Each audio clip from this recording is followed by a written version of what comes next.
Stephen King once wrote that nightmares exist outside of logic, and there's little fun to be had in explanations. They're antithetical to the poetry of fear. In a horror story, the victim keeps asking why, but there can be no explanation, and there shouldn't be one. The unanswered mystery is what stays with us the longest, and it's what we'll remember in the end. My name is Alan Wake. I'm a writer.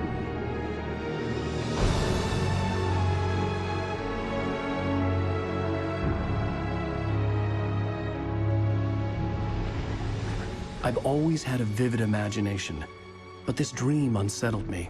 It was wild and dark and weird, even by my standards.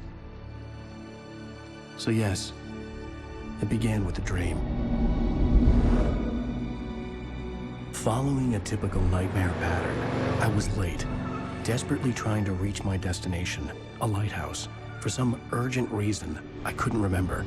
I'd been driving too fast down a coastal road to get there.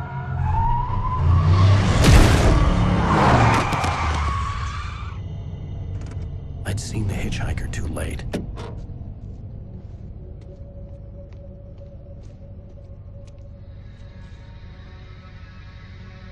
He was dead.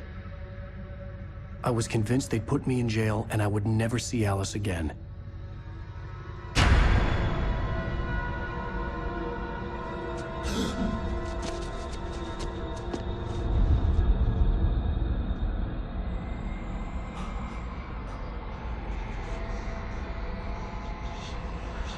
Suddenly, his body was gone.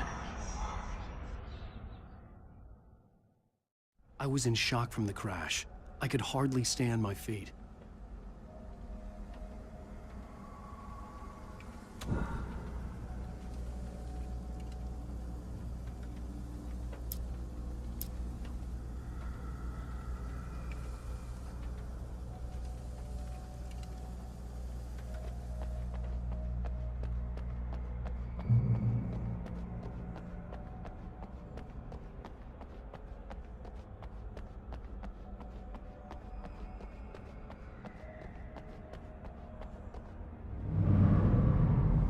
I had to go to the lighthouse. I knew there was something important waiting for me there.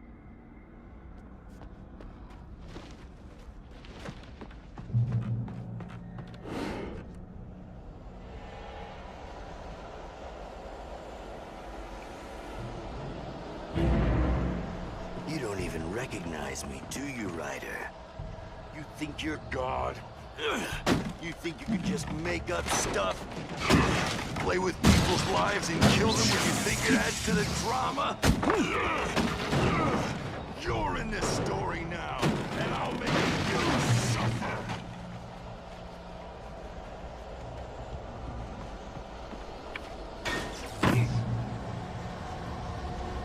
You missed your deadline! Damn.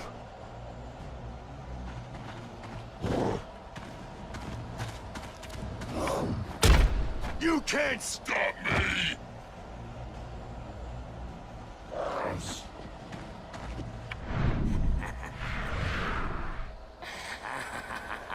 I realized that the hitchhiker was a character from the story I'd been working on.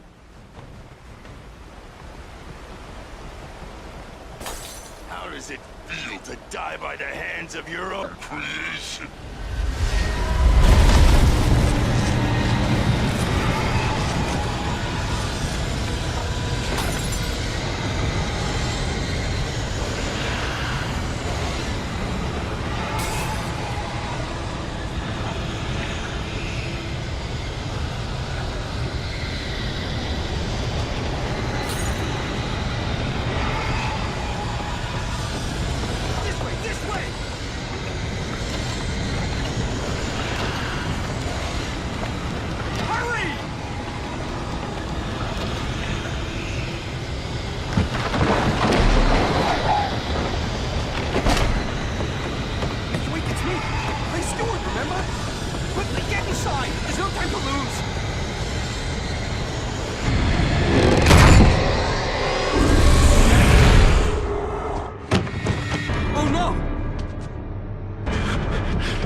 was trapped. There was no way out.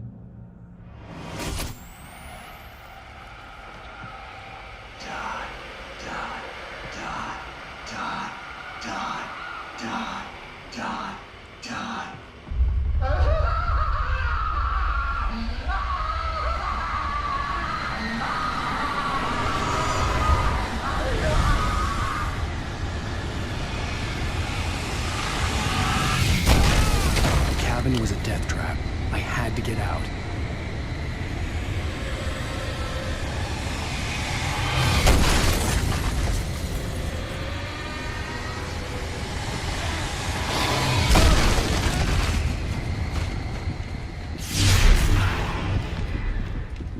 Follow the light.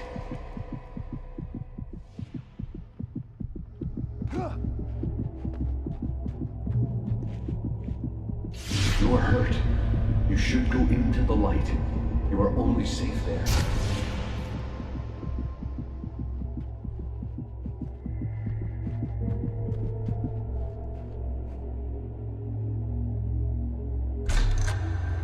Well done. I have something important to tell you. It goes like this. For he did not know that beyond the lake he called home lies a deeper, darker ocean green, where waves are both wilder and more serene. To its ports I've been. To its ports I've been. Do you understand? No. Follow my light.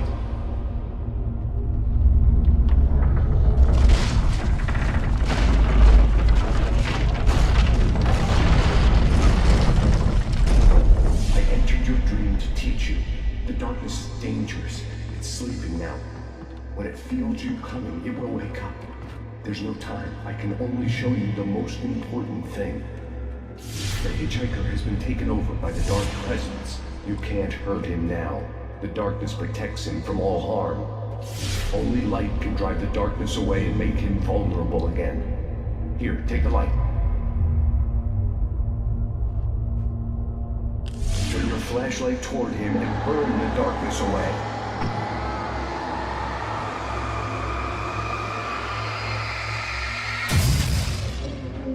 You did it. Now the darkness no longer protects him, but it's still inside, controlling him. He can't be saved. He's still a threat. He is still your enemy. Here, take the gun. Now you'll die.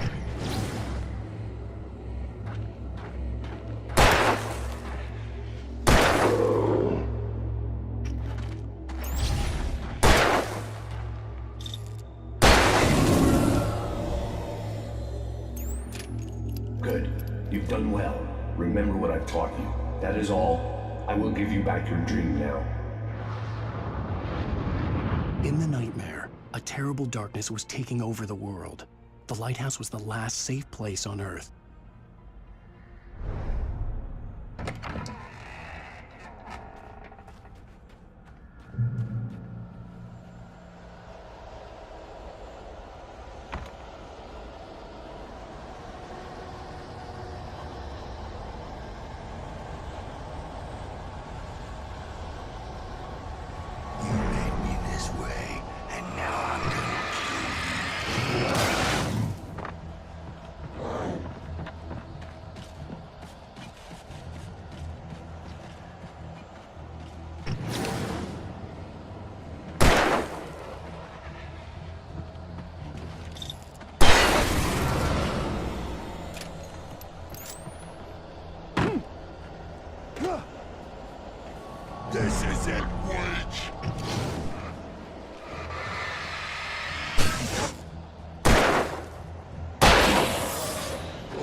can keep this up forever!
Baby, just another nightmare.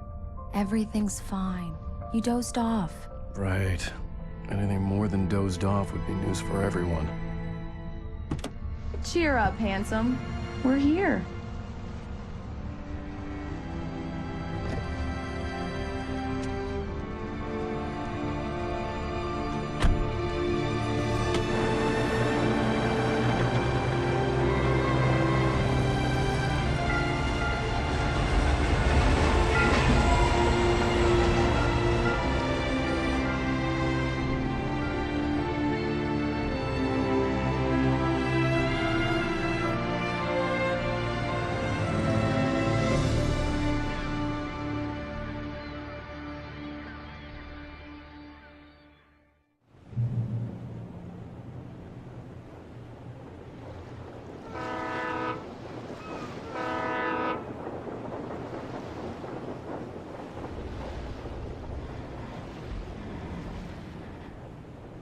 Let's act like we're on vacation. Go stand next to that old gentleman there. I want a shot of you with the town in the background. Sure. I'll even give you a title for the shot. A city boy, moments before he got eaten by a bear. Hi. Hello there. You picked a good time to visit our town. Deerfest is just 2 weeks away. Deerfest, huh? Did you hear that, Hein? You have a lovely wife, if you don't mind me saying. I'm Pat Bain, by the way. Nice to meet you. Yeah, I'm Alan Wake. I won't pretend I don't recognize a famous writer such as yourself, Mr. Wake. A pleasure. I'm an avid reader myself. I hope this isn't too presumptuous of me, but I'm the night host at the local radio station.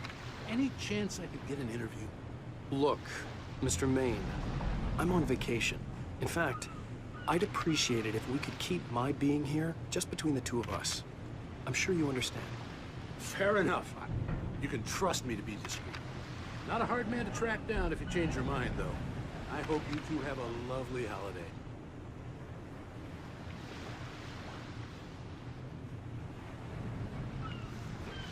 Very nice.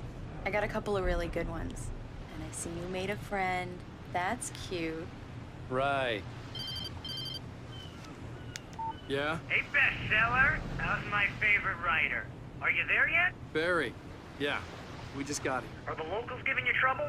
Just say the word and I'll hop on a plane and come make sure that you're left alone, Al. No, Barry, we're fine. Great, great. Just want to make sure you can relax and recharge. So, how is the place? Has it gotten your creative juices flowing? Barry, we're just settling in. Okay, Al. I'll call back later to make sure you're doing okay. And you call me if there's a problem, okay? Okay. I'm just looking out for you, buddy. Talk to you later. I love you too, Barry. You know he's going to be calling you every 5 minutes. Barry is Barry. I can always turn off the phone. What did I tell you? Text message from Barry. He says hi to you too. Alan, we're here. Come on, let's get back to the car.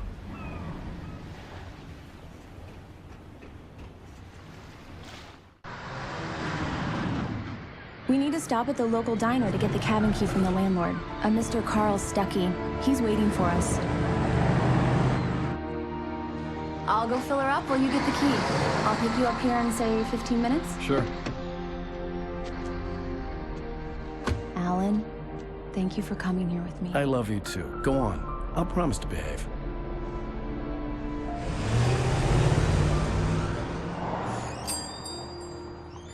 I'd forgotten there were still places like this.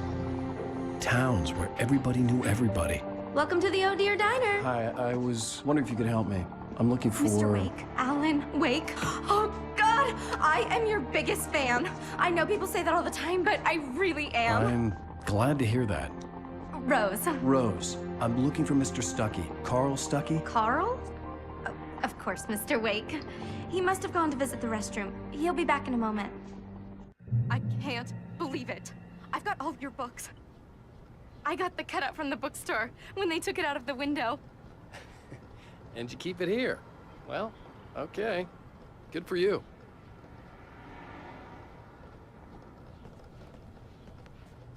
Try the coffee. Just don't blame me when you fall in love, 'cause it'll break your heart when you have to leave. Rusty here is no longer human. Nothing but black coffee under a thin layer of skin. Yeah, that makes two of us.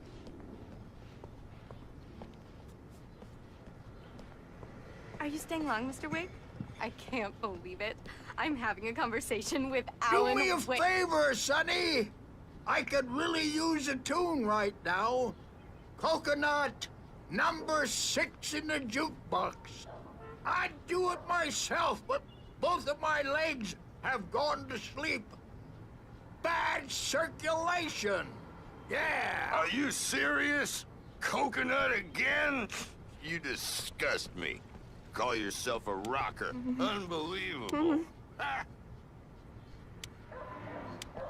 Don't go in there, young man. You can hurt yourself in the dark. I didn't want to wait. I wanted to find Stuckey, to get the key and get out as soon as possible. The waitress was giving me a headache. Overeager fans always did. Hello?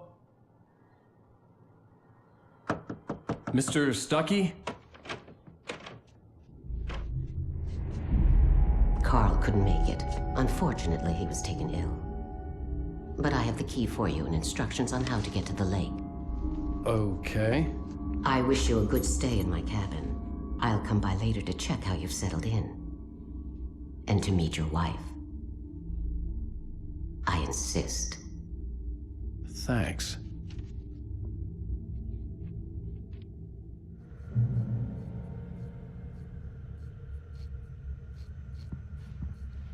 Cauldron Lake is a special place. Very inspiring. You got lucky this time, young man. You can hurt yourself in the dark. This really ought to be fixed, and then I must remind Sarah to change... Even that sounds better than your singing. Are you all right?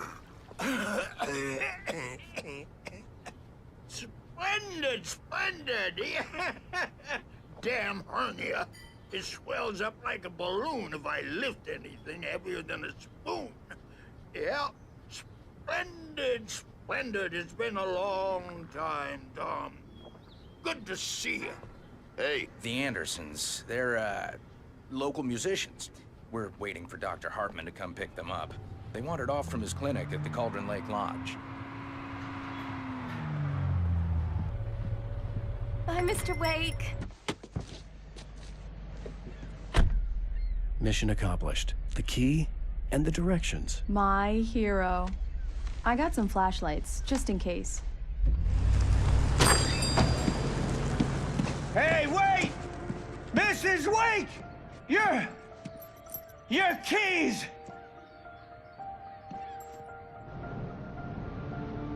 That diner was a real nut house.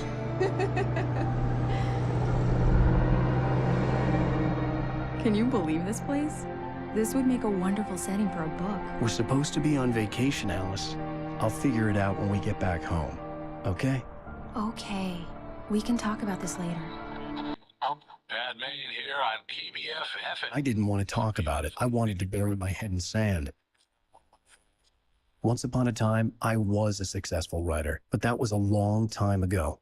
I hadn't been able to write a word in 2 years, not since my last book.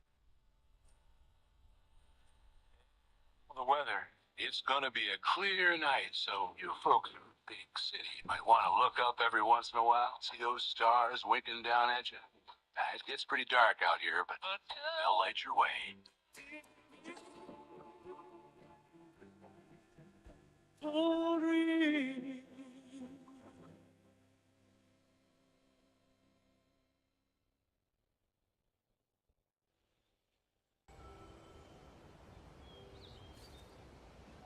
Wow.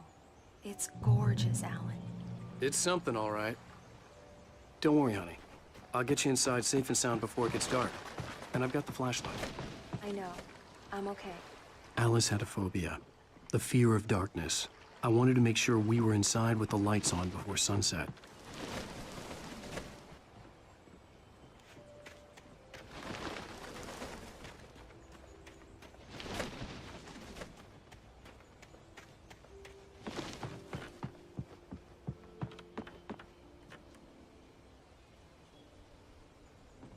Here we go. Let's take a look inside. Come on.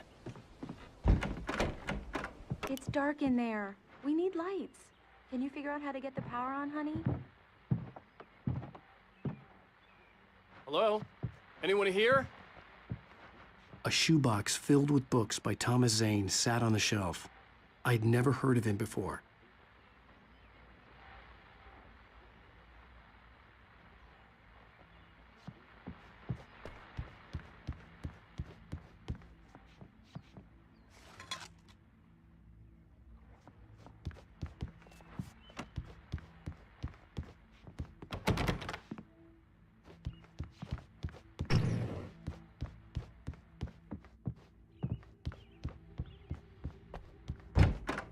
For a moment, the oppressive feel of the nightmare I had seen on the ferry returned. Damn.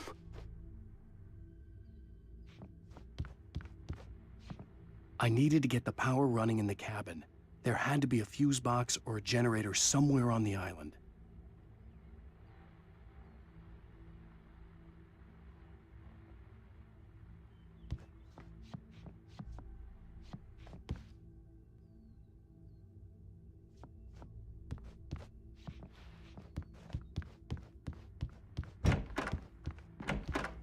The cabin looked like a time capsule from the 60s, or even earlier.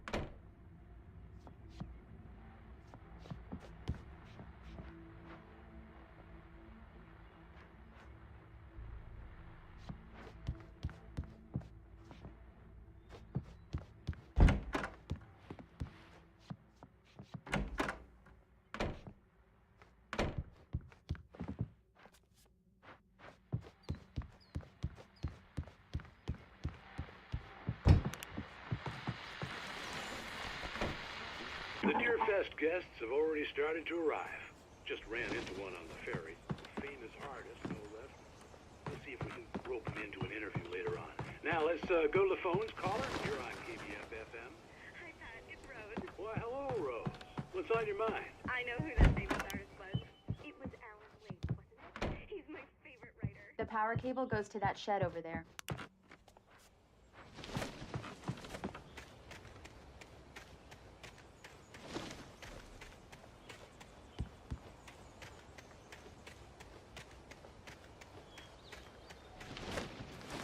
An old generator had been connected to the power cable.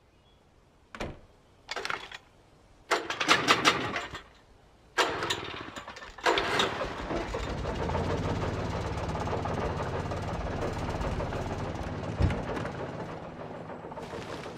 lights are on!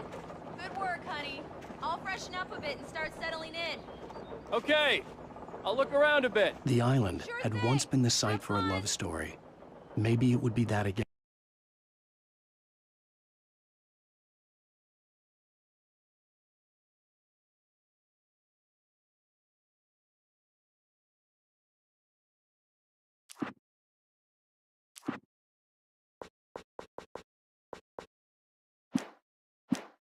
Forget about my work.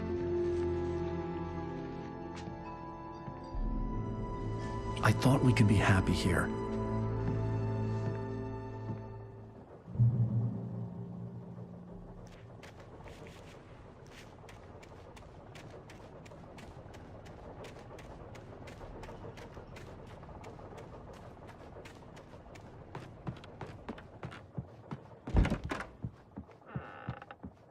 Alice? Honey? Alan, I'm upstairs. I have a surprise for you. Well, hello there. I'm not the surprise. It's in the study. Go take a look. Okay. Surprise!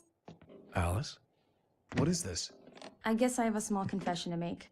I thought maybe you could write here that a change of scenery would get you past... Damn it, Alice! Everyone Hey, keeps... hey, just hear me out. There's a local doctor, Dr. Hartman. I read a book of his. He has a private clinic here. He specializes in helping artists. So now you want to get me committed? No, it's not like that. That's not... Alan? Alan? Just don't! I don't want to hear it! God damn it, Alice! God damn it! I knew she wouldn't follow me in the dark. I needed some time alone to think things through.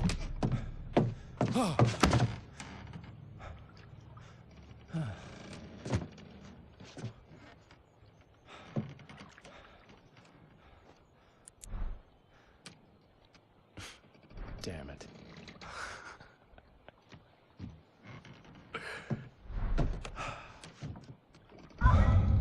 Alice? Alice? Alice! The cabin had gone dark. All the lights were out.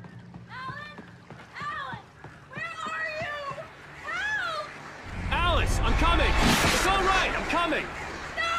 What the hell?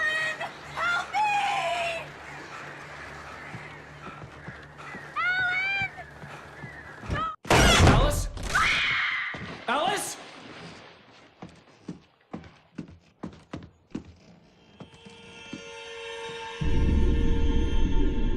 Oh no!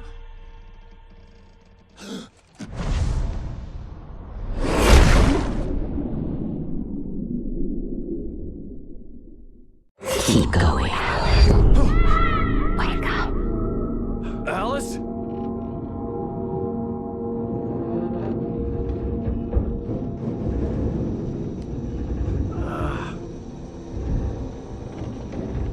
Waking up in the crashed car felt like I had woken from one nightmare and entered another. I couldn't remember how I got there. All I knew was that something terrible had happened to Alice. The phone was dead. I'd have to find help on foot.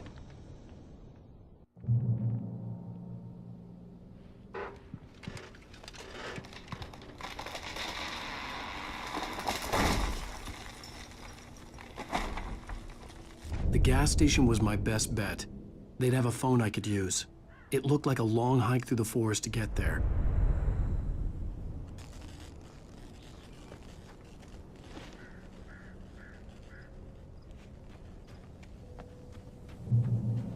Damn.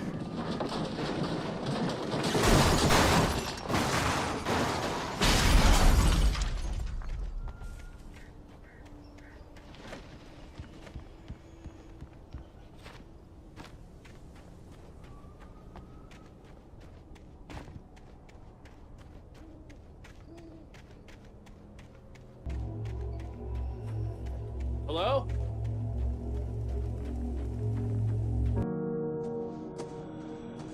Hello? Is someone there?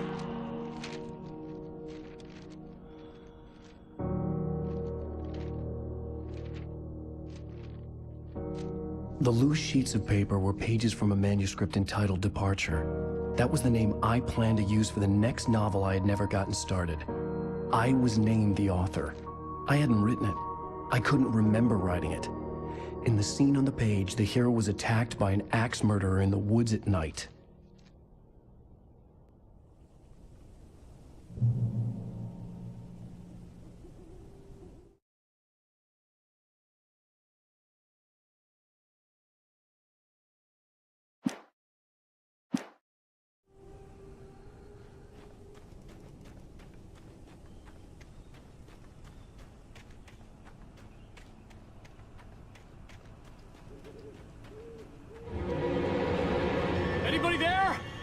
Please! I've been in an accident!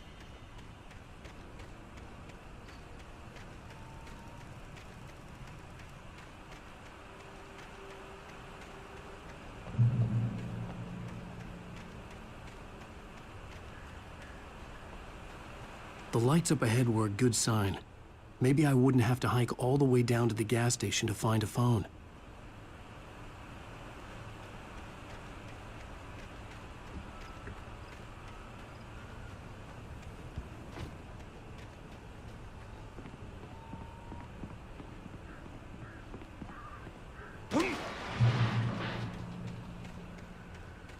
Anybody there? Please! I've been in an accident!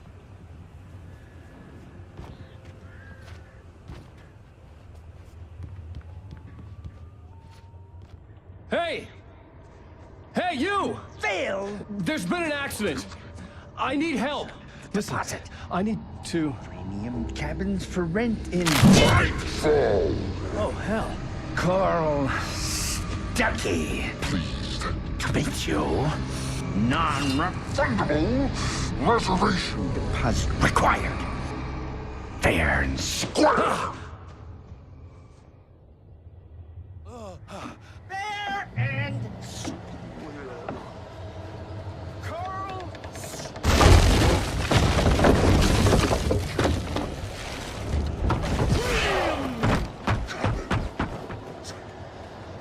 Fair and square. In Bright Falls, Aaron. Shit. To arrive, you... Bright Falls. I had to figure a way out of this. Any second now, and Stuckey would be knocking on the door with his axe like Nicholson in The Shining.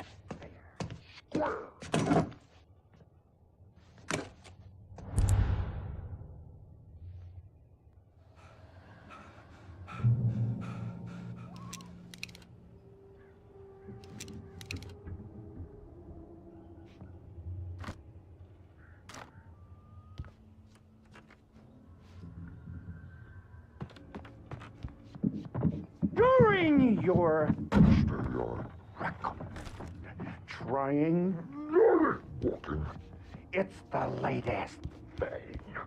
Incontestably proven. I wasn't about to open the door, as long as I was liable to catch an axe with my forehead. One stone. You can see the sights and keep those cholesterol levels down at the same time. Yes. Bright Falls Sheriff Station. How may I... Hello? Hello?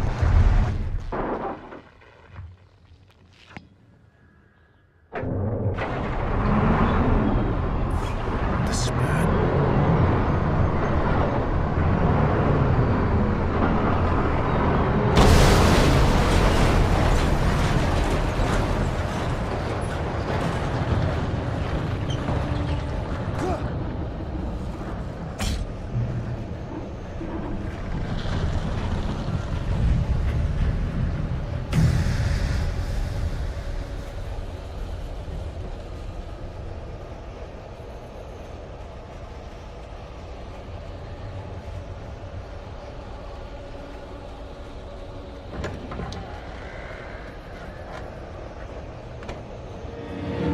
There were more of them.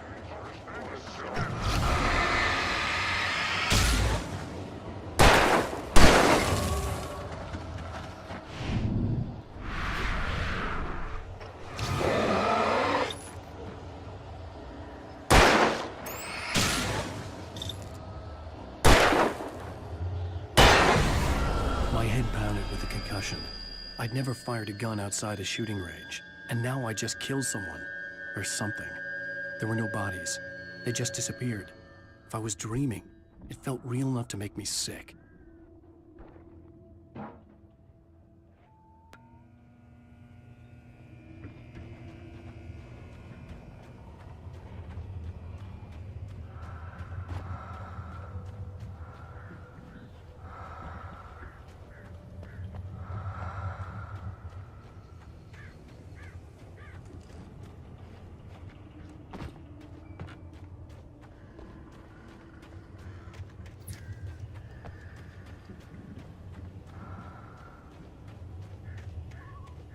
Eerie hand-painted graffiti was revealed by my flashlight. Someone had hidden a chest of supplies near it.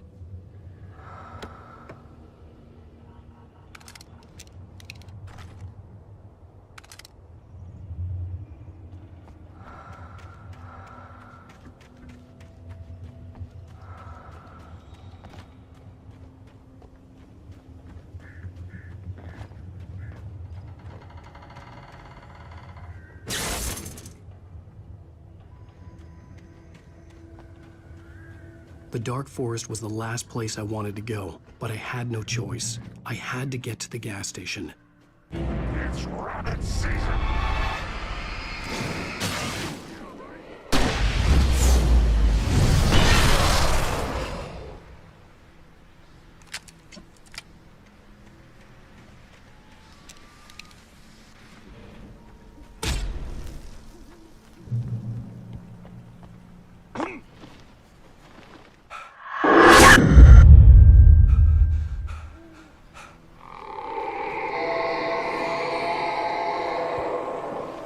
What the hell was that?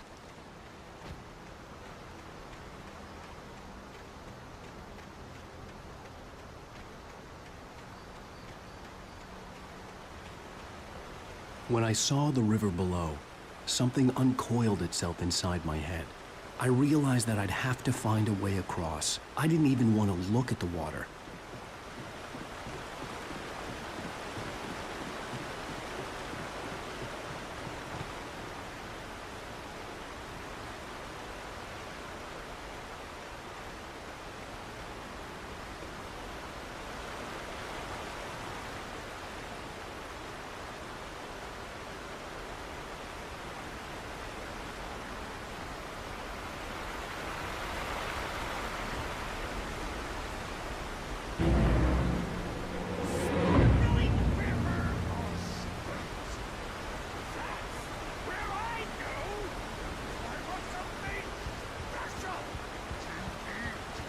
Stucky was still out there, in the dark, stalking me.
The staircase was broken.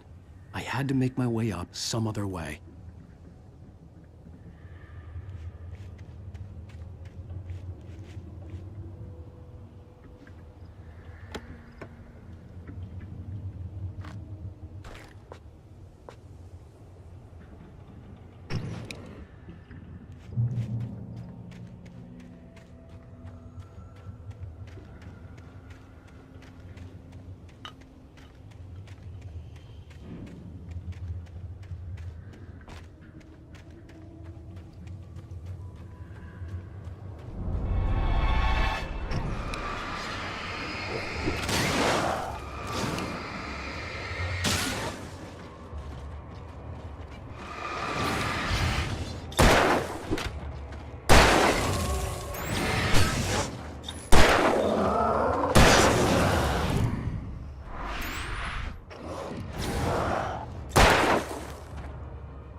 Well, I was just outside for a breath of fresh air, and what a night.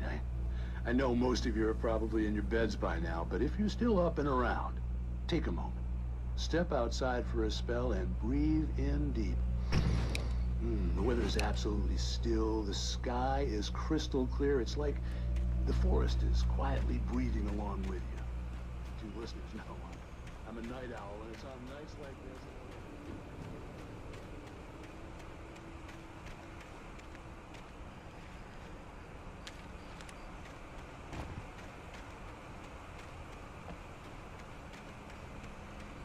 The gas station was closer now, its light welcoming in the darkness. Paul makes the best dogs in the state. Belly Burster is the best with no contest. Monster Dog is second best. The famous dog is...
For the day!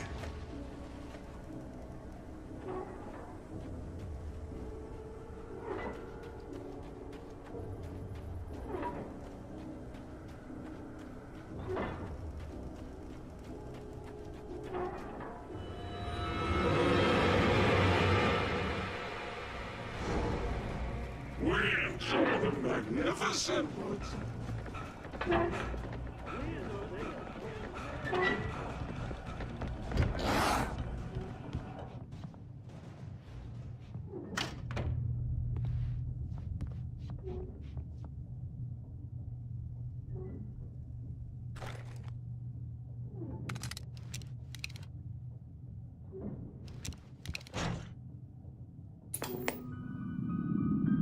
Science. It bestows immortality on those who advance it to elevate all of mankind. Newton, Einstein, Sagan.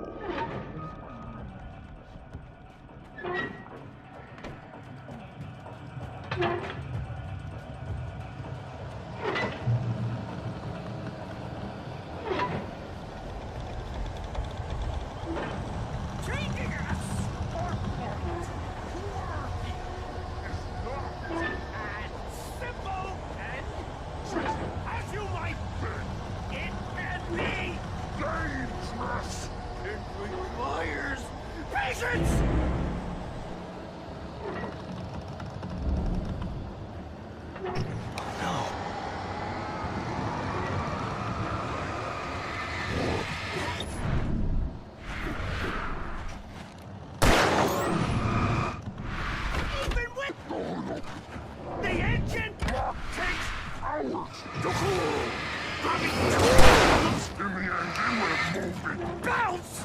Is it easy and fatal? Count your forward! This place full gotten inside the engine has destroyed more than one car! You should leave the job. Professional!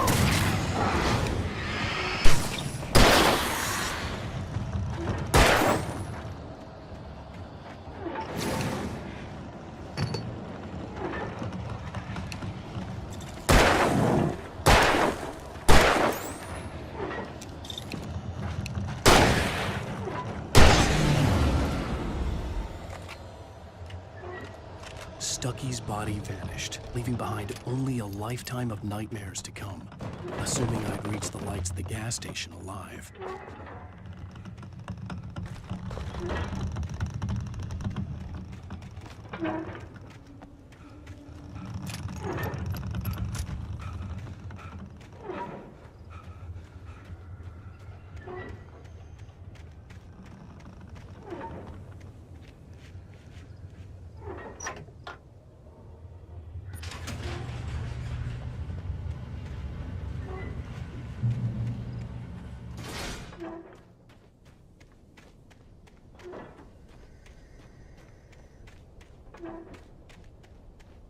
I recognized the parade float I had seen in Bright Falls when I first arrived with Alice.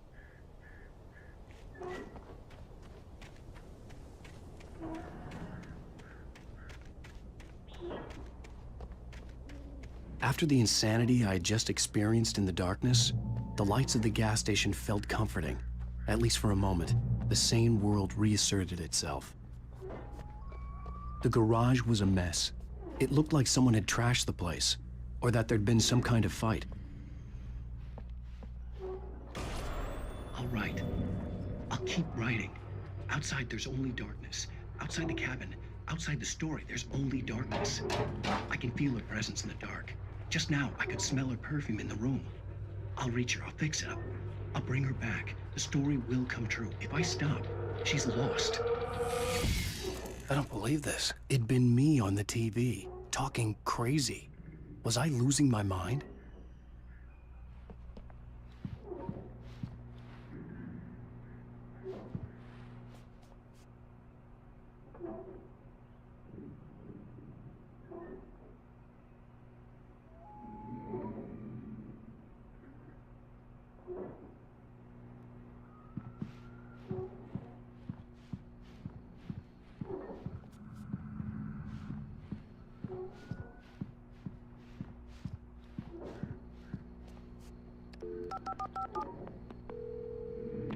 Bright Falls Sheriff Station.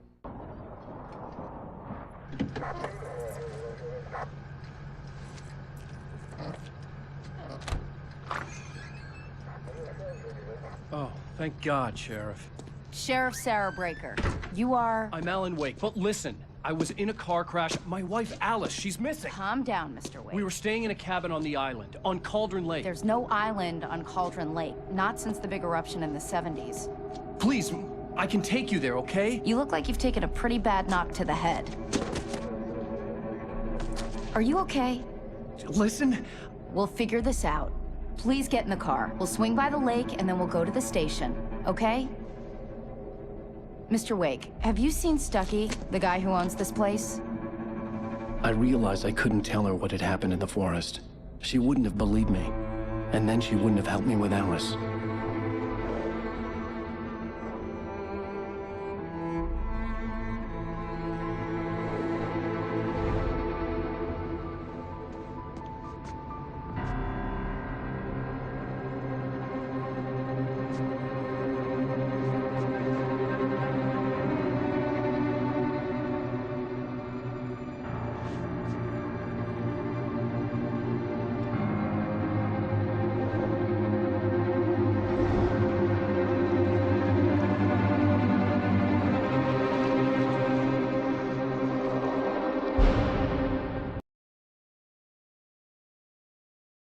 Previously on Alan Wake. I came to Bright Falls with my wife, Alice. Thank you for coming here with me. I thought maybe you could write here. I don't want to hear it! God damn it, Alice! Now, she's missing. Alice? Alice? I woke up behind the wheel of a crashed car. I'm missing a week. I was attacked by shadowy men straight from a nightmare. The sheriff took me to the lake Alice and I had stayed at. But the cabin had disappeared.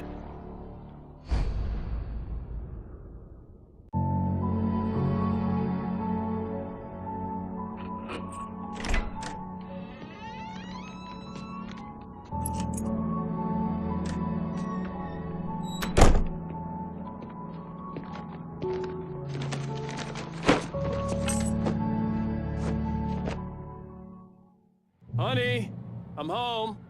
Back here, sweetie. How was it? Worst weather I've ever seen. You should put some coffee on. It'll warm you up. Hey, handsome. This is gonna be a long night, but these shots are turning out great. I guess you're gonna need that coffee then. I'll go put it on.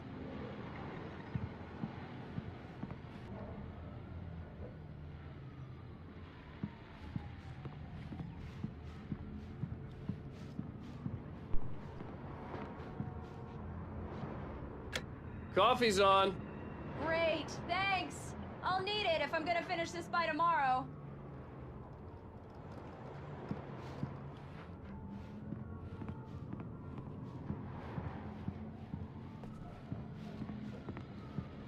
Oh, hey, I just finished those cover mock-ups. They're on your desk. Tell me what you think. No kidding. I didn't think you'd get them done this quickly. On occasion, I can perform all sorts of miracles, my dear. Oh, really? Well, you seemed to think so last night.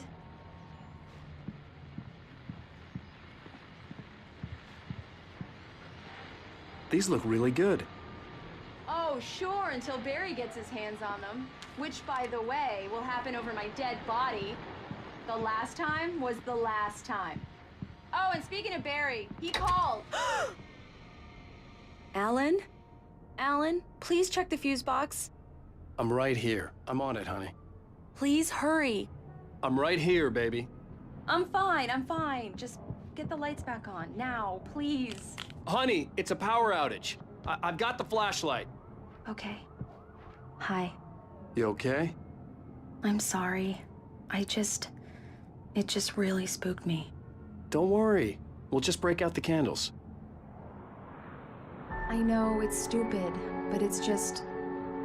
Especially when I'm not prepared for it, you know? It gets to me. I love you. Tell me a story, writer. Okay. I used to have these nightmares when I was a kid. The dark really spooked me, too. When it got really bad, my mom gave me this old light switch. She called it the clicker. The clicker, huh? Yeah.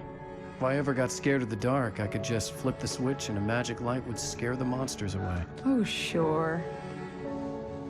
Here it is. Alan. Maybe it'll help you, too. Yeah, nice story, writer boy. You made that up right now, didn't you? No. Seriously. I love you, even if you are a liar. Thanks for this.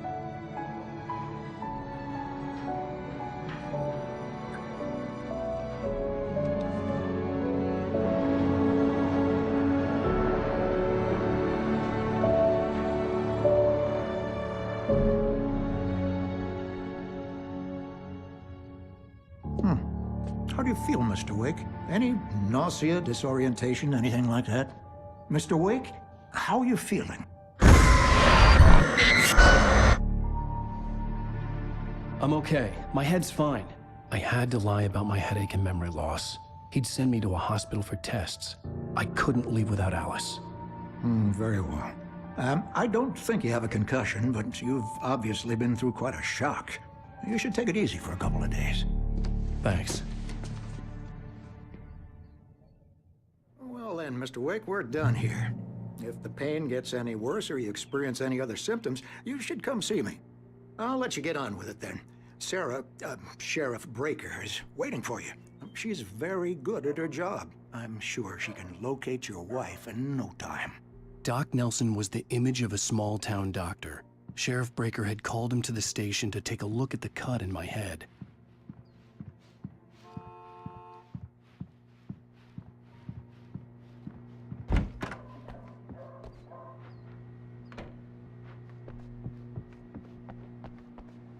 Thank you for testing the lights, Miss Weaver. Everything seems to be fine.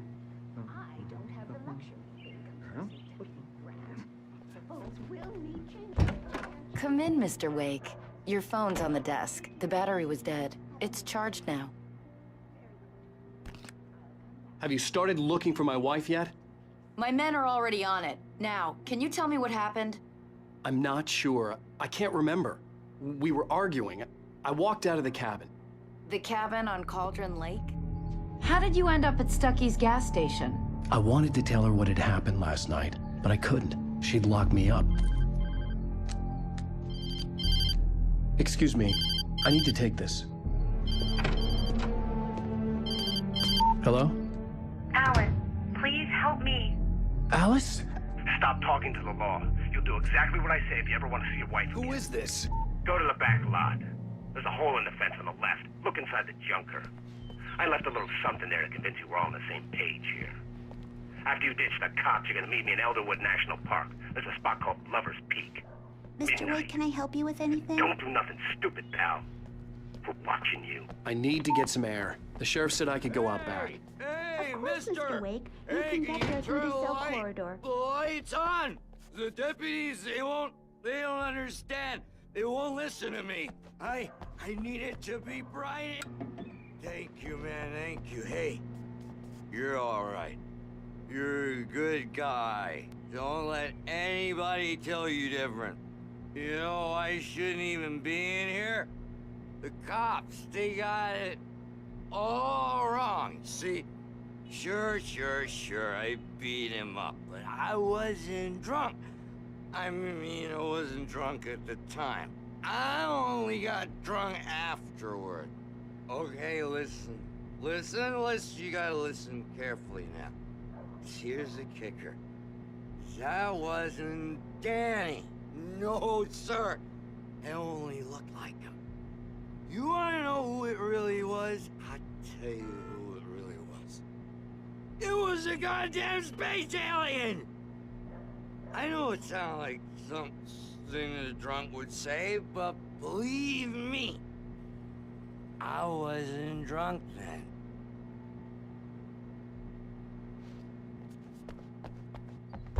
The early morning light hurt my eyes and made my head ache. The man on the phone had said, go through the fence on the left.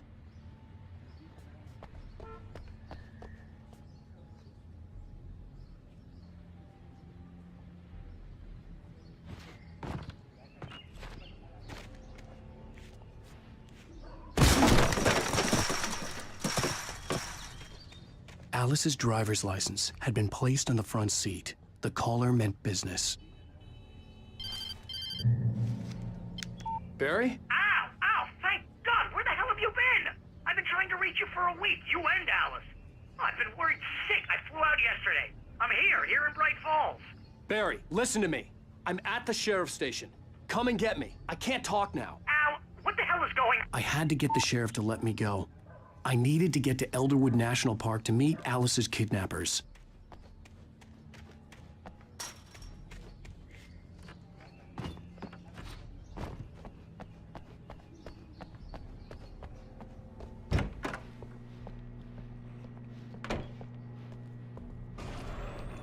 A writer is a light that reveals the world of his story from darkness, shapes it from nothingness. The way a sculptor carves a statue from a block of granite. If I stop, the world I'm making dies. Darkness will reclaim it. It's a long, hard journey into the dark. Alice's life is at stake, but I can't think about that, or I'll lose it. The dread lingers at the edge of perception. I'll push on. Anything is possible here. I'll write the story. I'll save her.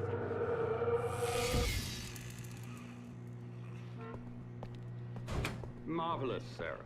I just wanted to settle all the damage the Anderson brothers might have inadvertently caused on their recent and regrettable little outing. Are you feeling any better, Mr. Wake? I'd like to leave. Am I free to go? Well, we still need to talk about... Am I under arrest? No, of course not. But I need to know where you'll be staying so I can get in touch with you. I'd avoid the motel. The Majestic is known for its roaches. The cabins at Elderwood are pretty nice, though. That sounds perfect. I'm Dr. Emil Hartman.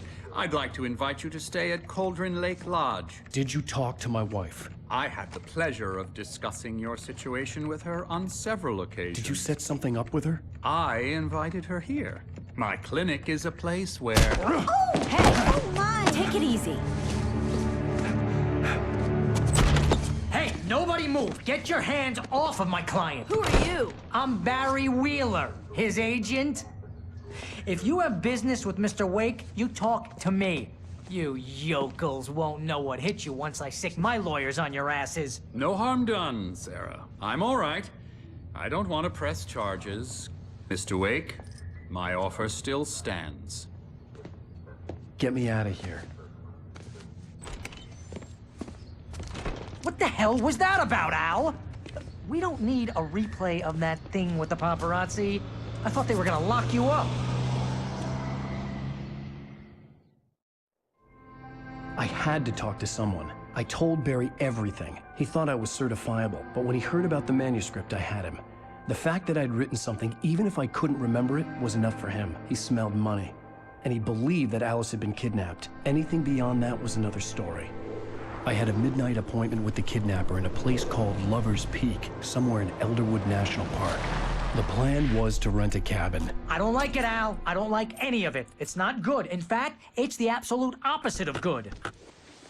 Mr. Wake! Barry, you found him. Hi, Rose. Oh, wow. I was just thinking about you, too. Great. I was just bringing Rusty some coffee. He's on the balcony, looking after Max. Poor thing. I really need to go. Great to see you again, Mr. Wake. Later! Who's Max?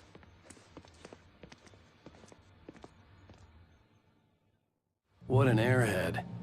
Jeez, Mr. Takes a Swing at Everybody. This is not her fault. She's a very nice girl and, more importantly, a fan. She even has a fan site dedicated to you. And she was very helpful when I was looking for you.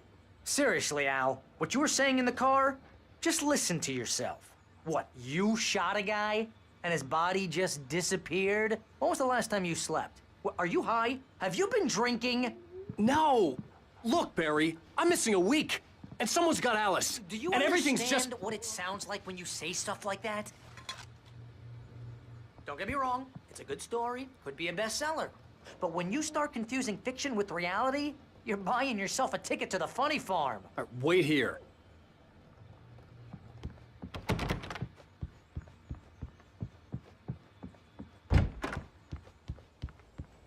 Easy there, boy. I'm almost done. Hey, Rusty, right? You rent cabins. Oh, Mr. Wake. I'd shake your hand, but mine are kind of full here. Actually, I'm sorry about this. Would you mind grabbing the registration form from the desk? It's just across from Bucktooth Charlie. Okay, sure. What happened? Crazy poachers. Max here got his foot caught in a trap. Seriously, Al, you can't just go and meet a kidnapper. Those situations always end up in disaster. You gotta talk to the cops. She's my wife, and it's my call. Can we talk about this later? No. This whole thing... Listen, you hit your head. I mean, geez, Al, come on. You gotta understand how crazy all this sounds. If you're trying to pull a joke on me, freak me out, it's working. Ha ha, let's have a laugh on Barry. Well, you had me going there real funny, Al. You can quit it now.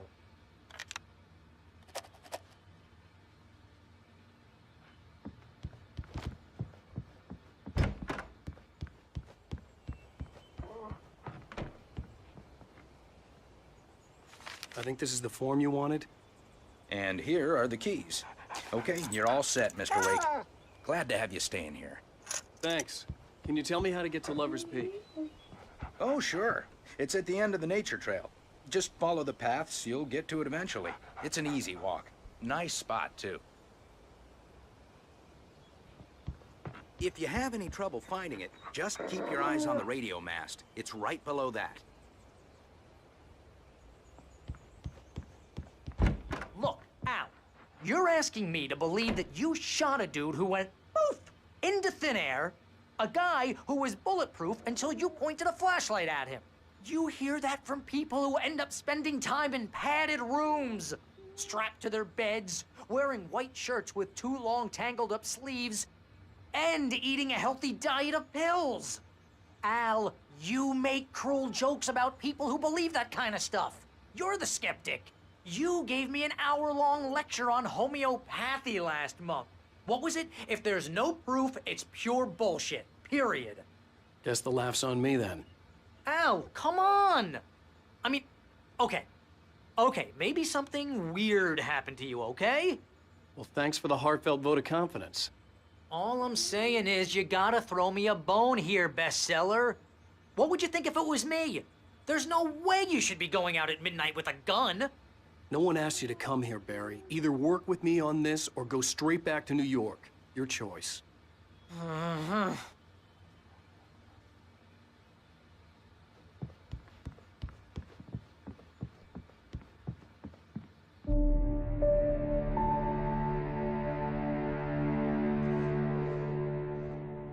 crazy talk, Al. Al? Al? We should go to the sheriff or call the FBI. Damn it, Barry, they'll kill her! This is not a goddamn debate, Barry. I'm going to Lover's Peak. He said to come alone. Okay then. I understand. You're my best friend, and I'm worried that you're not right in the head. Tell me what to do to help, and I'll do it. You stay here, and if I'm not back by morning, call the cavalry.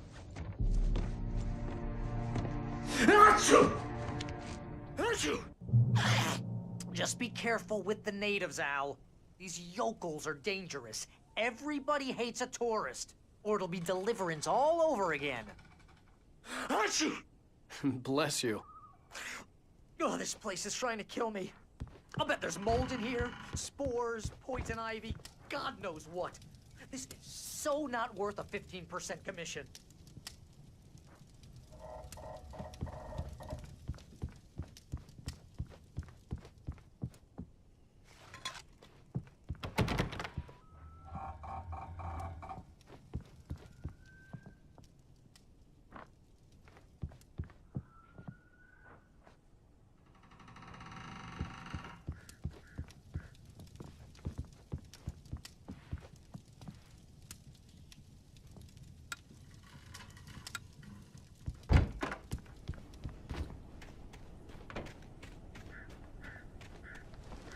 I'll wait here, Al. I'll hold down the fort. I'll be with you in spirit every step of the way, Al. Locking the door now.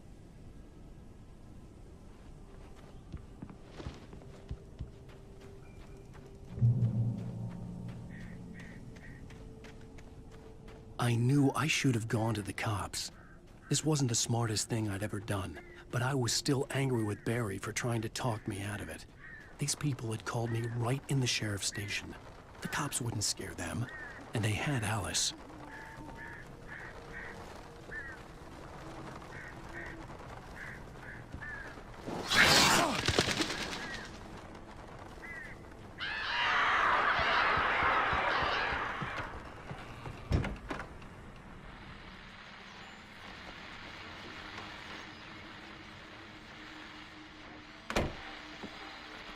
Welcome back to the show, folks. As promised, our very own Dr. Nelson has just parked his rear end in the studio. Doc, what's your Deerfest plan like? My plan? You make it sound a lot more organized than I ever seem to manage. Oh, yeah. No plan, really. Just taking the atmosphere. I'm getting a little too rickety to do much more than that, you know. Oh, tell me about it. No sack race for us older gentlemen, huh? Yes, exactly, Pat. But I'm going to check out the parade, of course. And I'll be one of the pie contest judges, too. Well, that takes a different kind of constitution. Oh, yeah. It's my kind of exercise. Now, Doc, seriously, you're in pretty good shape.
Crime and punishment.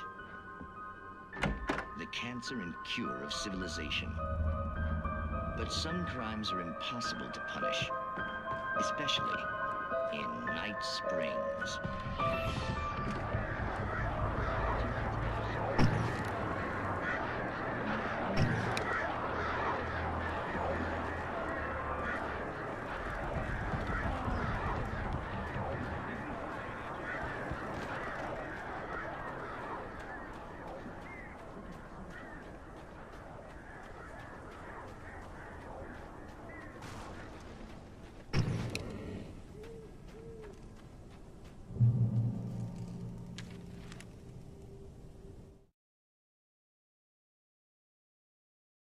In spite of its human mask, to describe the Dark Presence as intelligent would have implied human qualities on something.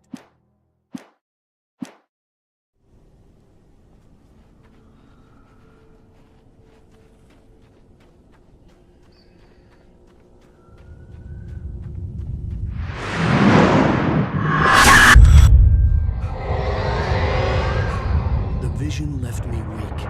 This was no head injury.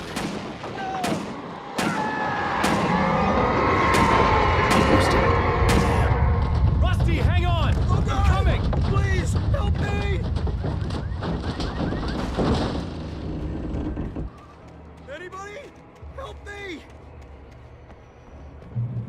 Help! Help me! Can you hear me? Anyone? Hello? Please help! Back here. Mr. Wake? Oh, hell. It happened just the way it was on that page. I found. Came true. It knew. So dark. It'll come back for me. You must... The lights. In the office. I have the key. Okay, Rusty. Hang on. I'll be right back. Whatever did this couldn't be far. Rusty had found a page from the manuscript. It would help me understand what had happened.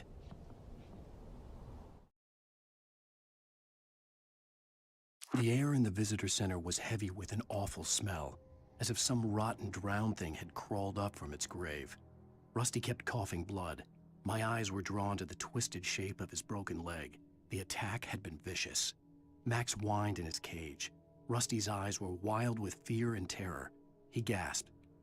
Mr. Wake, it happened just the way it was on that page.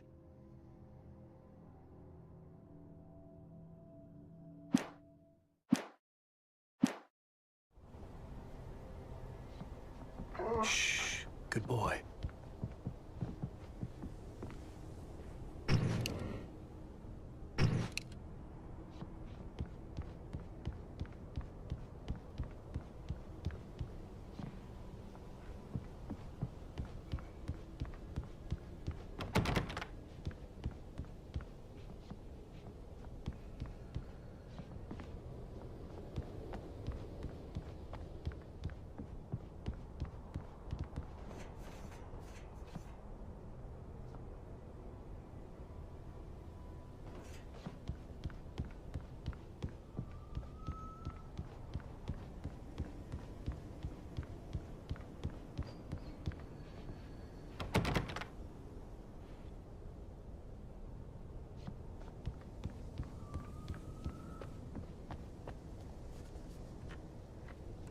The only way to make sure that Rusty was safe was to get the power running and the lights back on.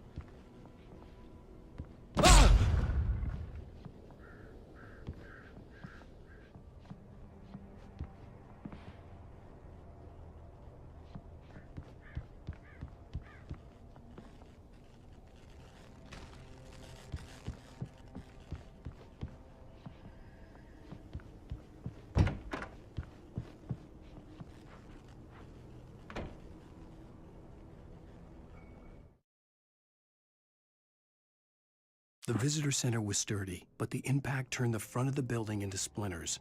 Rusty was thrown across the lobby like a rag doll and hit the far wall hard. It didn't hurt until he tried to move and saw his leg bend the wrong way, felt the broken rib stabbing him on the inside. Rusty howled in pain and fear, suddenly afraid to die alone. At the last instant, I changed direction and threw myself down. The axe splintered the trunk of a tree. I stumbled into the pool of bright light. My lungs burned. I was too exhausted to move. I tensed as I waited for the killing blow, but it never came. I raised my head. Nothing moved in the darkness beyond. For the moment, bathed in the cold light, I was safe.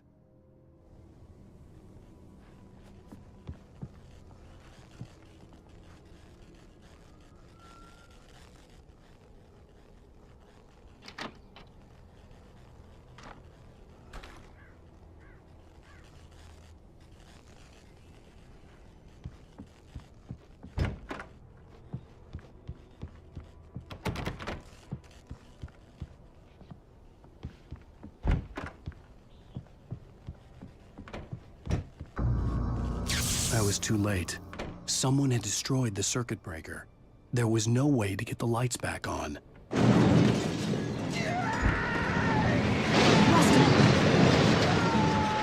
Rusty!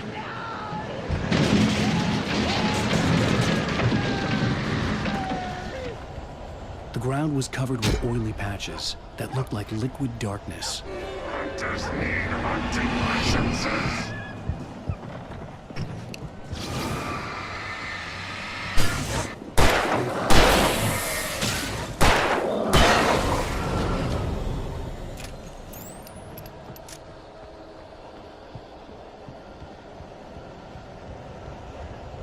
Something had torn a mammoth-sized hole in the wall. Please don't feed the animals.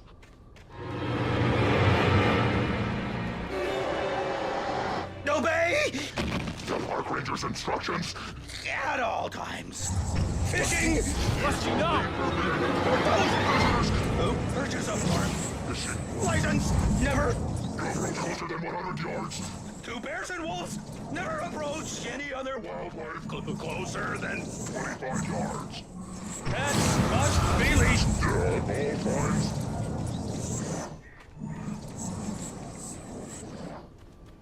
It is against the law to remove any natural objects or historical items from the park.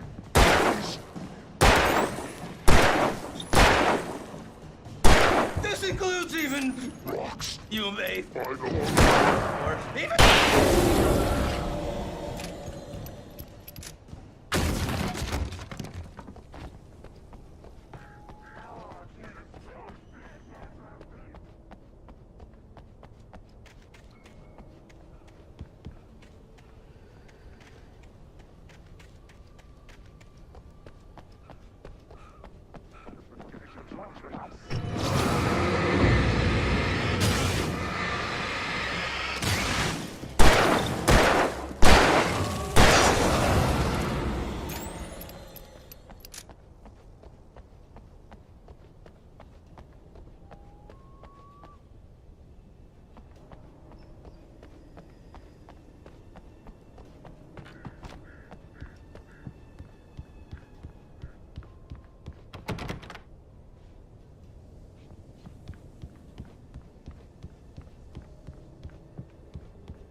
Forget about it, Barry. It's just me going crazy.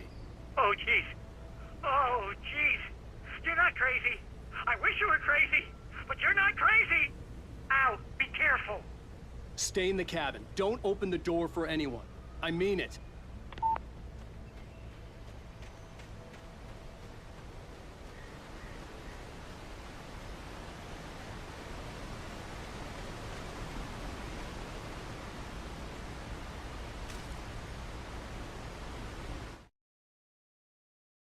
In that last instant of consciousness, Rusty thought about Rose. He was older than she was. Rose was barely out of her teens, but she made him feel young and forget what a train wreck his long-dead marriage had been. He still wore the ring. He'd been waiting for her to tell him to take it off. Now she never would.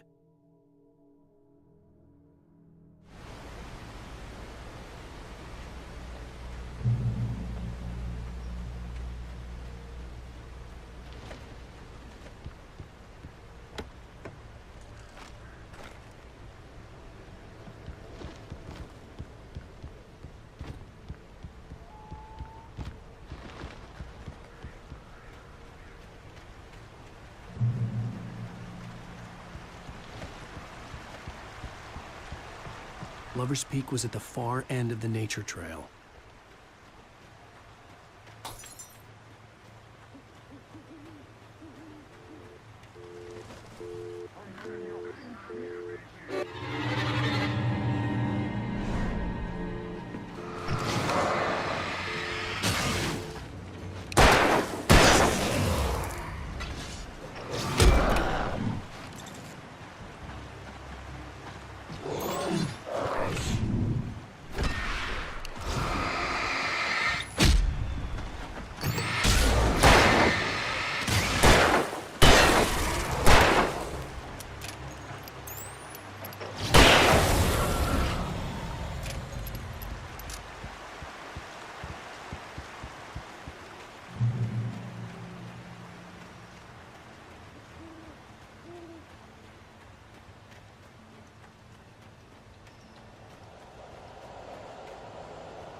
Shit.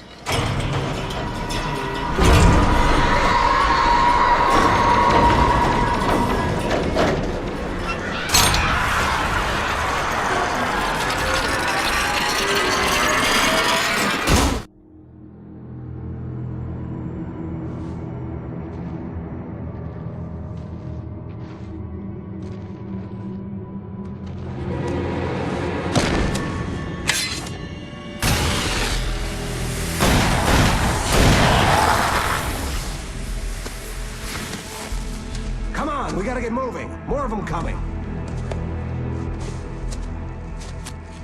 That flashlight's kid stuff. The flares will keep the bastards away.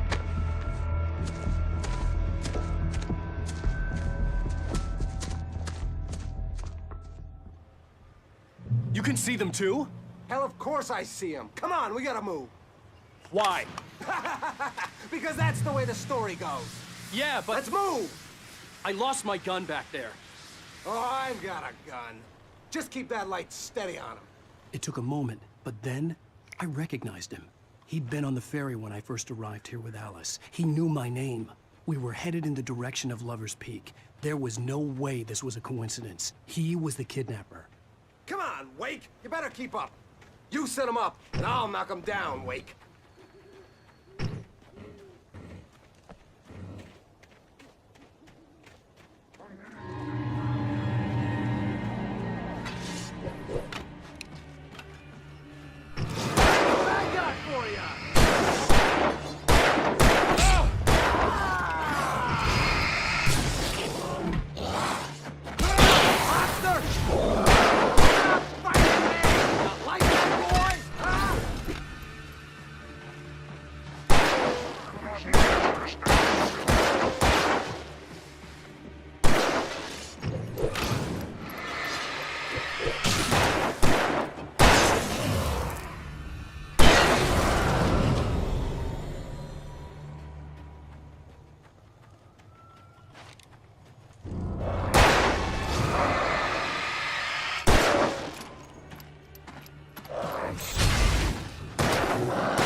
How's that, huh?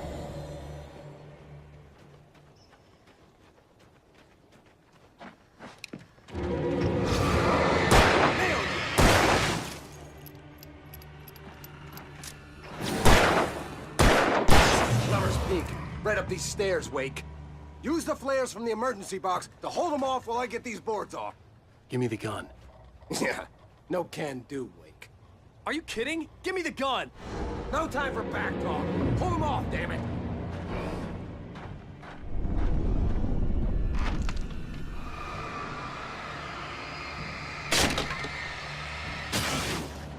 Just a little longer. Scare them off.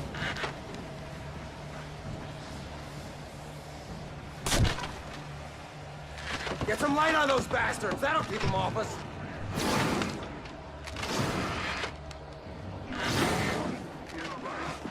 Just a little longer. I almost got it. Okay, it's open, Wait. Move it or lose it.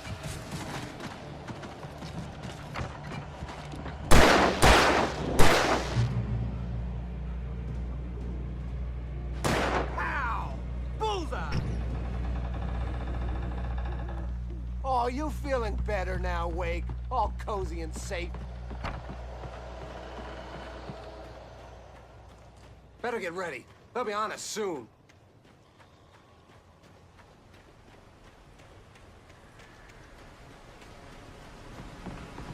This is it, Wake. The last stand. There's more flares here. Get ready. We fight them as long as they keep coming. Give me the goddamn gun! They're coming! That's not how this goes. Get with the program, Wake.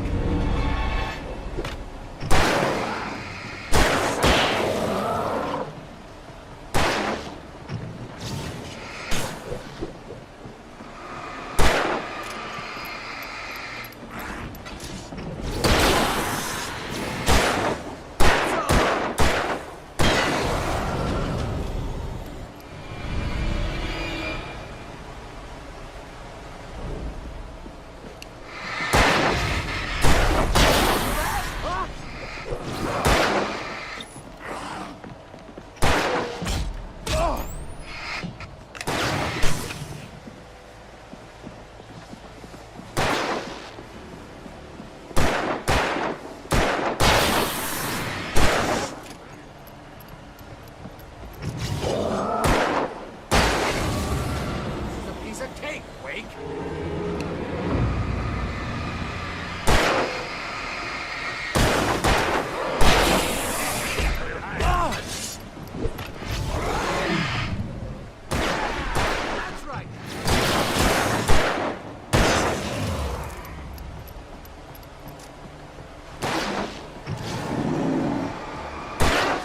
You just see coming!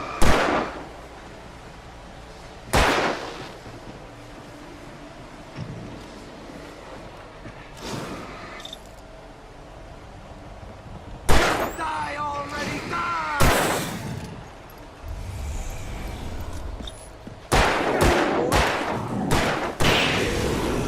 See? Nothing to it.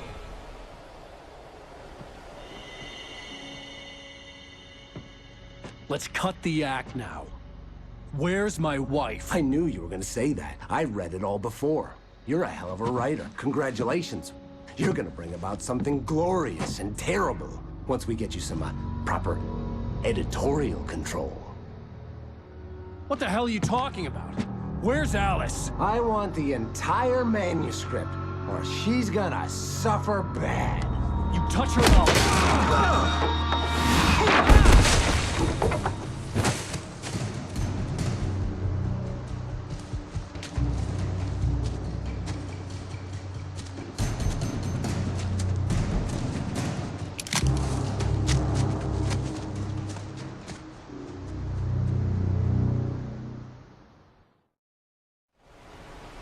You're gonna give me the manuscript or you'll be sorry! No! Come back here! I swear I'll kill you if you hurt Alice! Do you hear me? Come back here! He had Alice, and he wanted the manuscript because he thought it held some magical power. But I had no manuscript to give him. I had to get back to Barry and figure out my next move. On more than one occasion, Alice had tried to explain to me how it felt to be afraid of the dark. To her, darkness wasn't simply the absence of light, but something more tangible than that. It was something you could touch and feel. Worse than that, it was something with a mind of its own, something malicious and malign. For her, things changed when they were wrapped in darkness. They turned into something else, something foreign, and nothing was safe or innocent anymore. I'd never really understood what she meant, until now.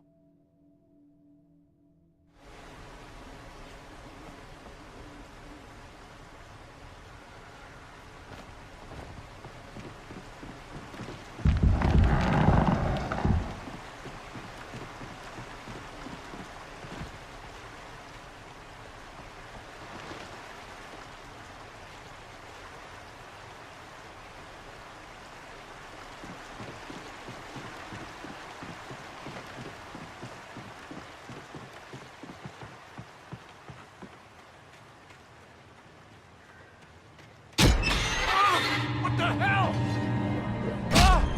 Rusty had warned me. It hurt like hell. I was scared.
The night had been one desperate situation after another. I was exhausted, and my body felt as though it had been chewed up and spat out. The flashlight was heavy in my hand, and each pull of the trigger sent a painful shock up my arm. But I was finally out of the woods, and things were looking up. That's when I heard the chainsaw.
The logging site was a mess. The modular office had been pushed off the cliff. Deputy Thornton climbed up from the wreckage excited, breathing hard from the exertion. Nobody there. It's weird. Don't you think that's weird? Bored, Mulligan let out a mighty snort. Hell, it's always weird, Thornton. Just a question of sorting out what kind of weird it is this time around.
When Barry saw the darkness attack the visitor center, it made him a believer. The men Al said he'd shot, they hadn't been just locals on crank. Somehow the world had changed, like the channel had been switched without warning. You think you're watching a sitcom, and you're really watching a horror show. When the birds started attacking the cabin, Barry wasn't surprised, just terrified.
Beware of Widowmakers!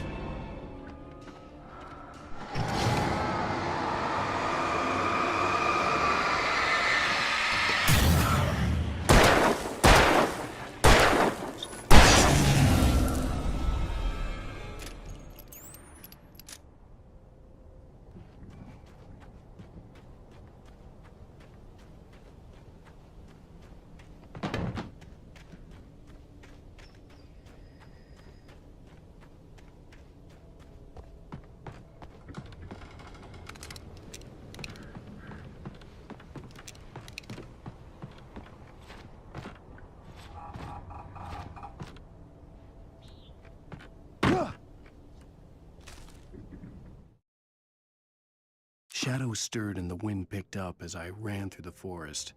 I felt the dark presence turning its gaze toward me. Then the moonlight was blotted out by dark shadows that raced violently across the ground, moving too swiftly to be natural. Darkness gathered between the trees and melted again to reveal the Taken. No natural path had brought them here.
Beware of Widowmakers!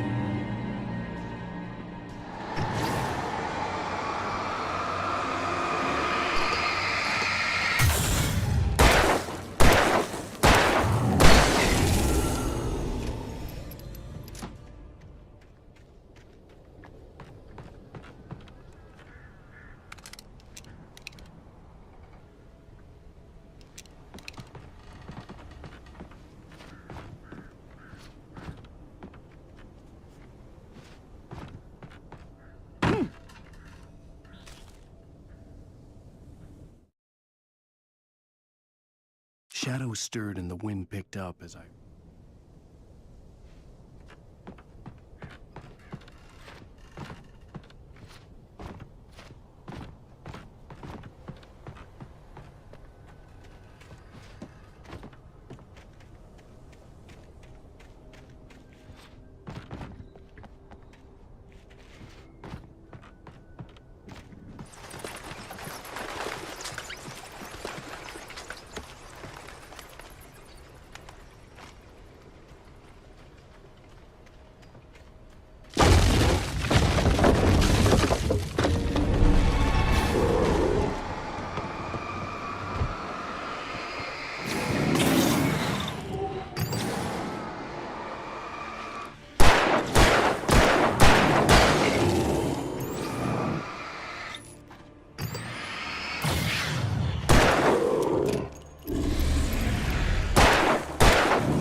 is a hazardous occupation.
Is a hazardous occupation.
Barry?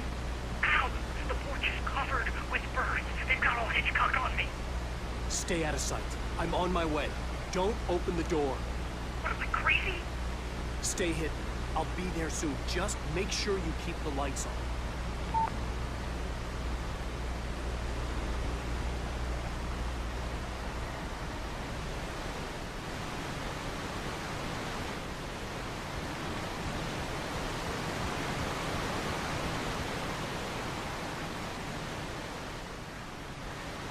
I still had to reach Barry at the cabin, but at least I was out of the woods.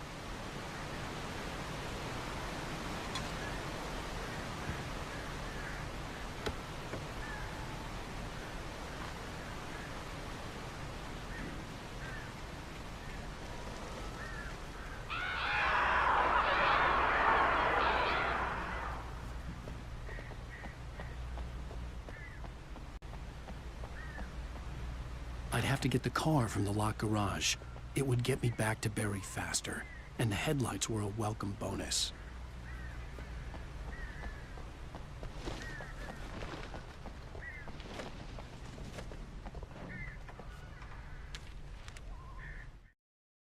The FBI agent's command froze me in place.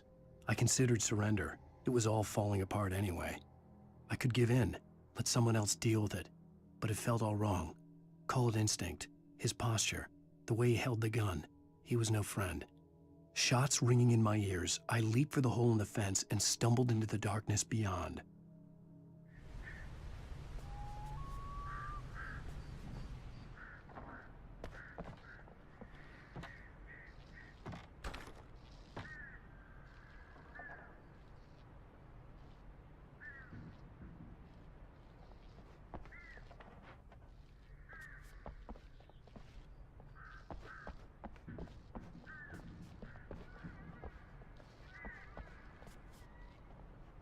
I had to find the key to the garage.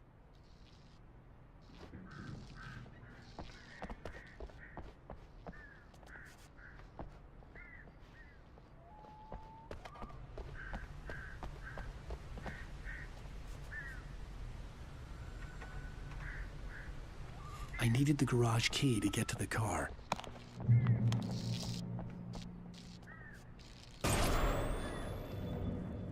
A story is not a machine that does what you tell it. A story is a beast with a life of its own. You can create it, shape it, but as the story grows, it starts wanting things of its own. Change one thing and you set off a chain reaction of events that spreads through the whole thing. The characters have to be true to themselves. The events need to follow a logic that fits the story. A single flaw and the magic is gone. The story dies. Alice dies. You can learn about nature and yourself.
The flare gun was probably the best weapon I could imagine against the dark things I was facing.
It was the kidnapper. You son of a bitch! Where's my wife? Enough horseplay, Wake. You deliver the manuscript, and you can have your woman back. Simple as that. I don't... Listen. I'm gonna need time to finish it. I still need to write the ending. I need a week. It's not done? I need a week. 2 days. The old Bright Falls coal mine is nearby. You can find it easy, city boy. The main building, there at noon. You bring the manuscript, you'll get your wife. If not, well, get me? Yes, I get you.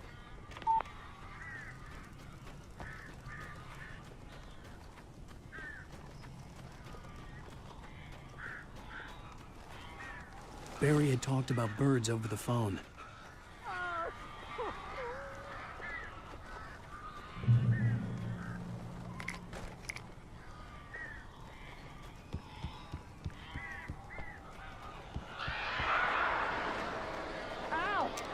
I am so glad you're here.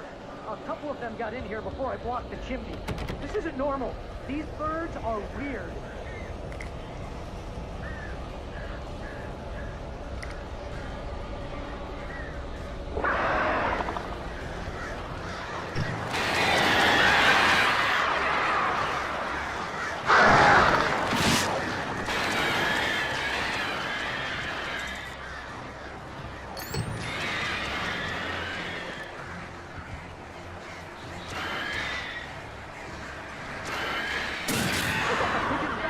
Bad.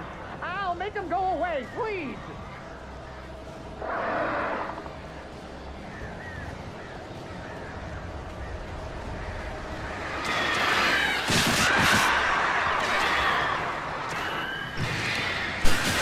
only good thing about this goddamn horrible situation is that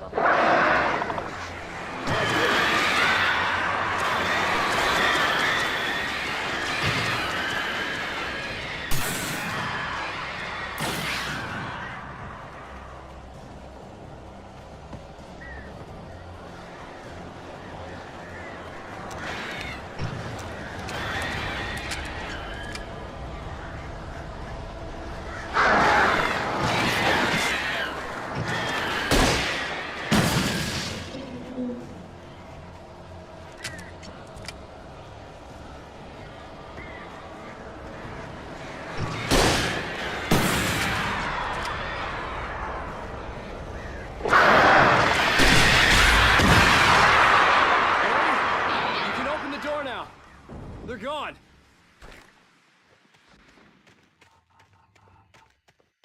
Hey, Al. I'm sorry for thinking you were having a psychotic episode, man. I sent Barry to the town to ask around about a man fitting the kidnapper's description. He'd go through the archives of the local paper. Perhaps he could learn something. Anything about the island and the cabin that had disappeared. The man wanted a manuscript. I had to try to write him one to get Alice back.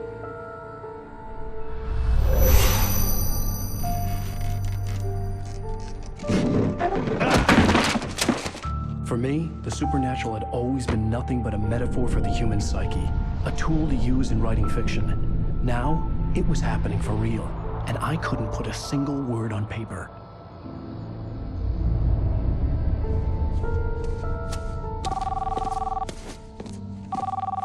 Barry Wheeler speaking. This is Rose. Rose? I found Mr. Wake's pages. Oh, you sweet, brilliant girl. Could you and Mr. Wake come get them? I live in the trailer park outside the town. We'll be there in less than an hour. I know. See you soon. Have a great day. Hope you come back soon. Welcome to the Oh Dear Diner. Good girl.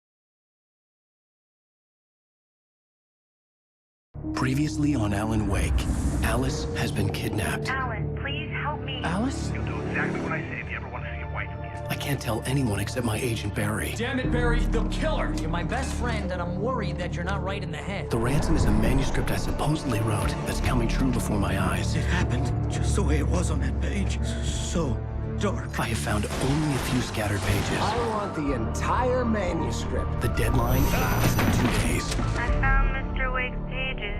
Good girl.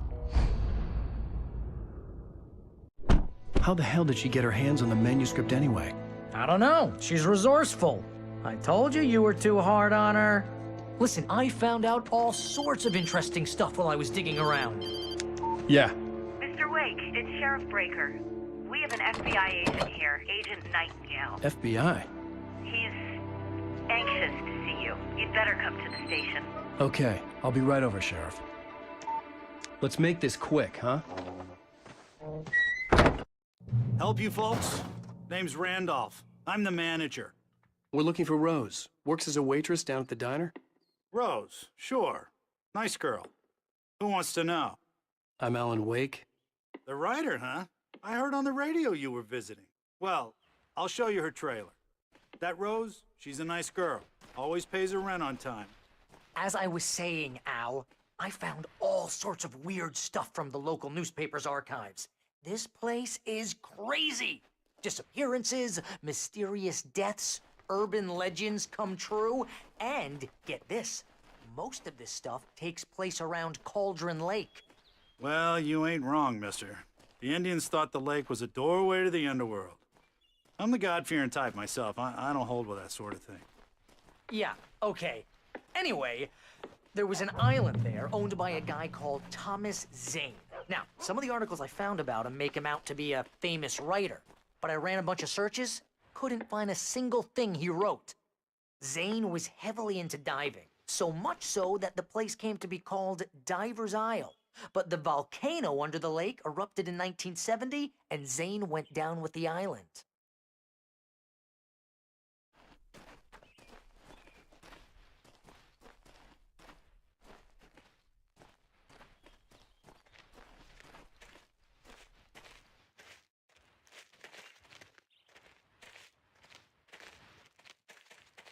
Yeah, how about that? It was there in the morning, as if it had fallen from the sky. But it would take a tornado to lift something like that. We're damn lucky it didn't crush any of the trailers.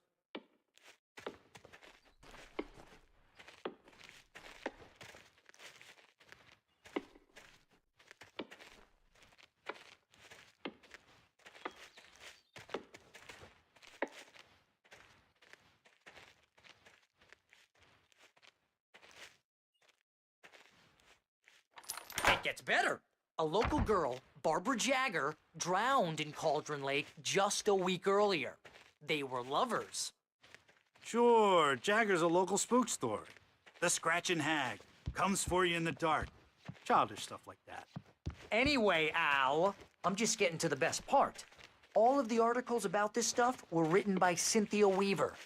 I asked around, and she's that crazy bag lady you met. What, the lamp lady? She can be a little loopy, but she's not homeless or anything.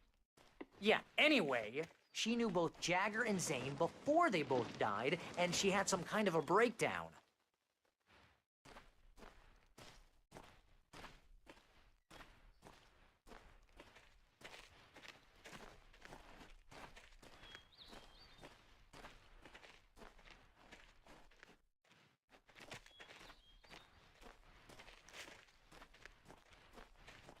Well, mister, this here's Rose's trailer.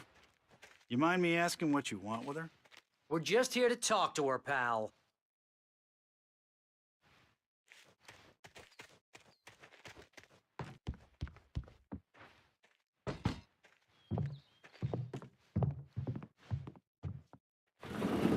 Welcome to...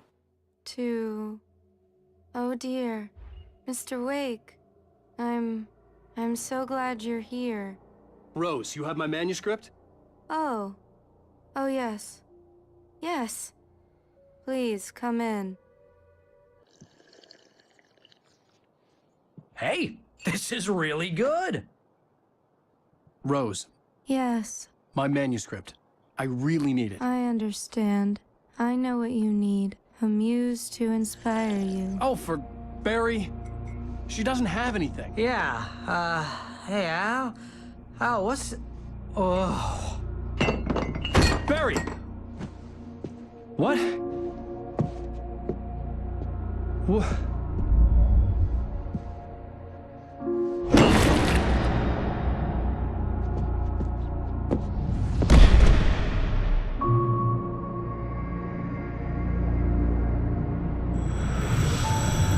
It's coming for you, hiding in my barber's skin. I'm too weak to stop it. You must turn the lights on. I promised I'd come visit you and your lovely wife. You must finish what you started. I insist. You must turn the lights on. Turn the light on. Back to work, boy.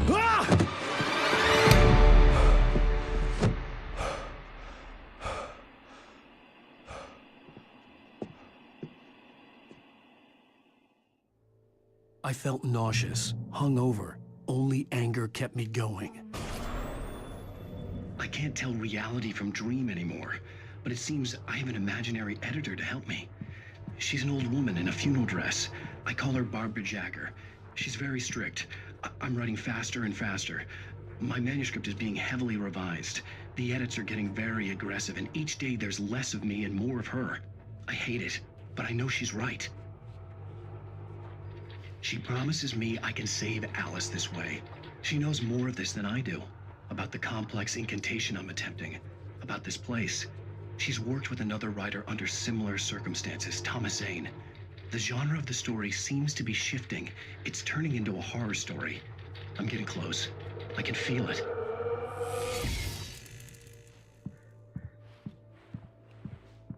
Rose took a day from me. I had less than 12 hours left to meet the kidnapper. All I could do was get Barry into the car, work something out once I got on the road.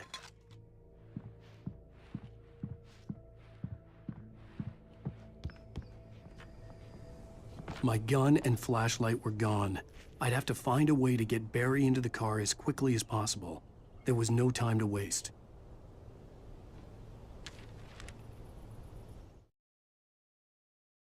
Mr. Randolph liked Rose.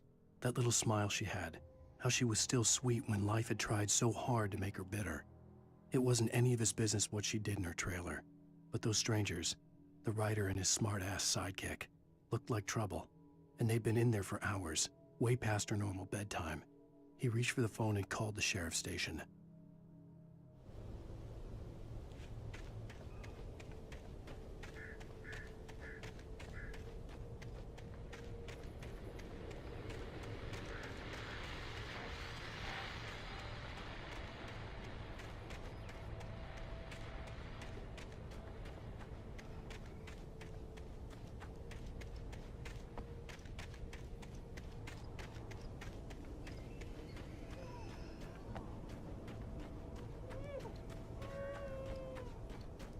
you're gonna get it now.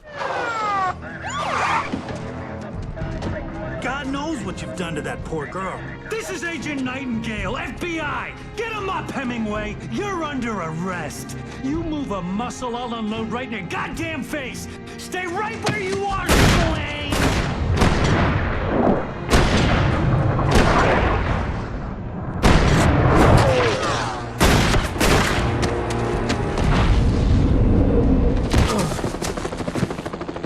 What are you?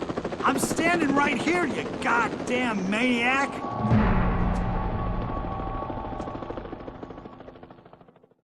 I hated to leave Barry behind, but there was no way I'd miss my appointment with the kidnapper. Give it up, Mr. Wake. Come on. Take it easy on him. Get after it. Don't let him get away. Move it, move it, move it. I'll have your job if you let him get away.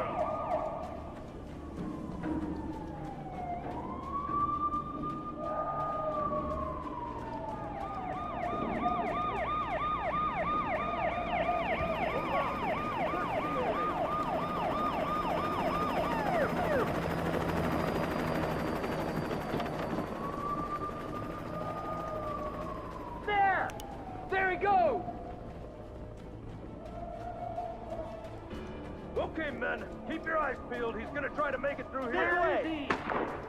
Oh, damn. Fan out! Whoa! Stop! Watch it! Where'd he go? Keep an eye out!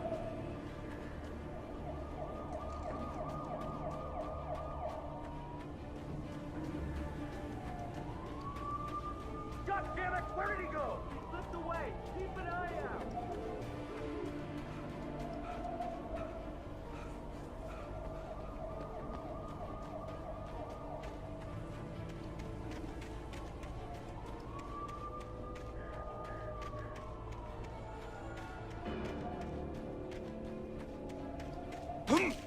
He's gone. Come on, guys. We need to head him off. For decades, the darkness that wore Barbara Jagger's skin slept fitfully in the dark place that was its home and prison. It was hungry and in pain. It dreamed of its nights of glory when the poet's writing had called it from the depths and given it a brief, terrible taste of power and freedom. The rock stars had stirred it from the deep sleep the poet had sunk it back to in the end. When it sensed the writer on the ferry, it opened its eyes.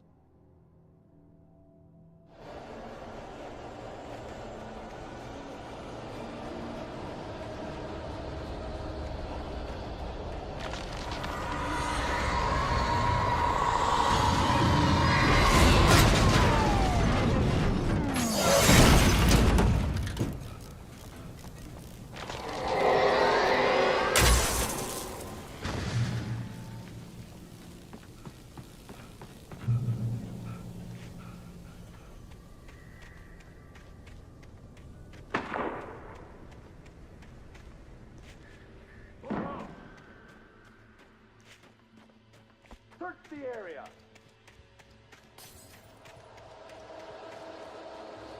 Safe yard. This way. Over here.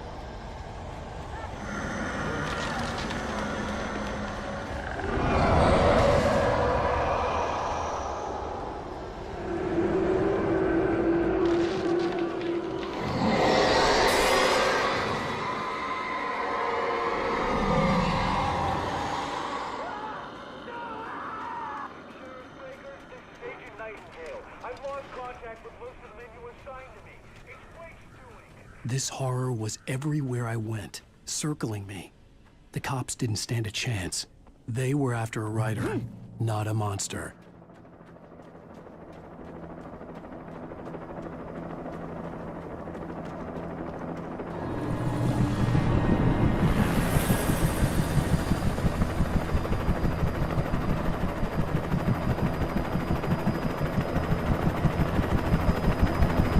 You on the ground.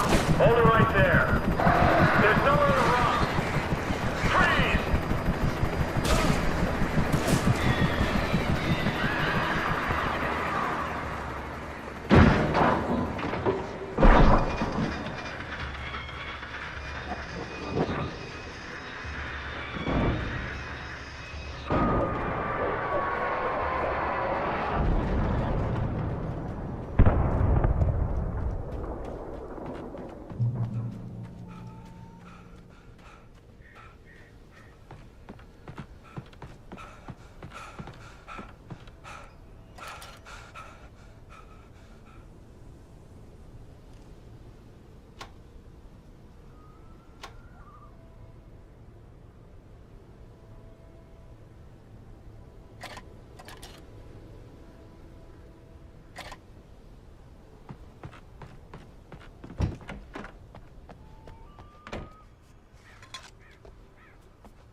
that. James, Mulligan here. Over. Go ahead, Mulligan. Over. We got Wheeler and Rose here. Wheeler's dropped or hopped up on something. Speaking of which, that Fed had a pretty distinctive whiff of Otis Scotch about it. You know what I mean? Over. I don't have anything on that deputy Mulligan. Over. Well, whatever. I imagined that the broadcast tower in the distance was part of the local radio station. Maine seemed like a decent guy. Perhaps he could give me directions to the coal mine.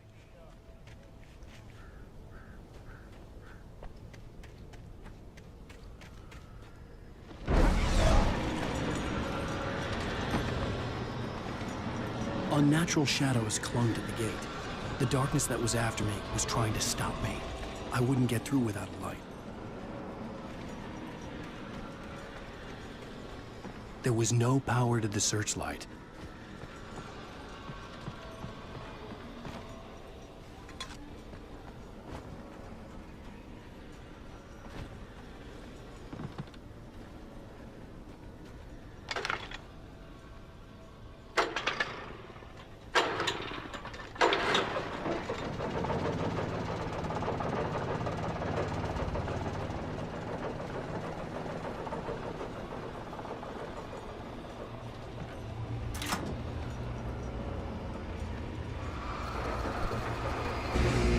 The old generator conked out.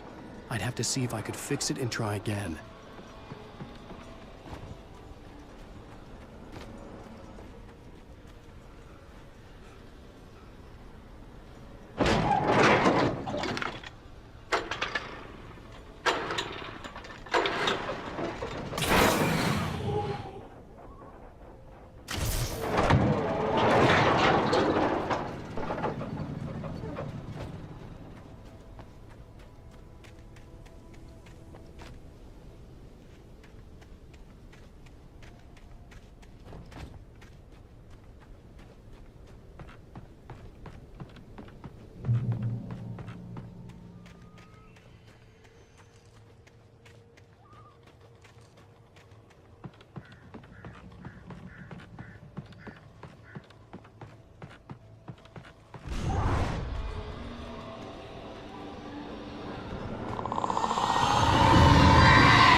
It took me a moment to recognize the flashbang grenades. They were an ideal weapon for my situation. Team 1, come in. Over. Team 1, this is Sheriff Breaker. Report. Over. Team 2, come in. I need a report. Over. Come on, guys. Talk to me. Come in, please. Over.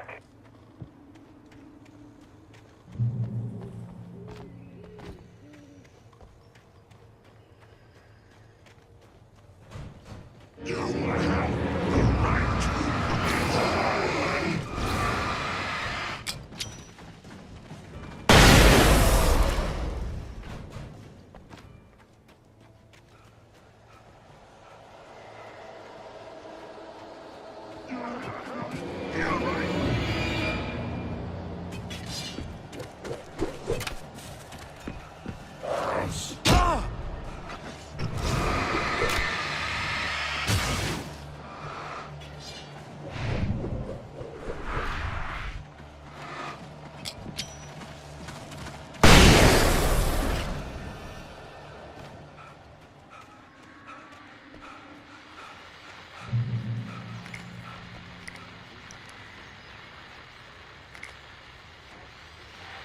And here's another call. You're on KBF-FM with Pat Maine. It's Milt Peabody, Pat. What's on your mind, Milt? Well, I live near the trailer park, Pat, and there's a big ruckus going on over there. Well, that's just up the road from me, too. What's going on, do you know? I don't know. endangered species you hold. You are under arrest. What's going on, do you know? I don't know, but there's a bunch of police cars.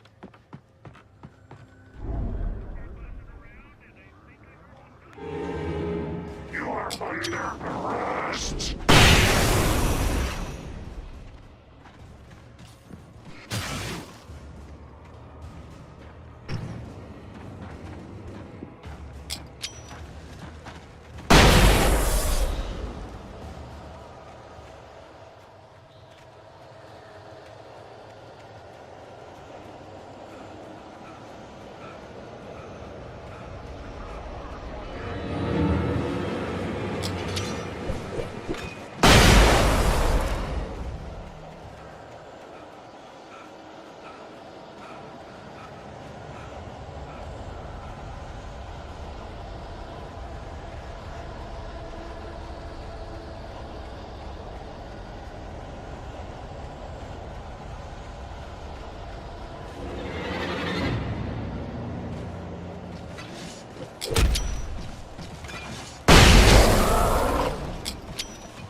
I hope Maine could lend me a car to get to the coal mine.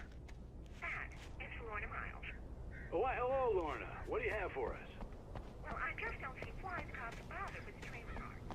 What do you mean?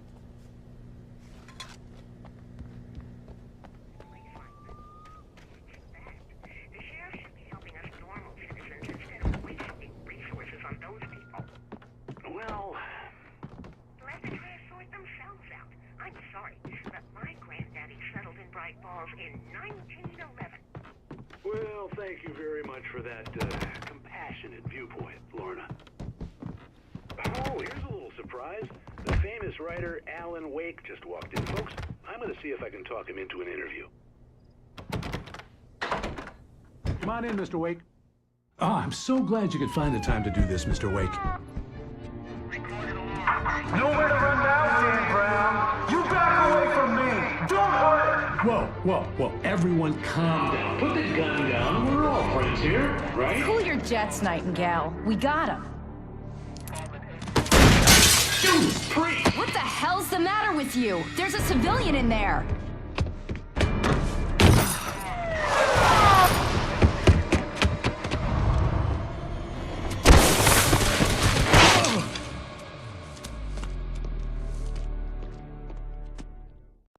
I'll get you yet, even if it kills me. You hear me?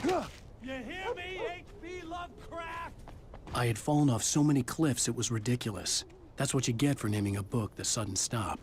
It was probably good I hadn't had the chance to tell Maine where I was going. I'd have to lose the cops and find my own way to the mine.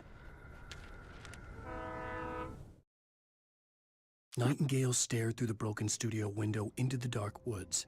He turned around, started to walk out, but Maine grabbed his arm. "Young man, you almost shot me. You don't shoot off rounds at people like that. What's the matter with you?" Nightingale shook his arm free, marched out. His cheeks burned with rage and humiliation.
There was no sensible reason for the power company work lights to be here.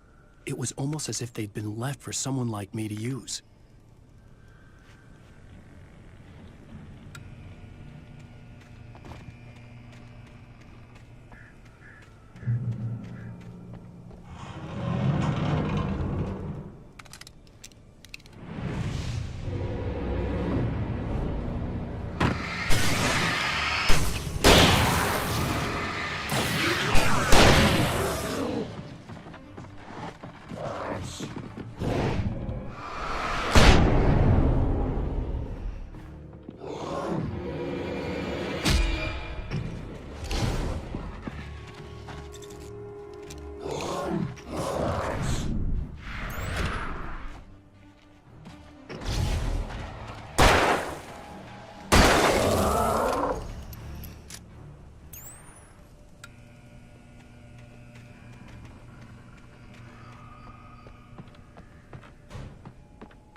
Sarah trusted her gut, and her gut said Agent Nightingale was an asshole. He felt wrong, and it wasn't just the smell of stale booze. It was in the way he flashed his badge, pulled rank, the look in his eyes when he wanted answers. Where was Alan Wake? What was this about an accident? Where was his wife? And most importantly, why did she let Wake go? He wouldn't answer her questions. Federal business was all he'd say.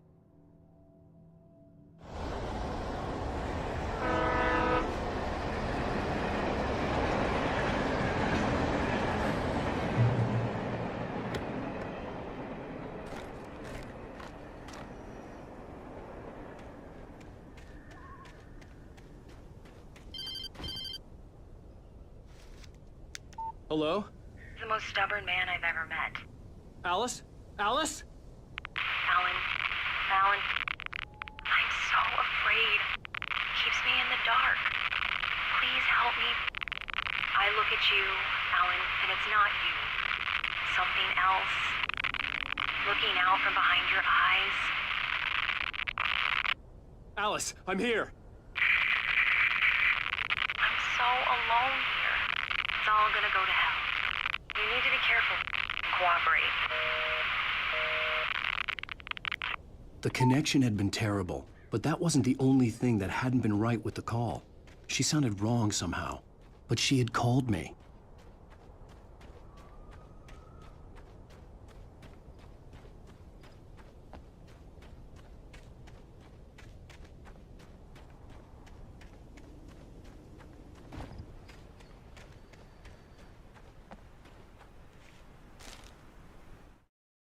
The pipe wrenched itself loose from the bridge's steel framework. Wrapped in darkness, it floated in midair, twitching. For a moment, I didn't understand what I was looking at. The heavy object lurched at me with impossible force. I threw myself out of the way, but just barely. When I turned my flashlight on it, it shook in a dark rage before it flew at me again.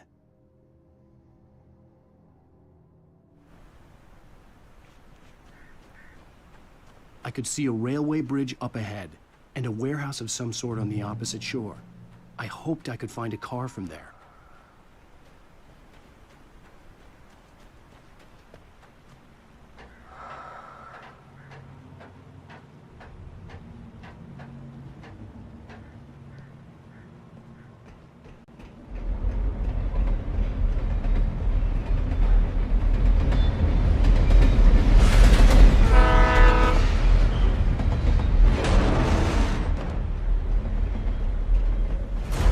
That was pursuing me was growing stronger, and it was taking over everything in its path.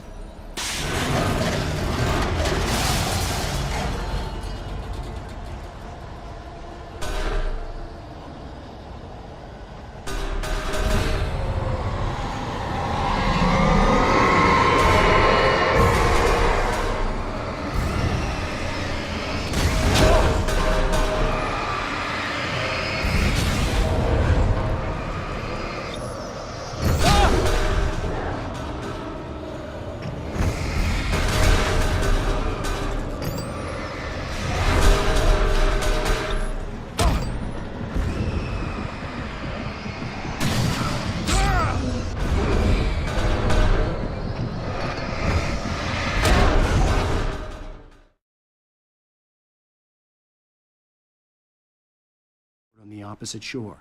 I hoped I could find a car from there.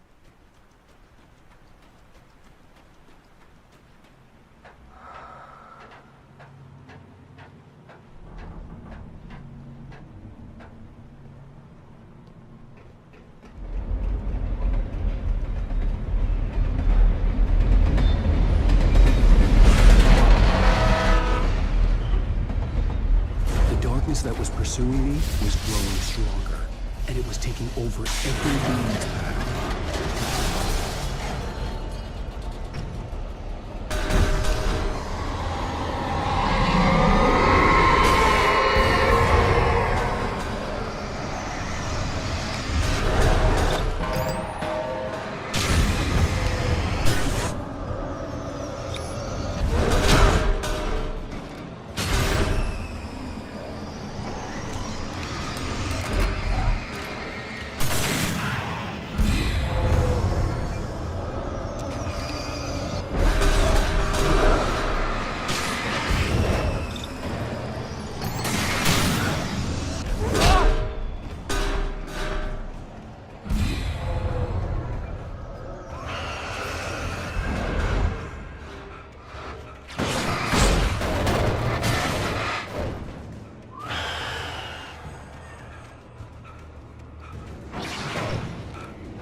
I slammed the door shut right in his smug face. He pleaded for me to open the door. True to form, the asshole actually thought I would obey. I had no sympathy left, no guilt either, not for him. I took a moment to savor the scream. I bet I had a smile on my face. It was all that I had time for. The dark presence was inside the lodge with me.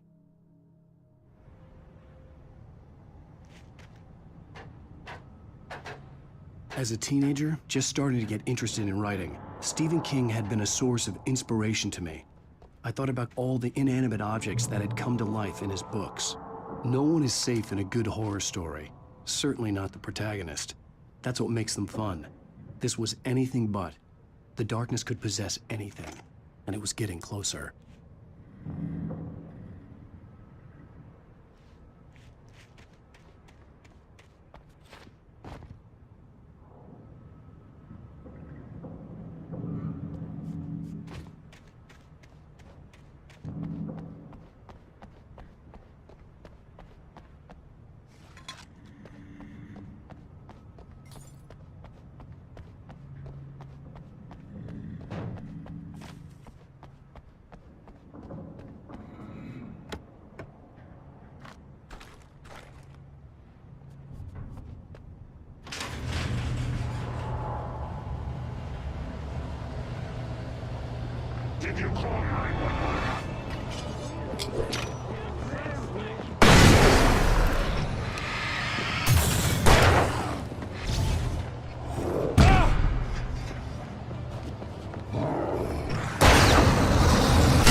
The darkness surged towards me, sucking everything loose from the ground into its depths, tugging at my clothes.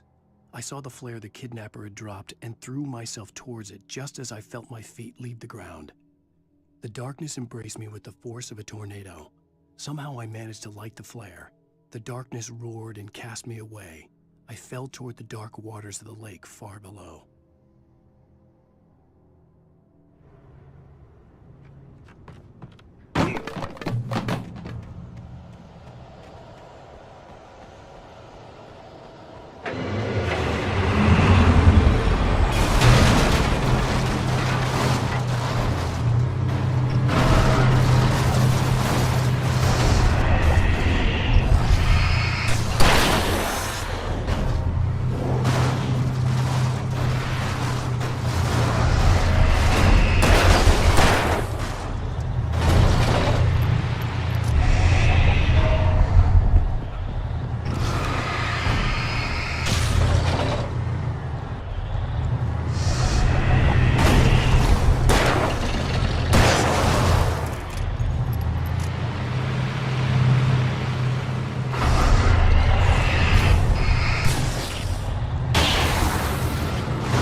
I had never been this glad to see the sunrise. I had a couple of hours to get to the coal mine.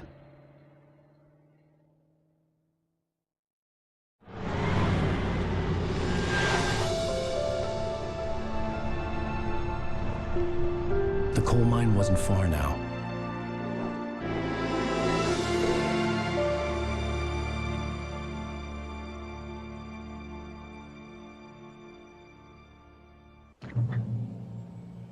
Today, I would meet the kidnapper, and he would give me Alice. I wouldn't give him any other choice.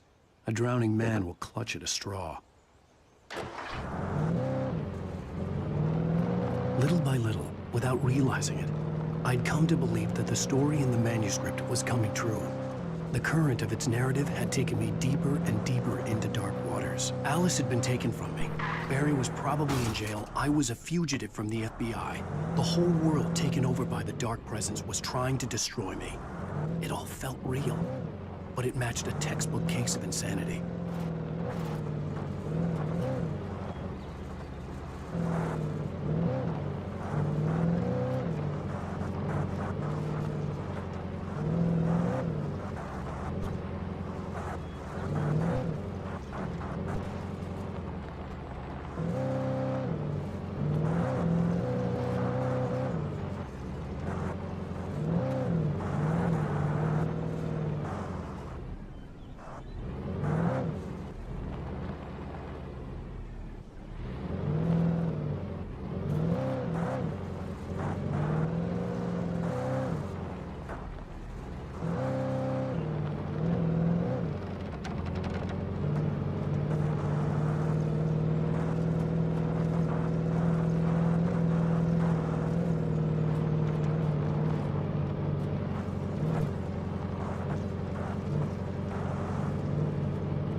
For Mott, spying on the writer on the ferry had been a disappointment. His boss had made Wake out to be something special, but Mott hadn't been impressed. He'd gotten a good long look at the wife, though, and he liked what he saw. Mott had fantasized about goading Wake into a fight, but it hadn't happened. Still, he'd get his chance to see if the writer had anything in him. He'd been promised as much.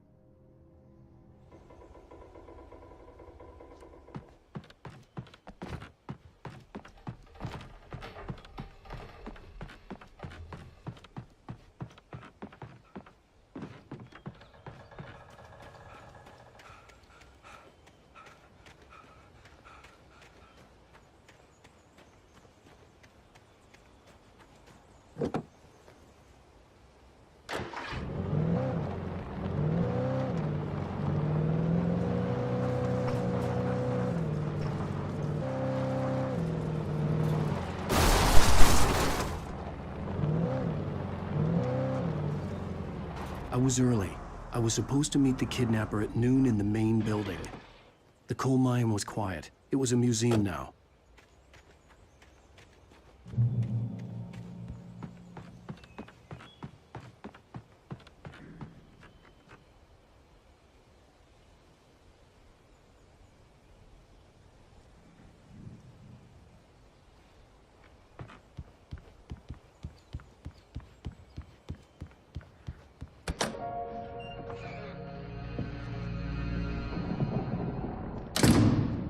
I didn't want to go outside. Cops had to be looking for me. The noon sun turned the place into a sauna. The day dragged on. Different scenarios ran through my mind. Ways of how I'd torture the kidnapper to get Alice back. Or the different horrible things he could have done to her. I imagined her dead. I had no way of knowing she was still alive. It was killing me. I was running on blind hope. It was all a waste of time. The bastard never showed up.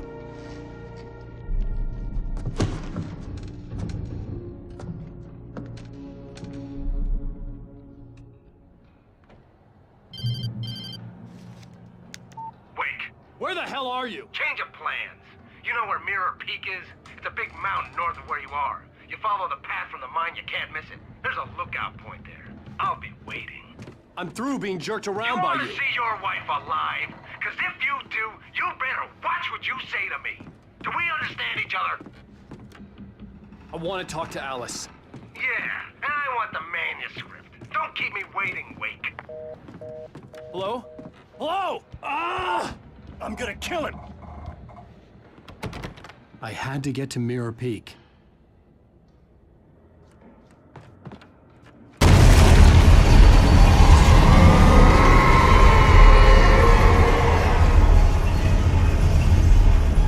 It was close. Maybe closer than ever before.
When Thomas Zane fell for Barbara Jagger, it happened fast. She was young, vibrant, and beautiful, full of life. He had never been a very happy man, and without any seeming effort, she had changed all that. Zane felt good for the first time in his life. Everything she did was another piece of a jigsaw puzzle he hadn't even known he'd been missing. And best of all, she made the words flow, strong and sharp. She was his muse.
The only way to reach the hillside ahead was to go through the building. I had to find a way to avoid electrocution.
Some of the Taken retained echoes of their former selves, but these were just the nerve twitches of a dead thing.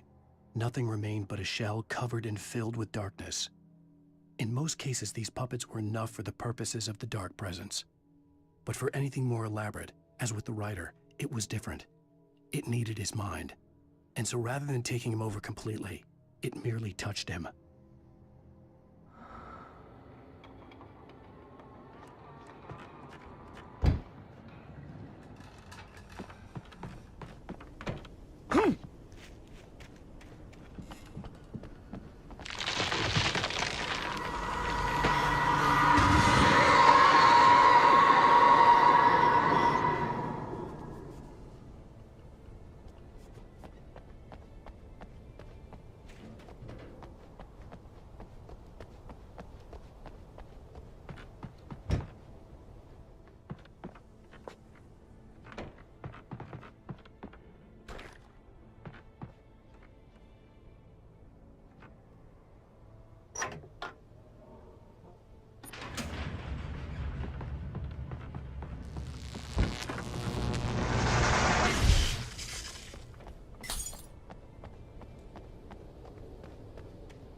There was no way the flashbang grenades were standard power company equipment.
I stared through the bars of the jail cell.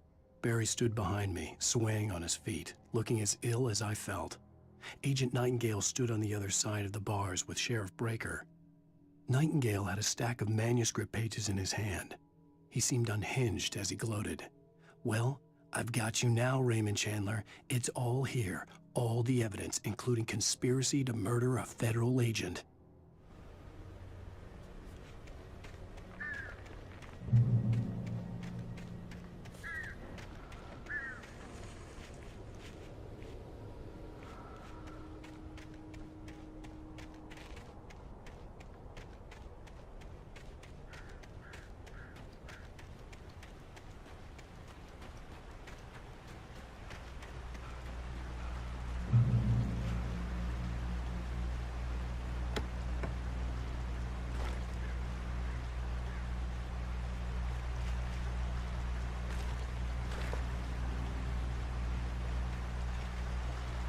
I had no real plan. I was going to give the kidnapper all the manuscript pages I had for Alice. If that wasn't enough, I'd hold him at gunpoint and make him talk.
The dark presence was moving ahead of me in the same direction I was going. A cold feeling settled itself in the pit of my stomach.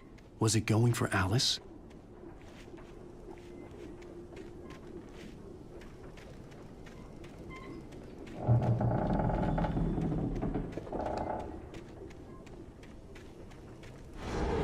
The graveyard shift may cause cancer.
The place was dead, a ghost town. Had been for decades, maybe a century.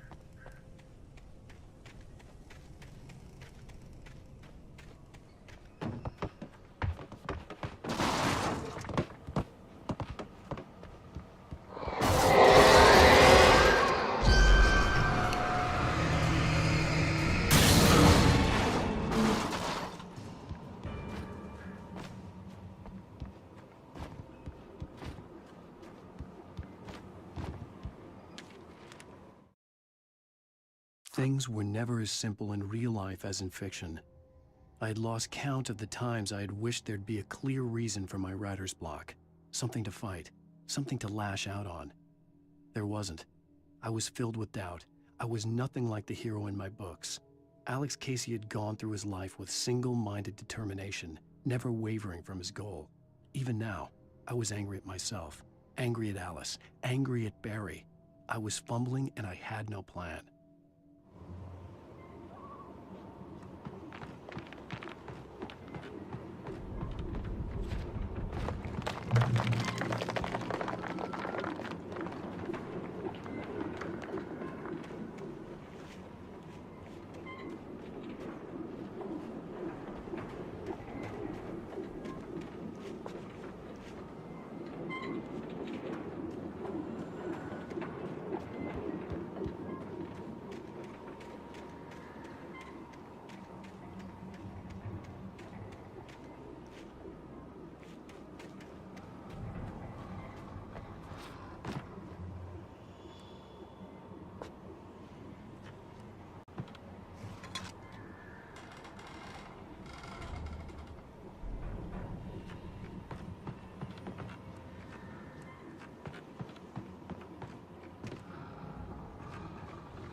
outside of riding is a struggle.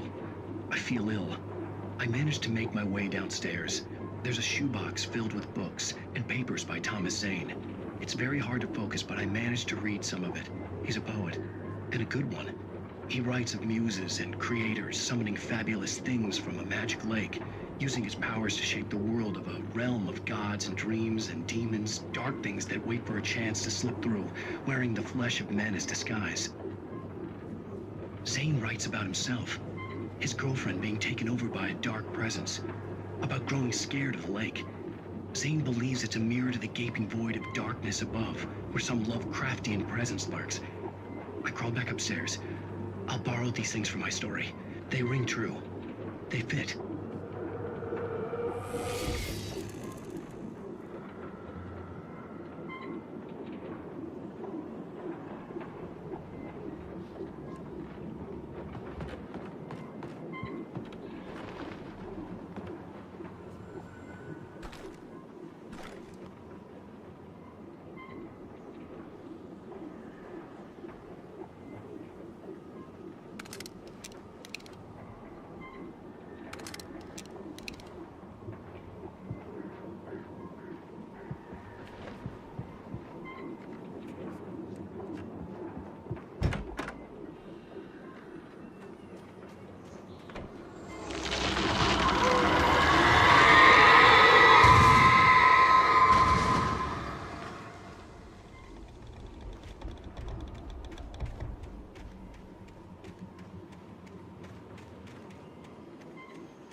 The kidnapper had sent me a text.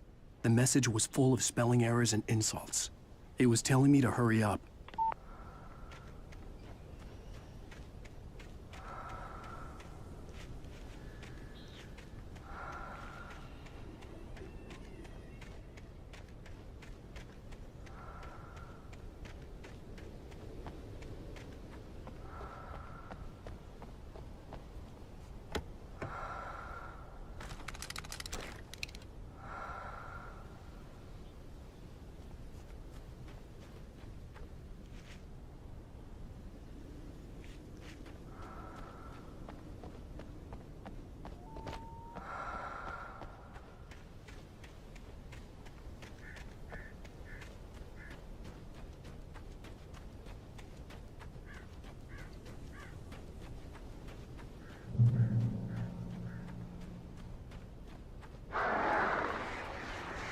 Birds.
Even behind the closed doors and curtains of his grimy room at the Majestic, the local motel, Nightingale could feel the locals' eyes on him, the unrelenting pressure of their judgment.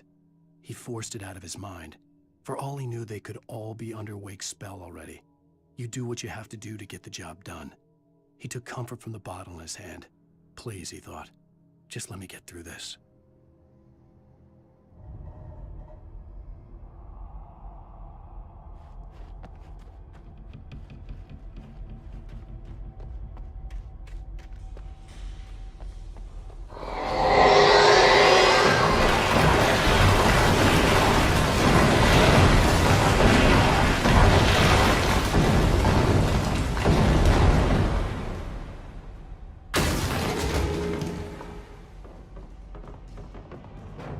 All accidents can't be prevented.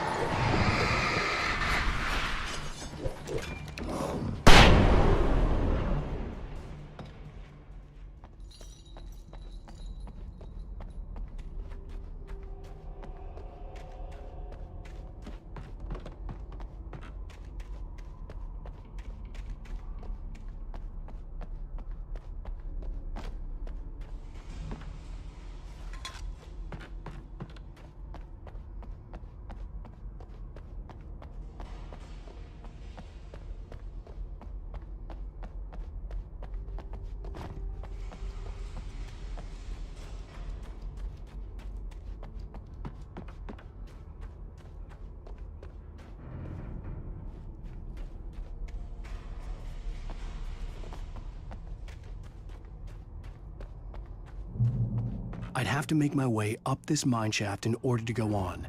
Maybe the machinery could help me with that.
Sweet, another cable car.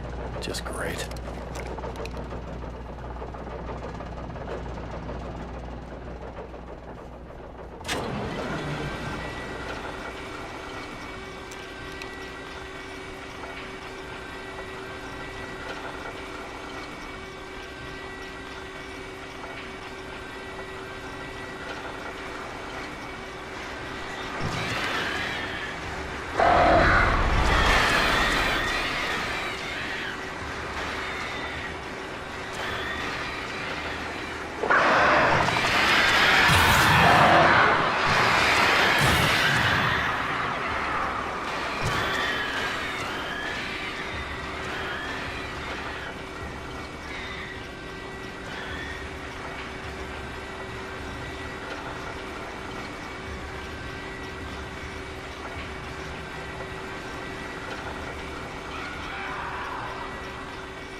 Shit.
Maud had checked all of Stucky's rental cabins.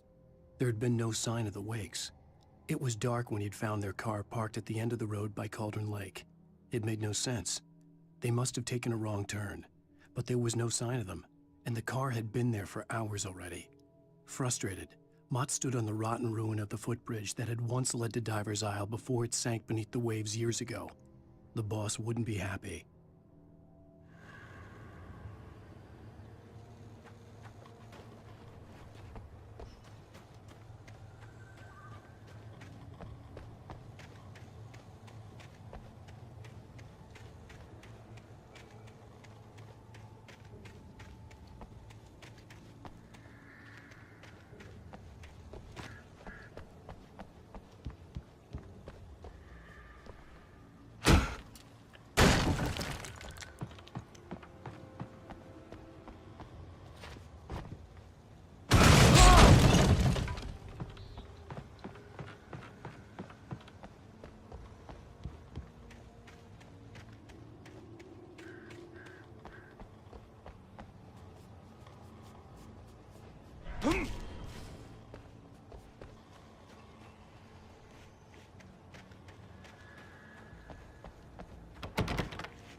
could see Cauldron Lake. I thought I could make out the spot where the island and the cabin had been. There was a light near it. It had to be a boat.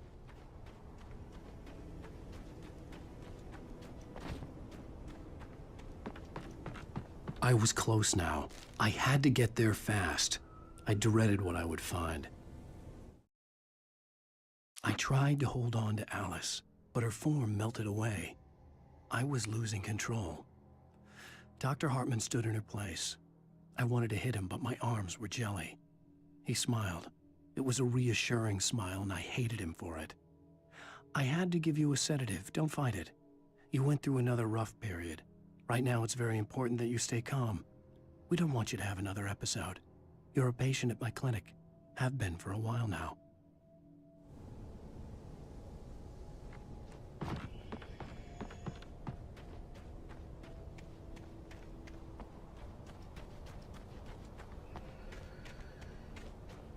Wait!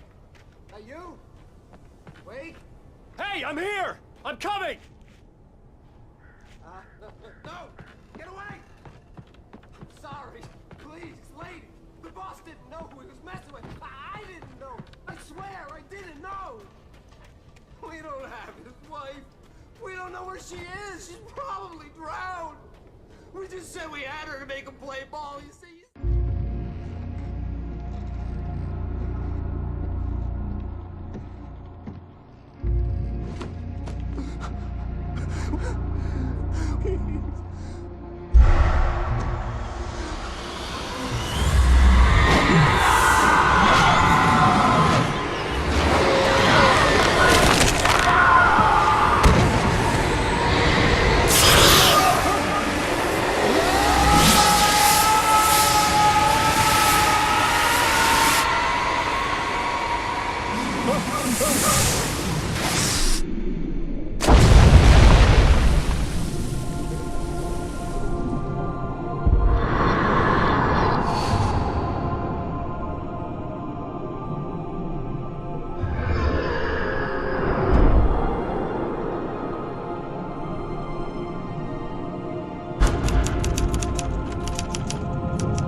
Previously on Alan Wake, I'm hunted by the law. Sheriff, Wake's running.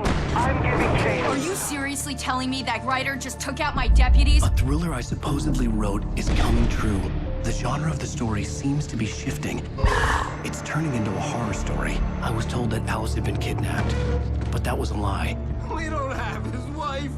We don't know where she is. Her purported kidnapper was eaten up by the dark presence before it attacked me.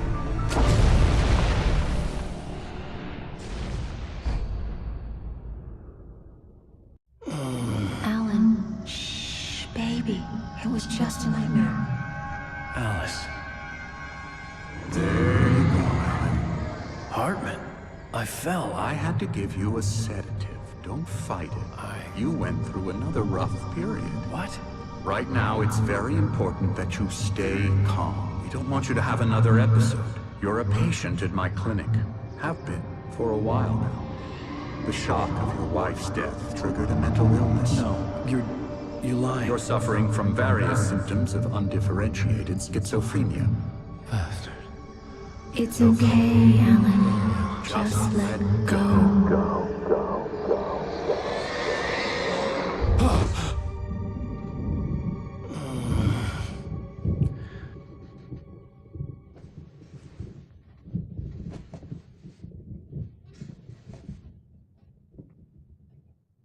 I felt groggy.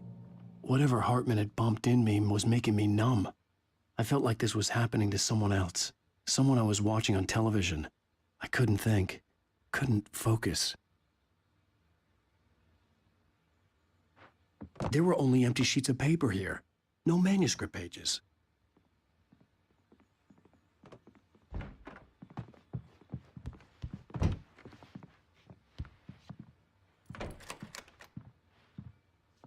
Good evening, Alan. Are we feeling better now? Feeling calm? Yeah. I see you brought your pet gorilla with you. So sure, I'm calm. I get the message. Loud and clear. Quite right. That's the spirit. You're being very brave, Alan. I understand you're confused. I would be more concerned if you weren't suspicious of me. I don't blame you for it. Big of you. Now, why don't you come with me? We'll reacquaint you with my clinic and go over everything you might have forgotten. Little walk and some fresh air? Yes, it will do you good. This corridor is for patients. Most of them aren't here right now. Jack took them out for a fishing trip, except for the ones who are particularly vulnerable, of course. I encourage creativity as a part of the recovery process here at Cauldron Lake Lodge. I specialize in treating artists. I bet you do. Splendid, Alan. I honestly believe we can get this thing under control if we work together. This way, Alan.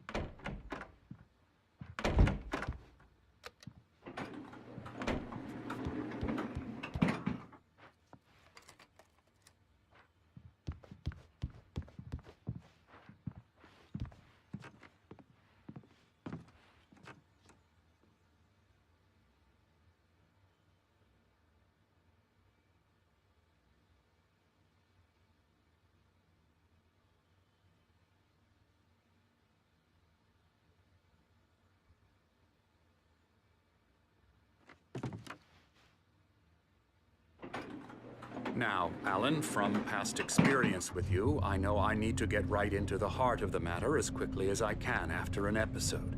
So I'm just going to say this. Alice is dead. No.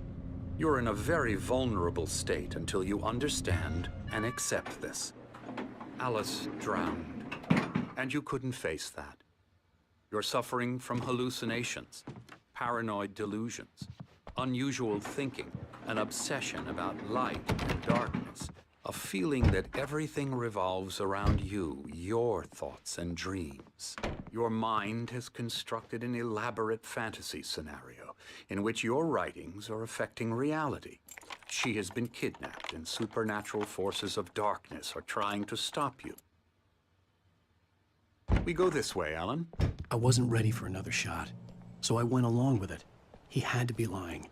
But under the influence of the drug he had given me, I had to fight not to believe his words. It's all in your head. You've been making it up. Apart from the tragic accident with your wife, no one has been killed. Your delusions are just a manifestation of your subconscious mind trying to protect you from the too painful truth.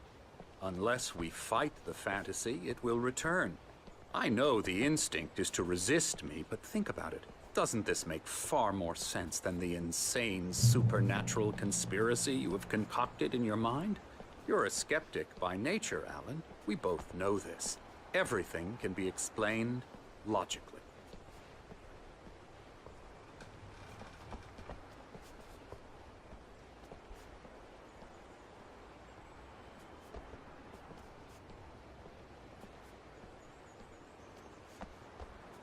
I never get tired of this view. Very inspiring, isn't it? Cauldron Lake spread below us. I could see Mirror Peak on the other side of the lake. I thought I could make out the spot where Diver's Isle had been when I arrived with Alice. Now there was nothing but waves. It seems there's a storm coming. Funny, I don't recall there being a mention of that in the weather forecast. Well, no matter. This way. Follow me. Alan, what I'm telling you is good news. Right now, we're in control. Every time you have a relapse, it gets more and more difficult to resurface from the dark depths of your imagination. Not surprising, considering your profession. Imagination is what you work with. After all your nightmares, this should come as an immense relief to you. If it doesn't, why is that? Because I'm lying? Or because you don't want to admit that you're not well? It's very natural for you to think of me as your enemy. It's part of the I illness. let him talk. After all, Hartman I'm the obviously one loved trying his to own bring you voice. out of the His world words you've echoed constructed madly for inside yourself. my head. But I dug my can't do nails it into by the palms of myself. my hands to stay You need focused. to work with me. Once you accept that, we can begin the journey towards your recovery. Come along. Let's go inside.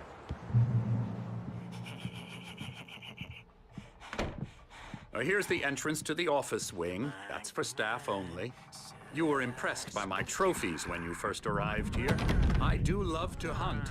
The great outdoors, man versus nature. It's wonderful stuff. Pretty damn wonderful, yeah.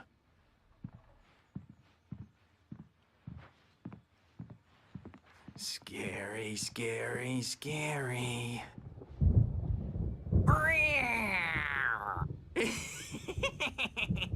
Emerson.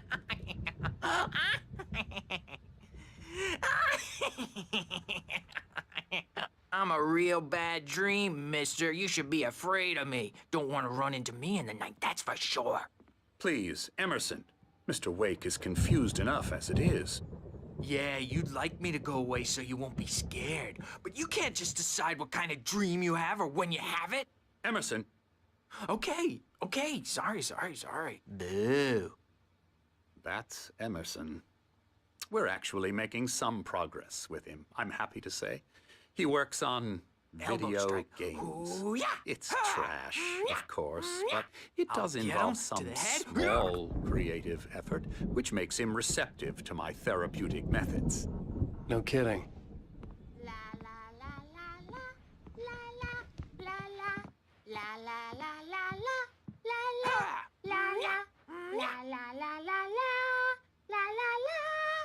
Now, you might have noticed the typewriter in your room.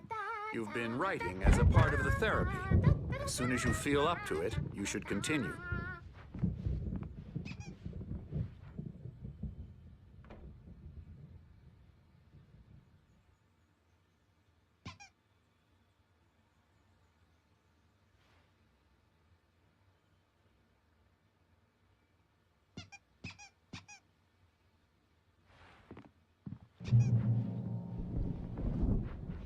My rheumatism's killing me.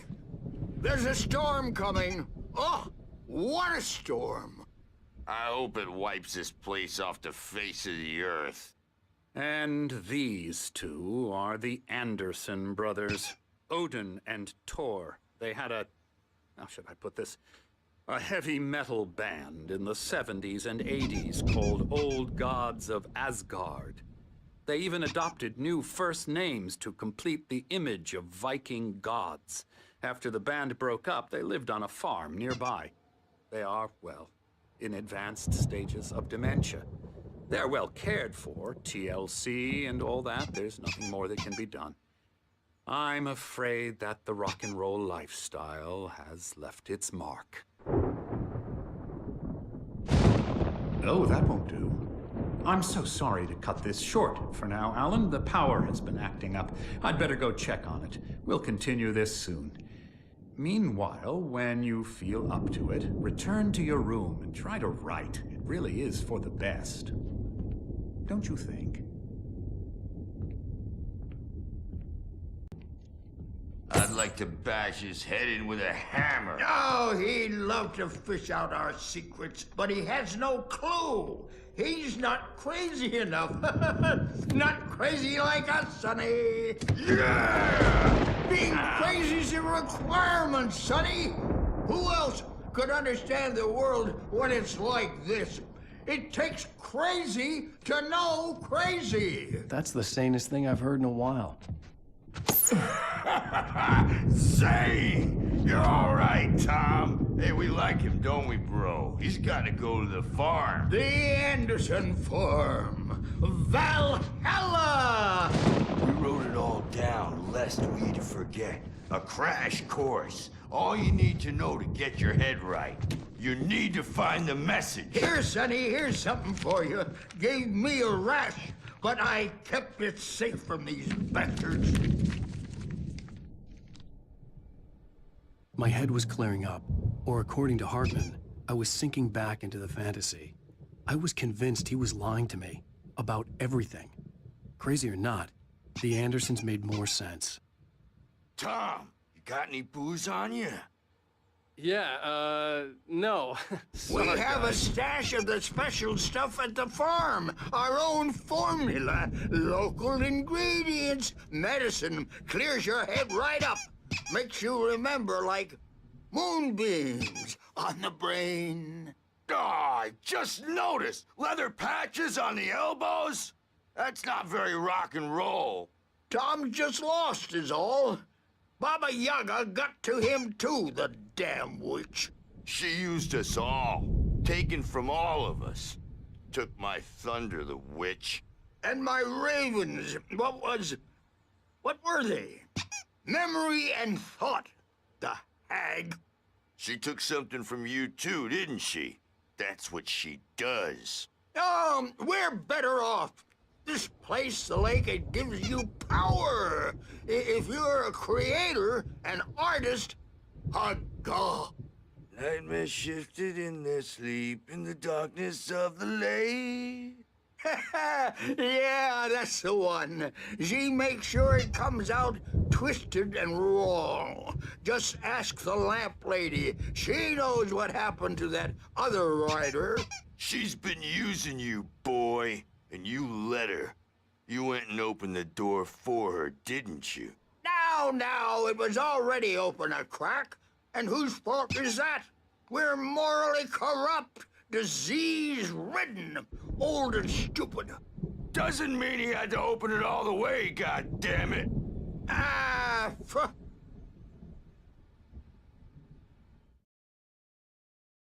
Zane could feel the poems, taking form, shaping things.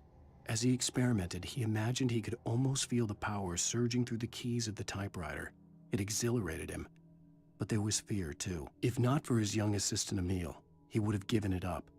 But Emil convinced him otherwise. He, too, had a way with words.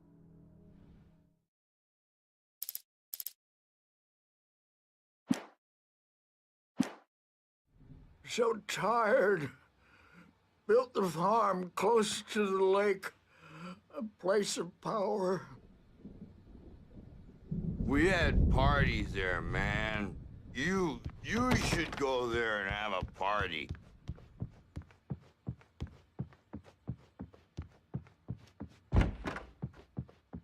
He's checking on it now.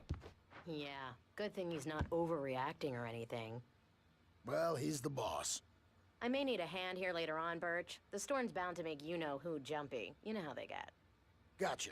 The doc's got me looking after Wake here, but holler if they get too rowdy. I'll do that, Birch. Hey, Wake, why don't you humor Dr. Hartman and give the writing a shot, huh? Typewriter's in your room. You can get to your room by those stairs, Wake.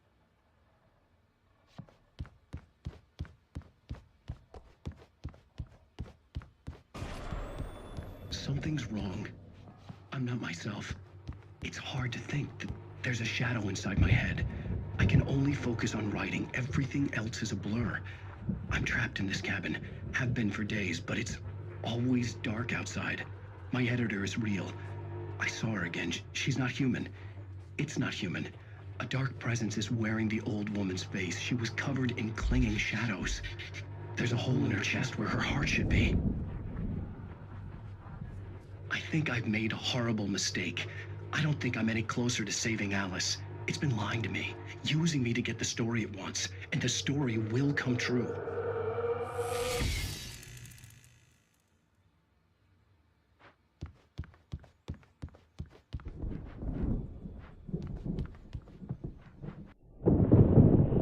The white glare of the blank page in front of me hurt my eyes. My hands began to shake uncontrollably. Everybody, calm down. Put that down.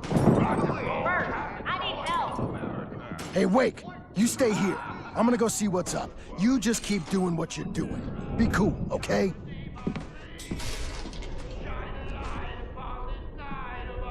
I didn't know what the chaos was all about, but it could be my only chance of getting out of here. Where the hell did he get a damn hammer? I don't know.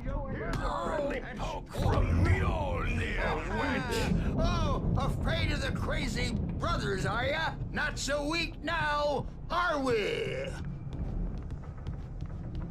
Well, things are unraveling fast, aren't they?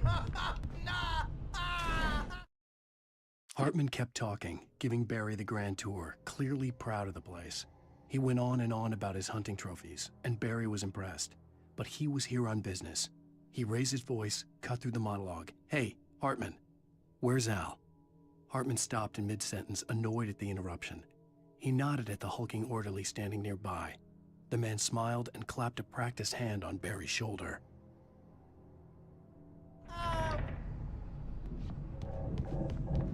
It's my store. I'm taking it. Sinclair looked bad. That wasn't a love tap. The crazy old fart hit her hard. If she was one of Hartman's goons, she had it coming. I could get the key to the office wing from Sinclair. Come out and face the I music. had to get to Hartman's office. He had taken all my manuscript pages. That's where he'd been keeping them. Maybe you could come out and beat our wrinkled adult diapered asses for us, since you're so tough for it. We were on the road, man. You think we... Let me out of here! The photo on the wall caught my attention. In it, the clinic staff was standing outside the lodge. I knew the man next to Hartman. He was the kidnapper. Hartman had been playing me all along. I represent a celebrity. They'll be looking for me. Oh, that's how you want to play it? Is that how you want to play it? Really? Okay, that's how we'll play it. It'll be hardball all the way. Jerk, seriously, man, I'm willing to forget the whole thing if you let me out now. Barry? Ow! About time! Barry, man, am I glad to see you. We need to get to Hartman's office. It's right next door. You okay? Yeah. I mean, no! The cops found me at Rose's trailer, but they didn't hassle me too much. I'm obviously a victim in this, and I demanded to be treated as such. Or else I'd sue their asses. Speaking of asses, that vet gave me a real hard time, but I had no clue where you were. That guy's crazy, Al.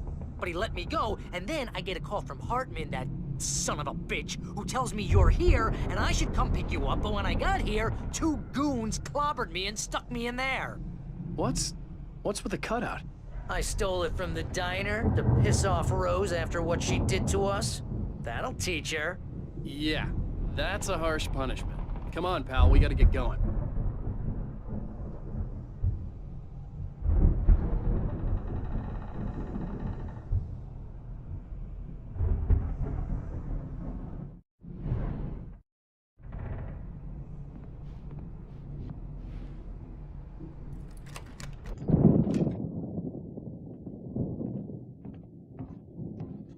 These were all the pages I had on me. And more.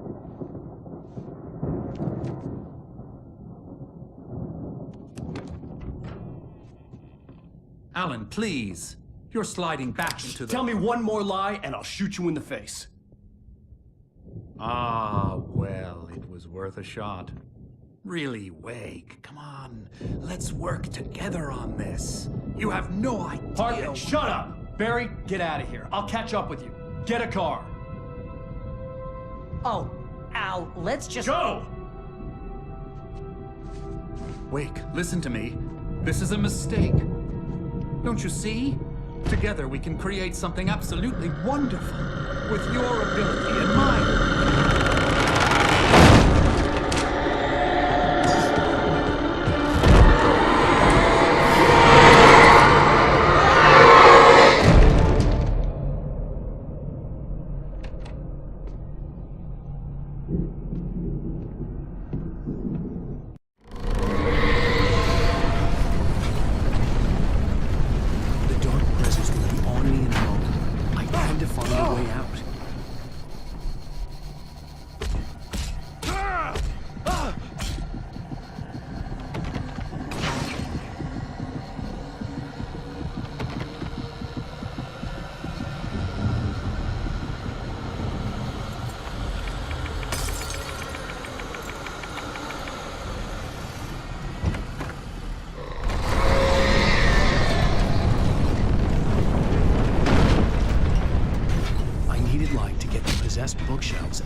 There had been a generator and a work light on the balcony.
Hartman knew he was no creator.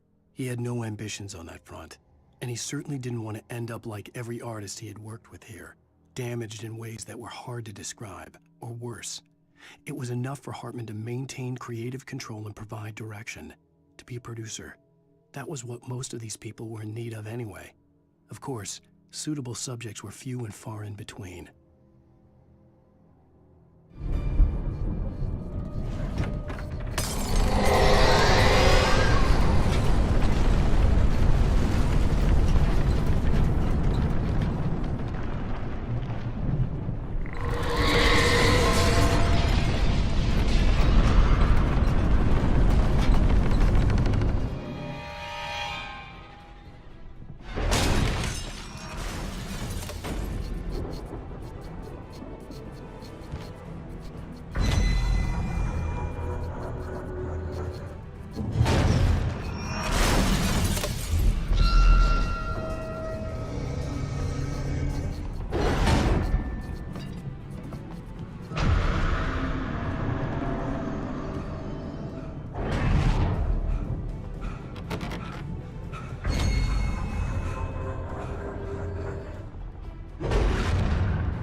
Found the car, but the gate's locked. You're gonna have to go through the hedge maze over there.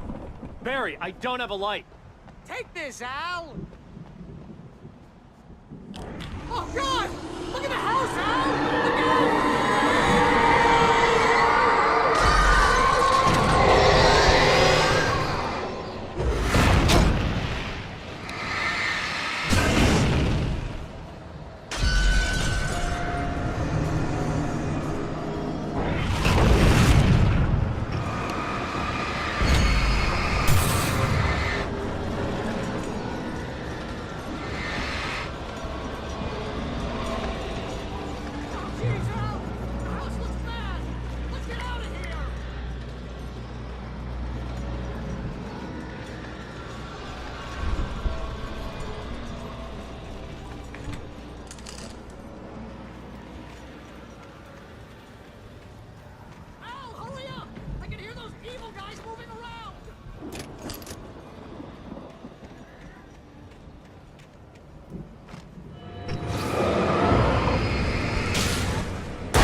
I stared at the Viking paraphernalia that littered the area, surrounding an unlikely centerpiece. A full-size stage complete with an impressive sound system with all the trimmings, including a dragon. It took a special kind of crazy to build something like this in a remote field. When the sky split open with a deafening boom and the music started blasting, it felt strangely appropriate.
Hartman hurried down the corridor. He had disliked leaving Wake when he was surely at his most susceptible to therapy.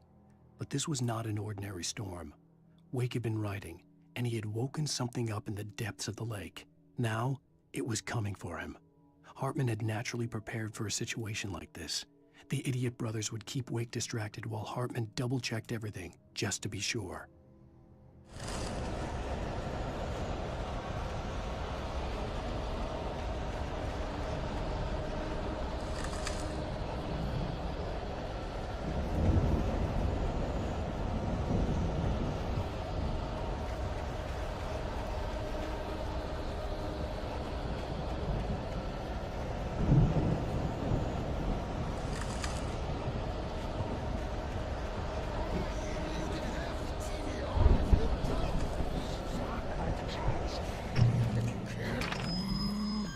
Channel, we turn it off. We don't want any fighting. It makes people sad.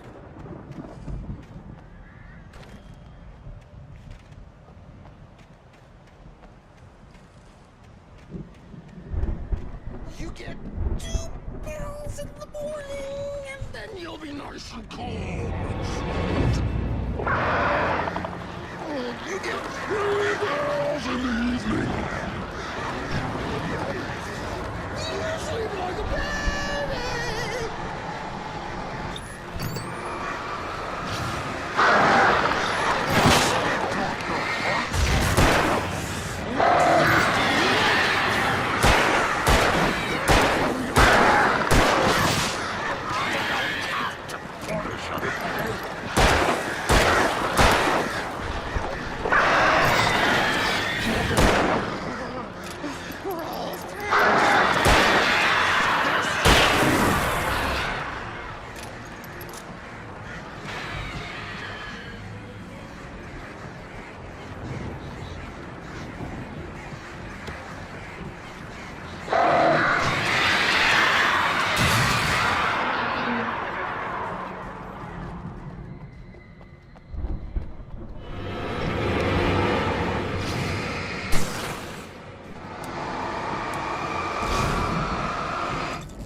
Mott knew that Wake was smarter than him.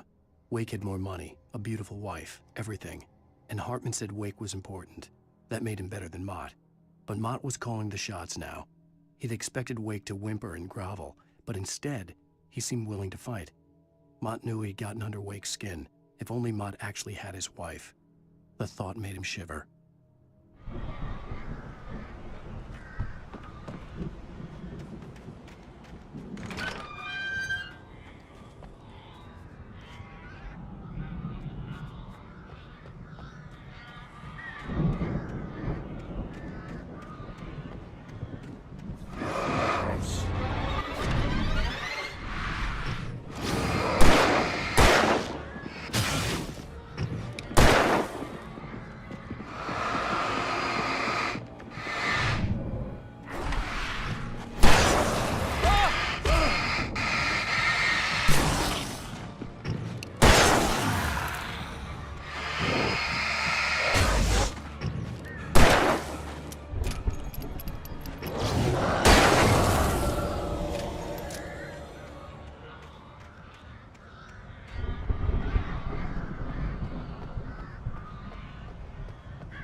Hartman watched as Wake's features slackened.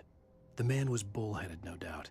Even lying on the bed, he'd almost broken Hartman's nose the second time. But with a little time, he could break Wake down, give him proper direction. Wake was easily the most promising subject he'd had. Well, since Tom, really. "Sleep well, Alan," Hartman whispered with a smile. "Let me take care of you." He sniffed hard to clear his throbbing nose, swallowed blood, and barely tasted it.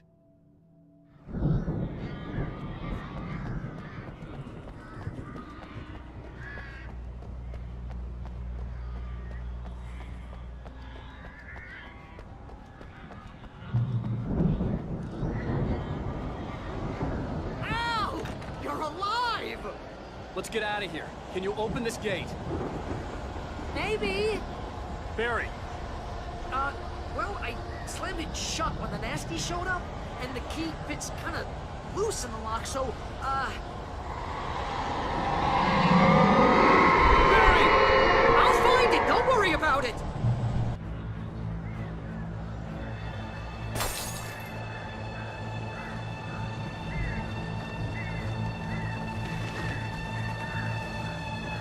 Hurry up, Barry! I'm on it! I'm on it!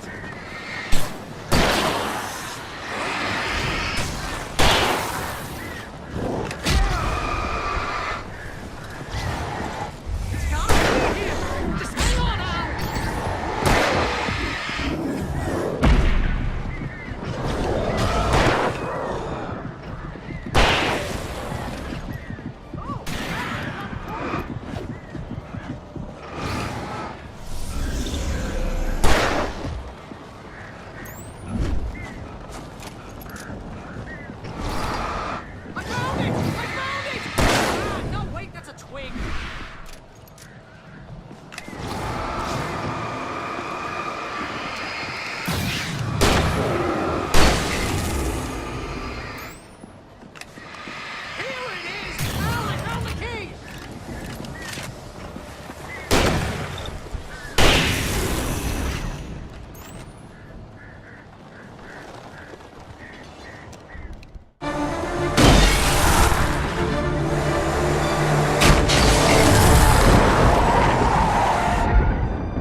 nearest "You're now leaving Bright Falls. Come back soon" sign. We're going to the Anderson farm. I knew you were gonna say something like that. You know what? You owe me big time for this. When this is through, if we make it, I don't care what anybody says, I'm done with darkness. You're gonna buy me a tanning bed as a gift, and I'm gonna live in it.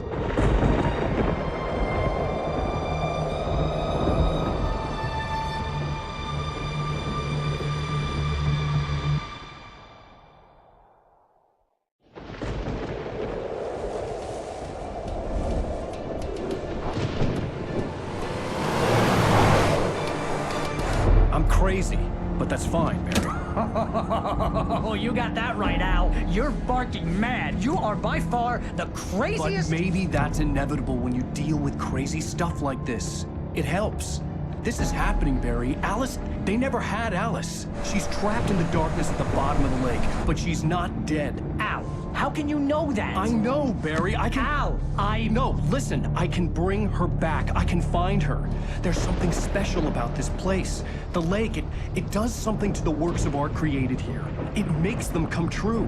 But there's a catch. The dark presence, whatever that thing is, twists it to its own ends. That's why all of this is happening. It's using my manuscript to take over everything. Al, I believe you. It happened to Thomas Zane before, it happened to the Andersons. I believe you. Crazy or not, you're not delusional. Weird shit's going down. That's a fact. I'm on board, man. I'm with you. The Andersons knew about it, but they were too far gone to tell me with all the drugs they were on. But they wrote it down. There's a message somewhere at their farm, Barry. We just need to find it. Look out!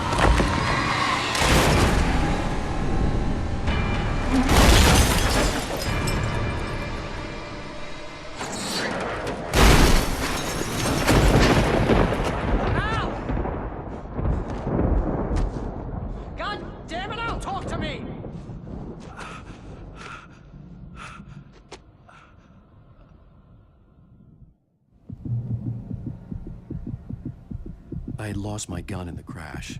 Barry was nowhere to be seen.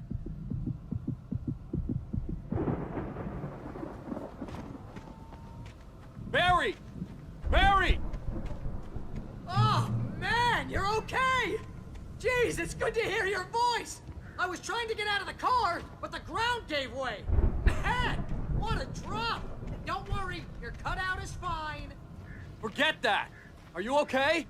I hit some bushes, didn't get a scratch. There's no way you can climb down, though. It's like a sheer wall. Al! There's something moving down here! Barry, it's a take-it! Use a flare, Barry! Yeah! Barry, are you all right? I'm good, Al! I'm great! Guess you never messed with anyone from New York City before, huh?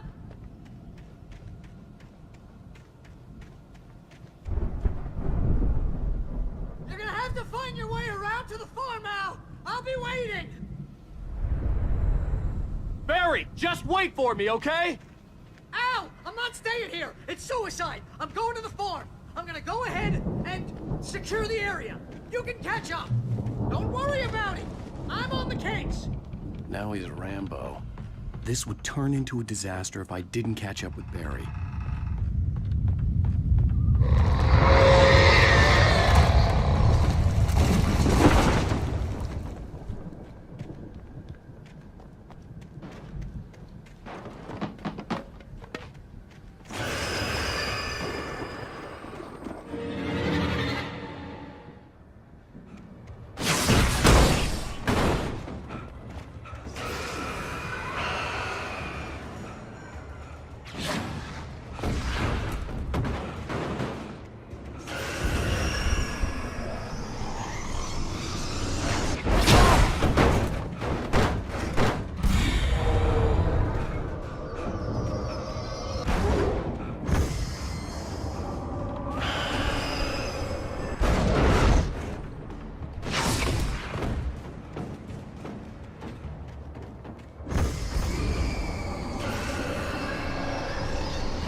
shadows crawled over the gate. I needed a light to destroy them to get through.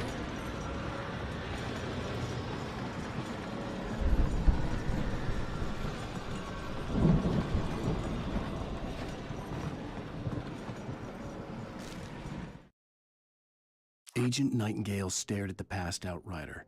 The man was sleeping off one hell of a night. Nightingale felt a stab of envy at Wake's oblivion, but he had a job to do. He put the gun to Wake's head and almost became a murderer. His hand shook and his throat felt tight and dry. Biting his teeth, he tried again to pull the trigger. He lost the nerve. Wake stirred. Nightingale would have to settle for an arrest.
I could sense the movement in the woods ahead. Facing the enemy without a weapon was dangerous, but I had no choice.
A car was driving away from the farm, headed in the same general direction as I was. For all I knew, it was Barry, caught in the consequences of leaping before looking.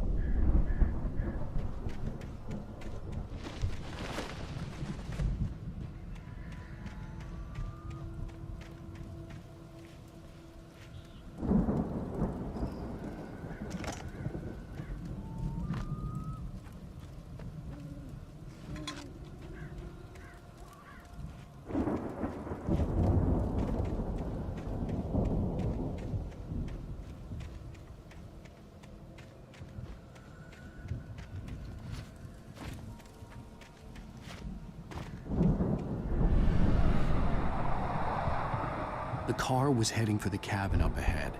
It wasn't far. If it was Barry, I would see the damage soon.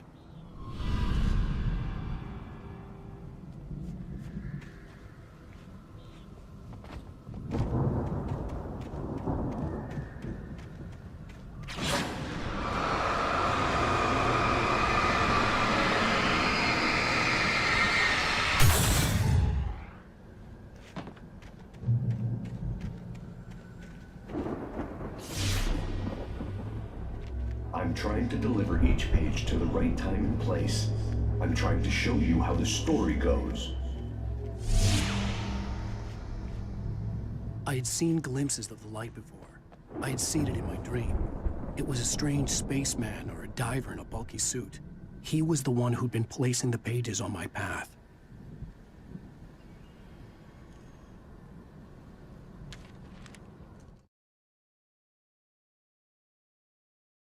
Hartman followed the fall of Alan Wake with his binoculars.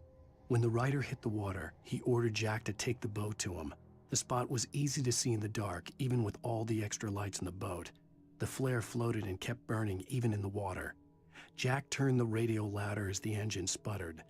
The music was rough and clanking, something the Anderson brothers would no doubt have enjoyed. But Hartman chose to ignore it. Wake was finally within his reach. The dark presence followed the choreography laid out to it in the manuscript, growing stronger and stronger, moving like a storm from one scene of destruction to the next. But it was still bound to follow the story and chained to the dark place it came from. When the story reached the end it longed for, it would finally be free.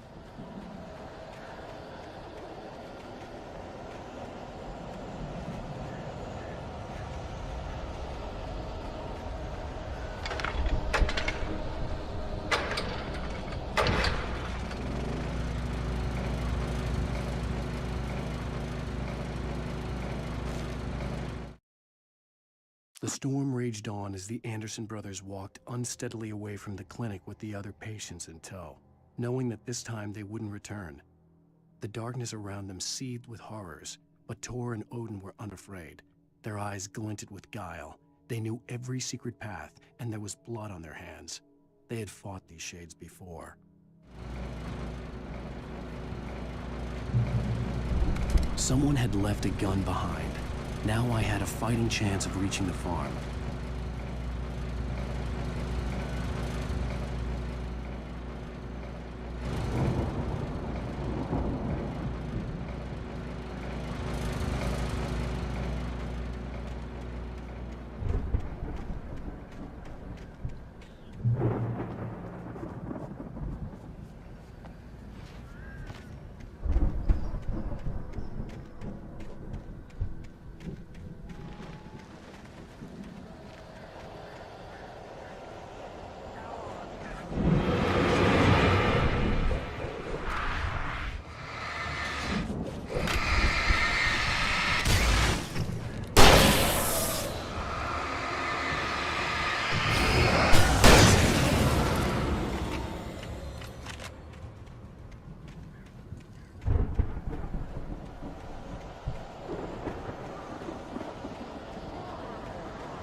could see the car, but there was no sight of the driver.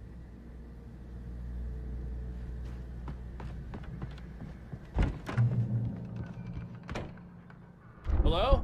Anybody here? Barry! No! Danny, you're not! Please! What are you? No! Don't! I'm sorry!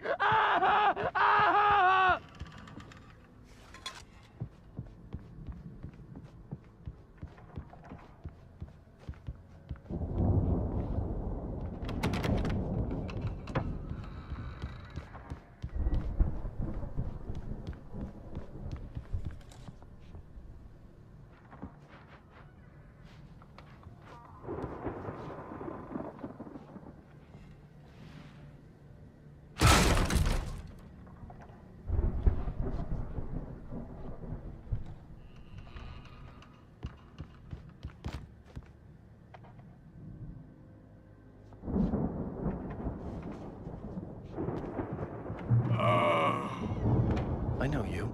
You were in jail the other day. I went to the farm again for the moonshine, you know? It makes you see. They're not gonna miss it. They're in the loony bin. But my buddy, Danny, I lost him. Something's gone wrong with him. It's not him. Like a real bad follow-up to a real good movie. The best friend's suddenly bad guy who wrote this crap anyway.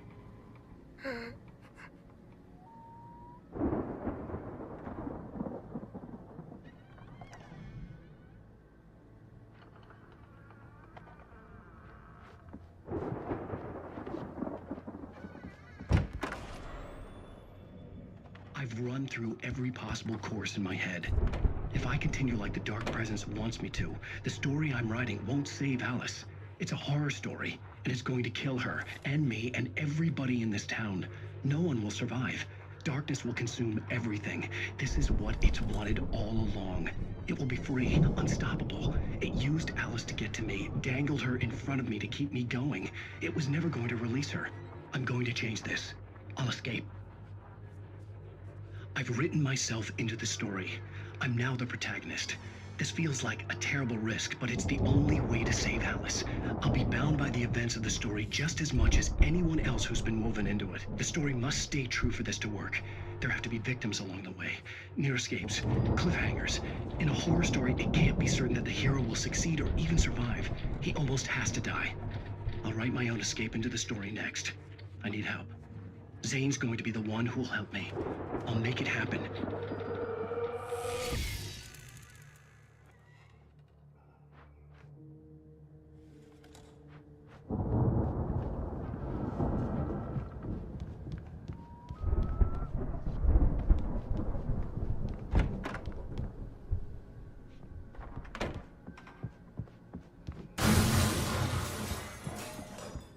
Files are intense.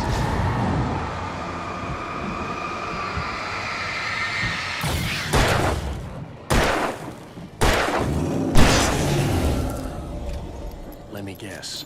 Danny, huh? The front door was locked.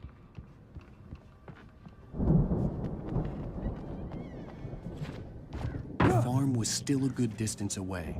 I'd need a car to get there fast. If Barry wasn't up here, he was probably in trouble down at the farm. For a moment, I felt bad for doubting him. After all, I'd made it this far myself. But Barry was Barry.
I'd known the brothers used to be some kind of rock stars, but it hadn't really sunk in until I saw the stage.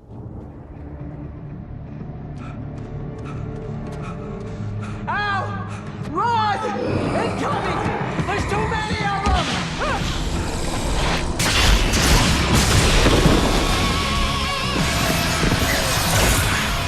God damn!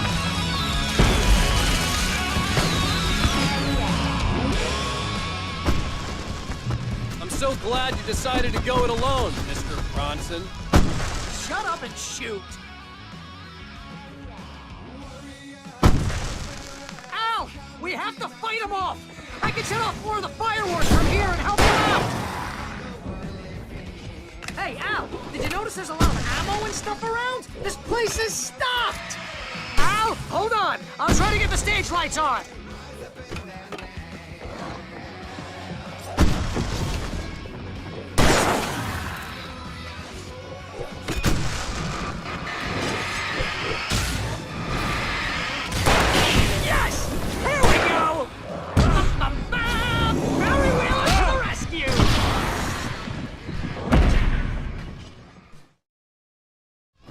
So glad you decided to go it alone, Mr. Bronson.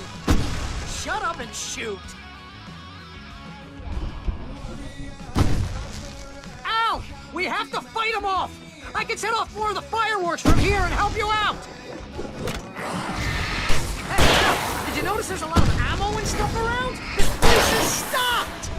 Al! Hold on! I'll try to get the stage lights on!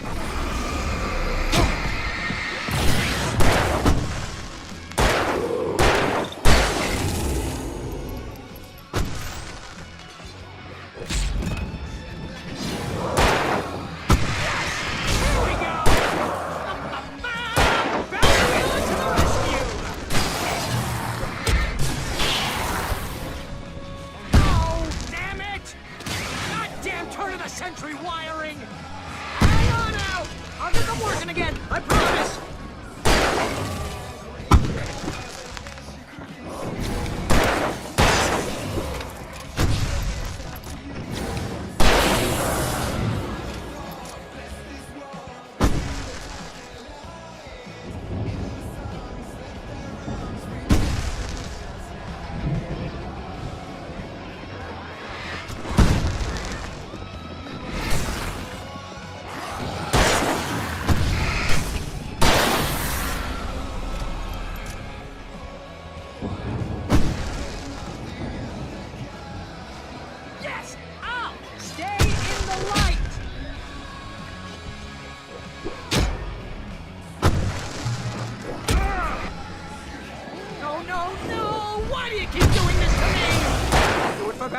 Please, please!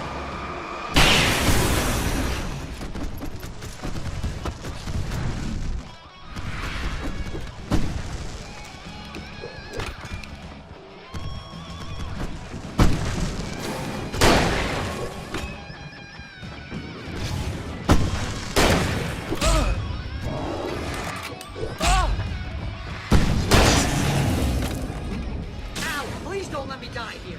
Although if I buy it, this is pretty much how I always wanted to go out. Rock and roll! Woo! Al, this may be the most awesome moment of our entire lives. They are trying to kill us. That's the highlight of my life? Really? Children of the Elder God! Enjoy it! God damn it!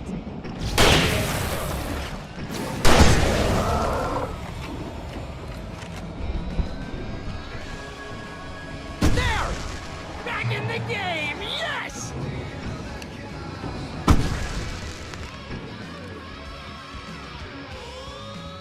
Oh, can I do this?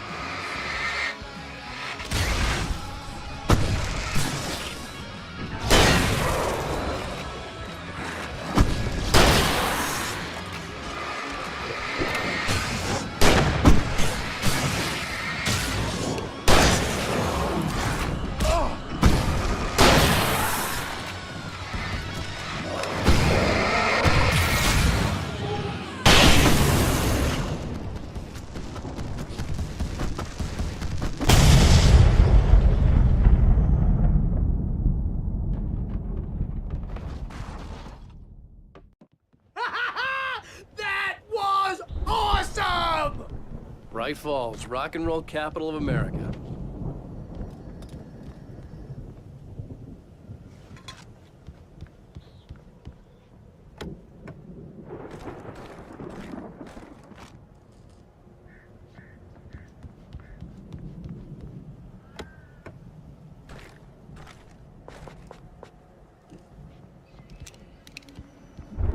Hey, Al! This way to the farm!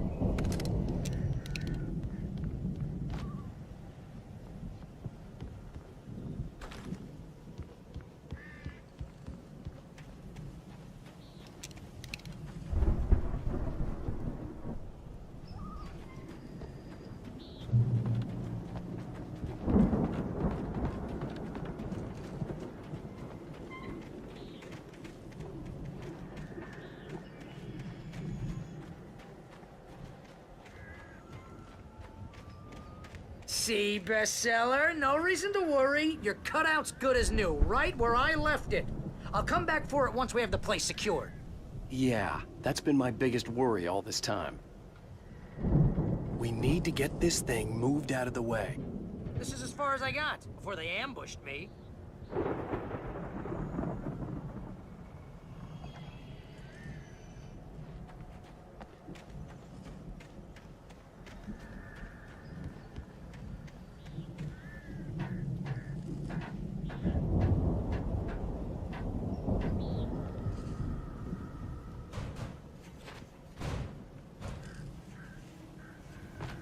Hey, I think Alan Wake here has something to say. What's that, Al? Ooh, I'm Alan Wake. I'm always right about everything. And if I don't get my way, I'll sulk all day long. I'm always intense and moody. It makes me very attractive and mysterious. Right now, I'm just standing here because I need my best friend Barry to carry me. But that's okay. I can just take him for granted. I think I see what you did there. Yeah, it was pretty good. You want me to do my imitation of Barry Wheeler? No? Thought so.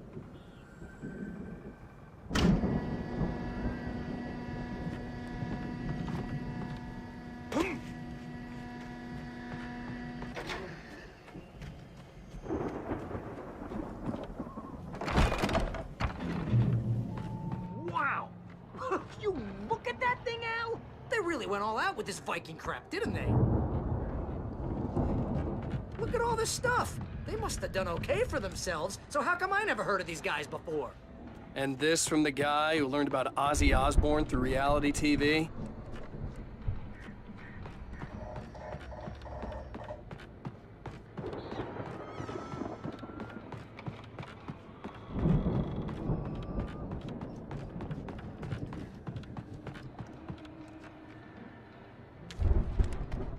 It's 1976. Madness reigns at the Anderson farm.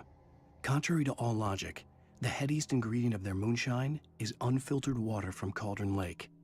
The Andersons feel like gods. Odin can't stop laughing. He contemplates cutting his eye out.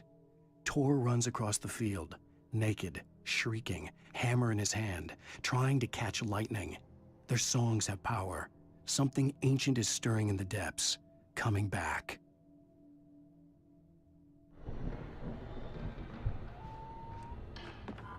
The Viking boat looked imposing, almost like a battering ram.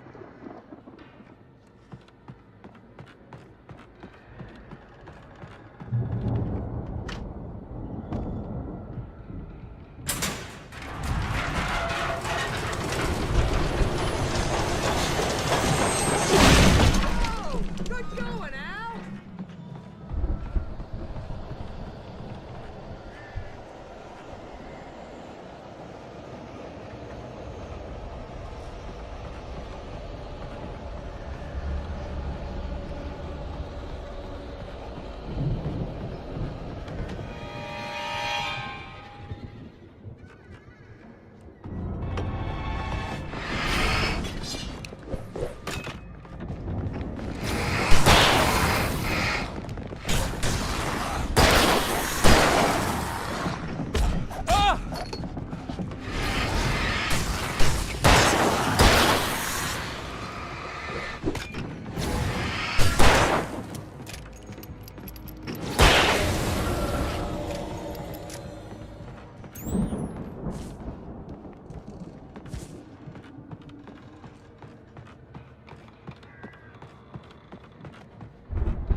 all spend a third of our dreams in its soft embrace. Dreams in a way forcing themselves into waking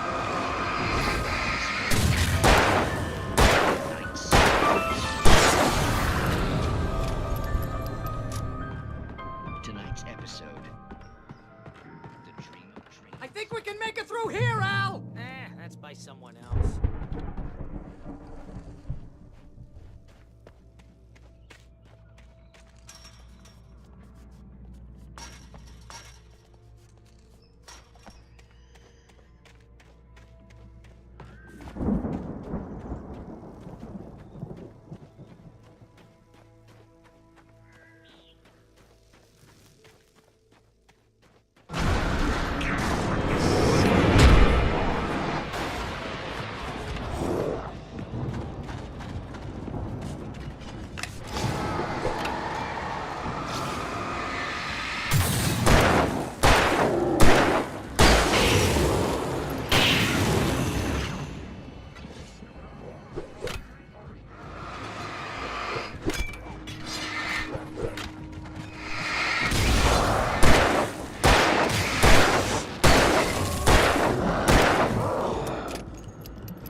Wow!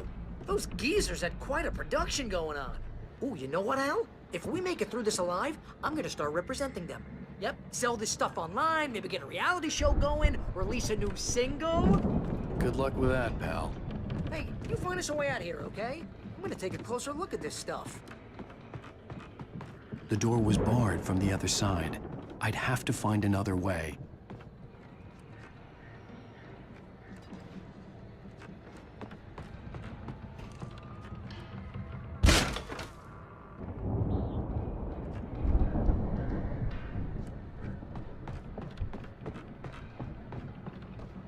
Be careful, Al!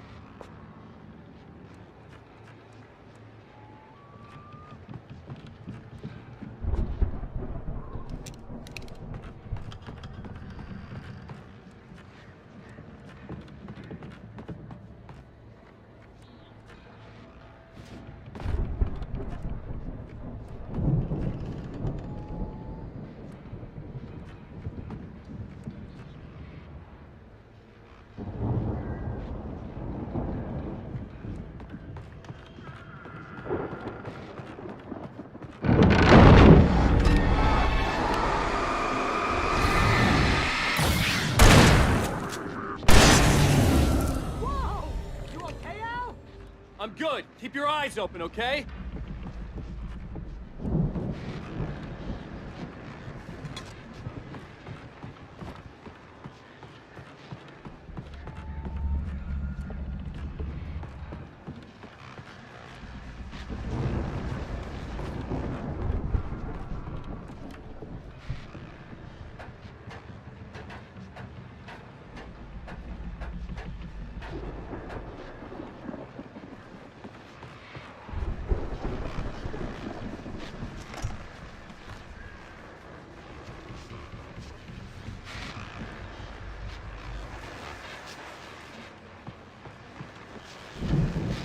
As you regular listeners know, I tend to work through the night, but I'm not the only one. Deputies Mulligan and Thornton are taking a couple of moments off their busy schedule to join me here in the studio. Boys, how busy are you now? Deerfest is almost here, isn't it? I bet that keeps you in business. Pretty busy, yeah.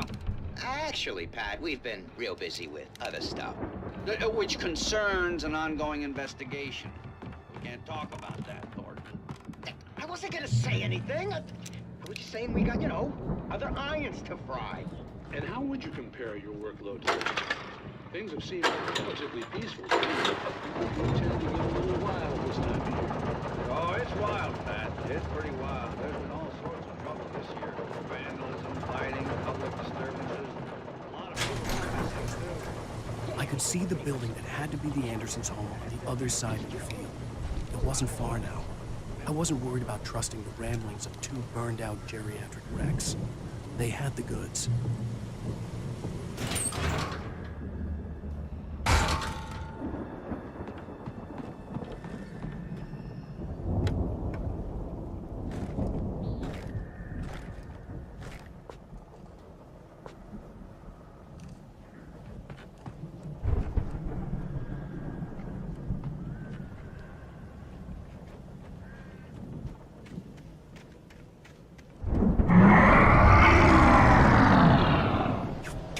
Kidding me.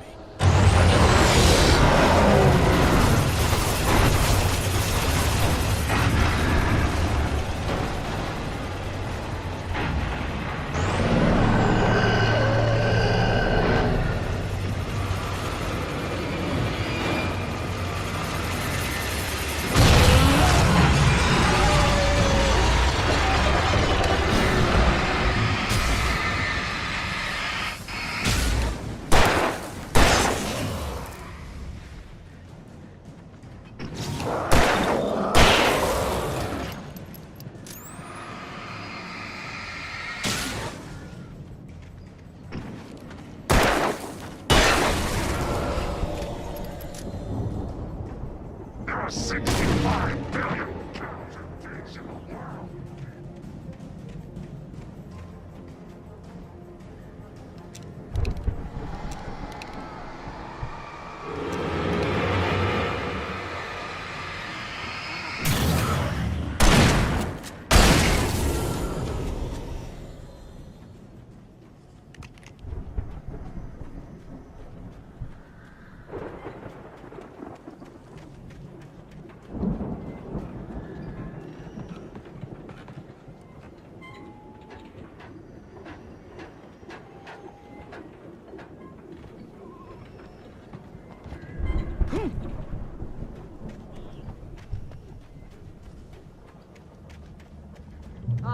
Al?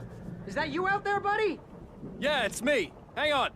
I'll try to find a key to get the door open. I had to find a key to get Barry out.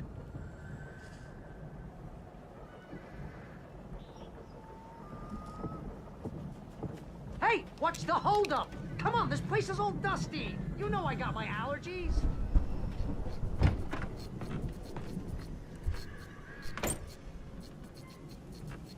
Come on, Al, open the door already. Seriously, I don't like it in here.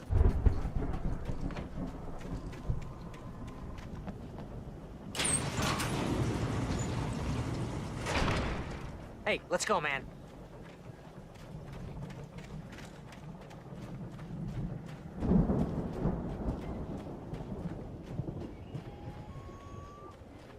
I think we're gonna have to work together to open this gate out.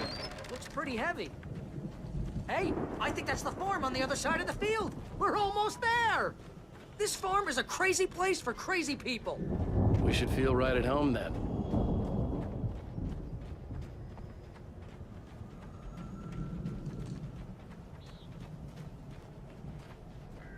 Come on, one more gate. Let's do this thing.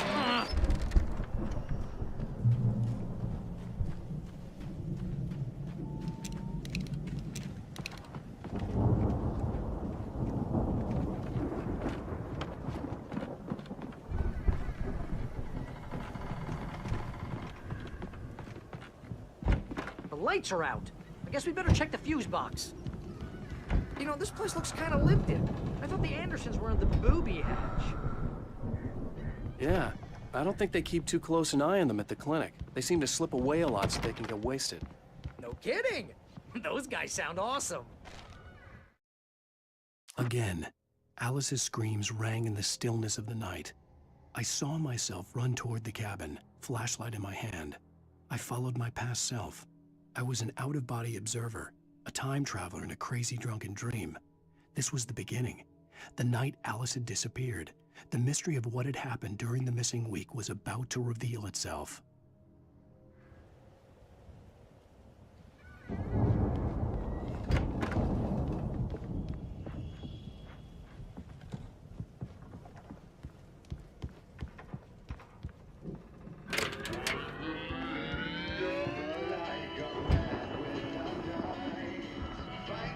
Can you hear that, Al? Music? Of course. We need to find where it's coming from. That's the message the Andersons talked about. That's the whole reason we're here. Lady of the Light? That's gotta be what's-her-face, the crazy lamp lady from the town. Cynthia Weaver. Right. Must be.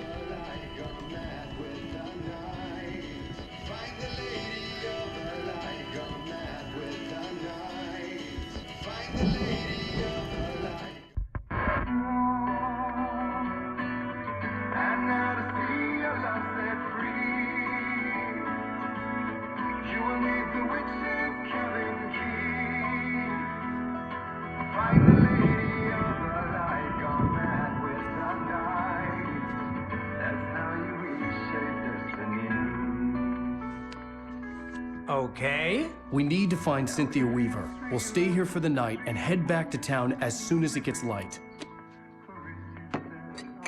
Hey, Al. Lots of hours before dawn. Might as well get some rest. And by rest, I mean drunk. Come on, Barry, this is... Yeah, what the hell?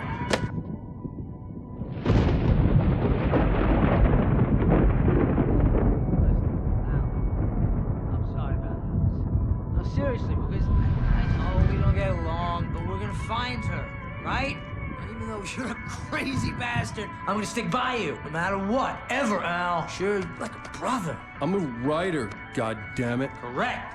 If I just wanted to, I could write 10 books a year.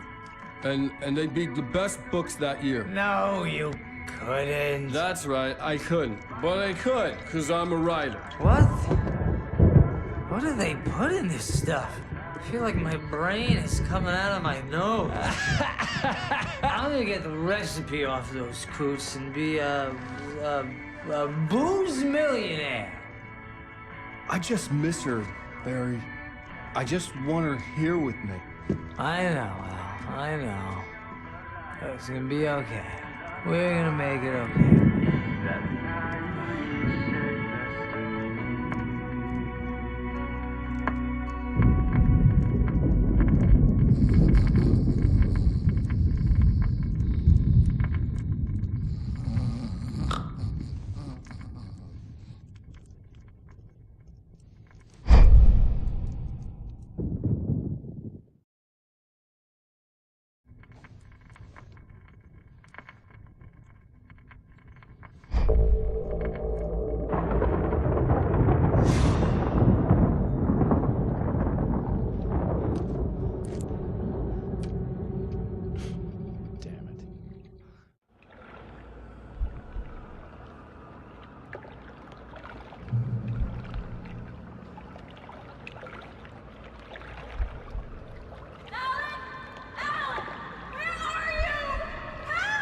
Alice, I'm coming. It's all right. I'm coming. It was a crazy, drunken dream, and yet it was more than that. It was the truth, a suppressed memory unearthed by the Andersons' moonshine. I was there, an out-of-body observer. This was the night Alice and I had arrived at Bright Falls, the night Alice had disappeared. I had a chance to find out what had happened. I remember Alice? being surprised Alice? to see the cabin dark. Alice would have never turned the lights off. I remembered thinking I caught a glimpse of her form underwater, sinking into the darkness. Beyond this lost memory, there was nothing. I had to follow the footsteps of my past self to find out what had happened that night. Diving after her was the last vague memory I had of that night. After that, the next thing I could remember was waking up behind the wheel of the crashed car and finding the first pages of the manuscript.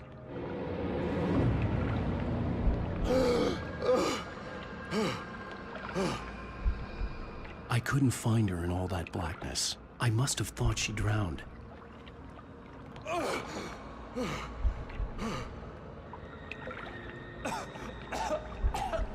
Alice! Jagger had Alice, and so she had me. Alice!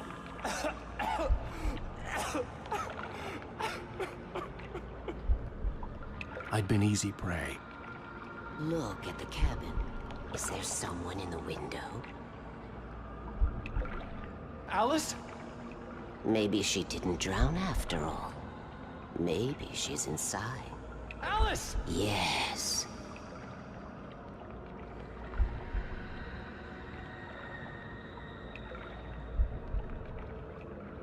The dark presence had touched me.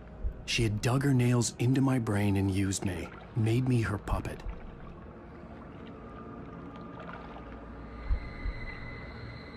She must be here somewhere.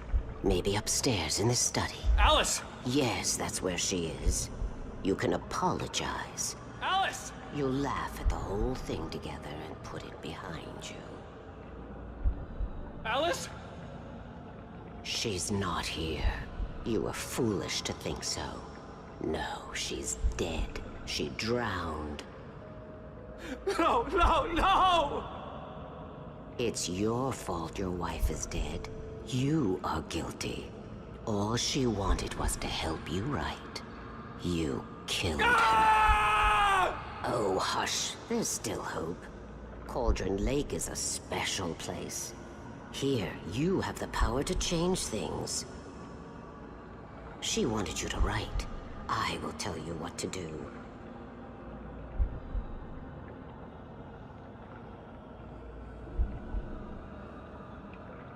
You can write her back.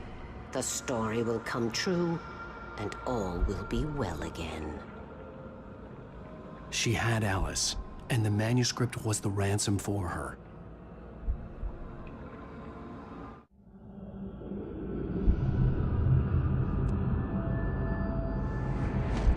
Yes. All right. I'll fix it. I'll bring her back.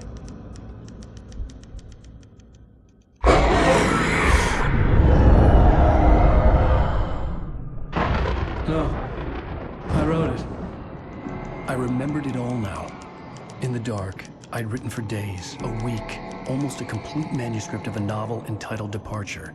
Jagger had been my editor, whispering in my ear, making sure that the unfolding story would make her more and more powerful. I thought I was saving Alice. Even with the cobweb she put in my head, some part of me had been aware enough to write my escape into the story, to bring a light into the cabin to release me before I could finish, to interrupt the horror story before the ending, where darkness consumed everything and everyone. Zane was weak and far away, but I had written him into the story, and his light had been enough to set me free. It isn't here now. I'm here because it was written. I brought the light to set you free.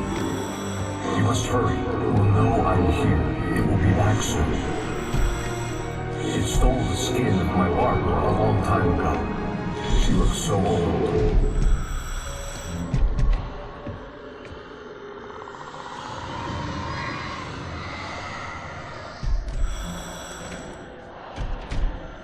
I had woken up, confused and groggy, my mind consumed by darkness and fear. All I could do was to escape.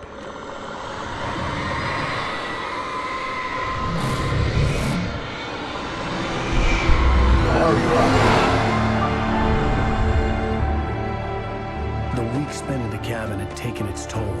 I was barely conscious, and fading fast. It had to have cost Zane terribly, thrown him even deeper into whatever dark place he now haunted. But he had managed to weaken the dark presence, kept me safe that night.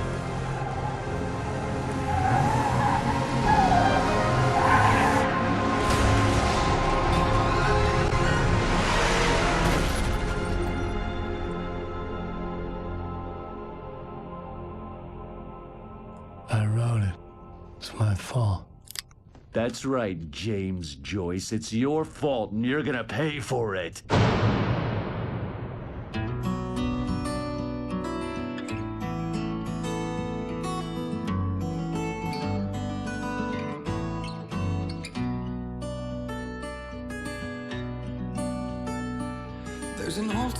Previously on Alan Wake.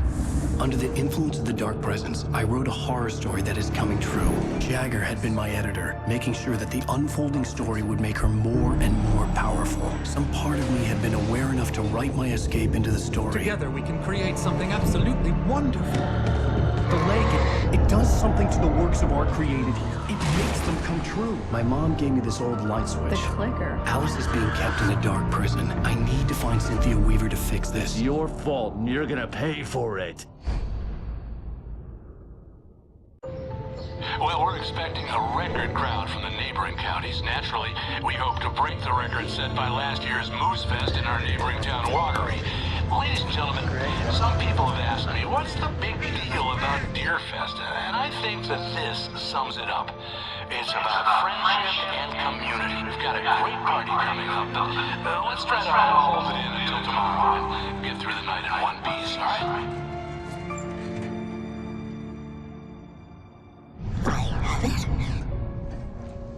Someone will come for it when the time is right. Thomas said so. He wrote it. The key is insurance. It's my job to keep it safe. Safe in the light. Always in the light. Hello.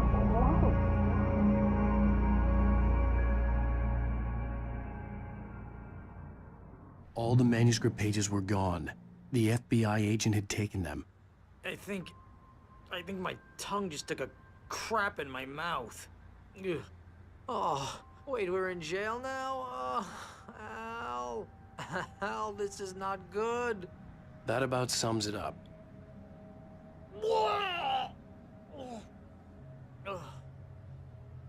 Oh, I am never drinking again. I need to talk to Weaver. She's the one in the song. The Lady of the Light. What, the crazy lady? Ugh, whatever you say, Al, but we're stuck here. They're not you haven't gonna... even interviewed Wake.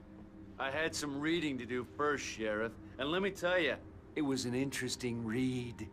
Well, I've got you now, Raymond Chandler. It's all here. All the evidence, including conspiracy to murder a federal agent. There's no way you're walking out of here. You hear me in there, Bret Easton Ellis? Huh? Agent Nightingale, I want to talk to your superior. Well, we all want things, Sheriff. I wanted my... Look, that's not possible right now. Agent Nightingale, I insist.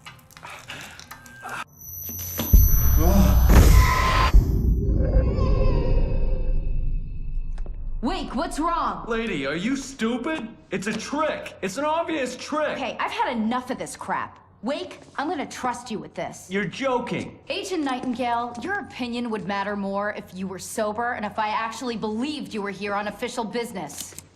Whoa! Get back in the cell, Stephen King. The only way you're leaving this place is over my dead... Wait a minute. I know. Oh my God! Light. We need light. It's the only way to fight this thing. In my office. I've got your things there. Follow me. Oh, man. We're sitting ducks with the lights out. Stay cool. I can get the emergency power on.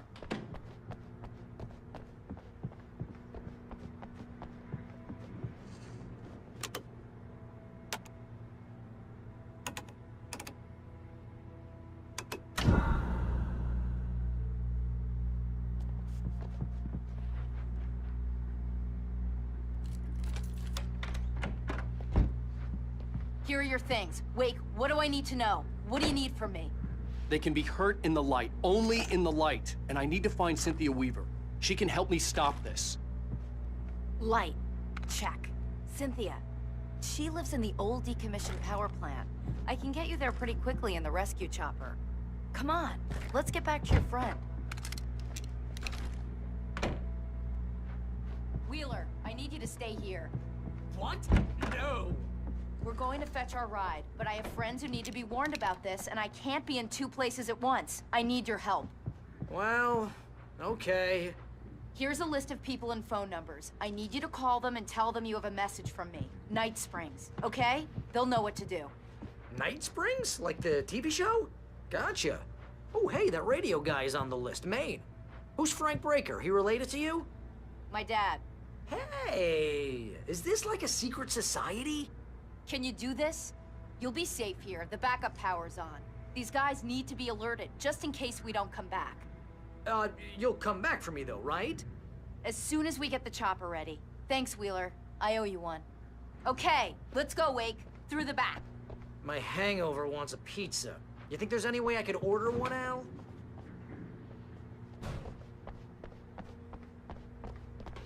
Hello, Mr. Breaker? This is Barry Wheeler. Nightingale tried to make sense of the manuscript. It was disjointed and strange. He didn't understand half of it, but it all rang true. Impossibly true. He took out his hip flask when he reached the page that described how he reached the page that made him take out his hip flask. It wasn't the booze that made his mind reel.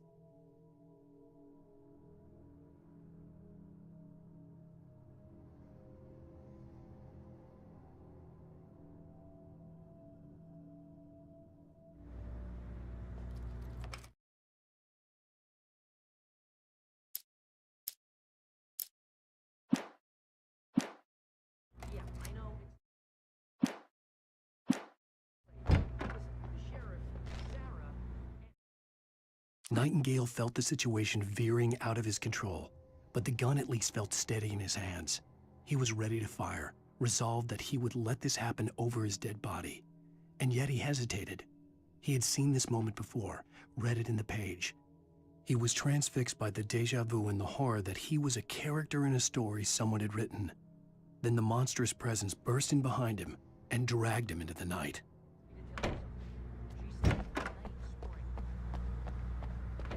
Oh, hell. Whatever took Nightingale must have broken the gate controls. We can't reach the gate's control box from here. We need to get to the other side over the rooftop. I'll go.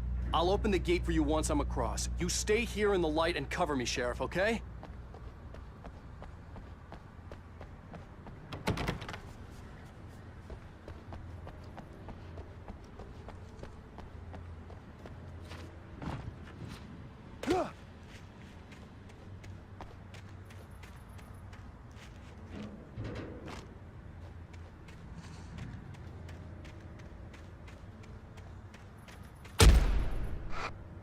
I needed to reach the rooftop to get to the other side of the broken gate.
Hey, Sheriff!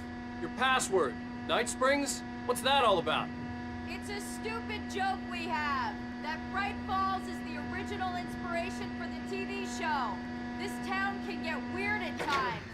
Never this weird, though. You need to bypass the damaged control box. What am I, an electrician? Hold on!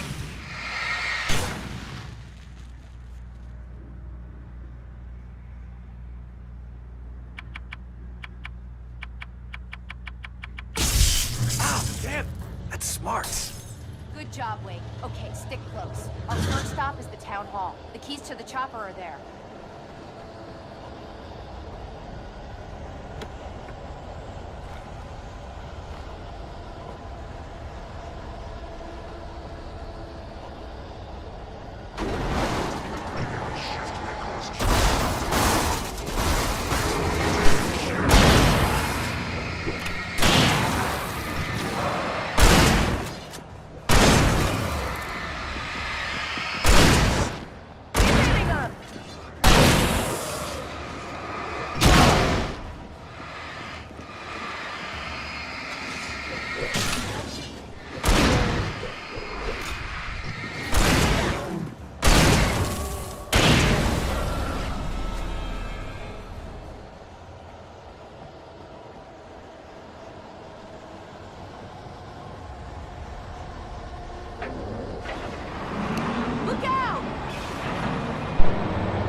New Yorkers were rude.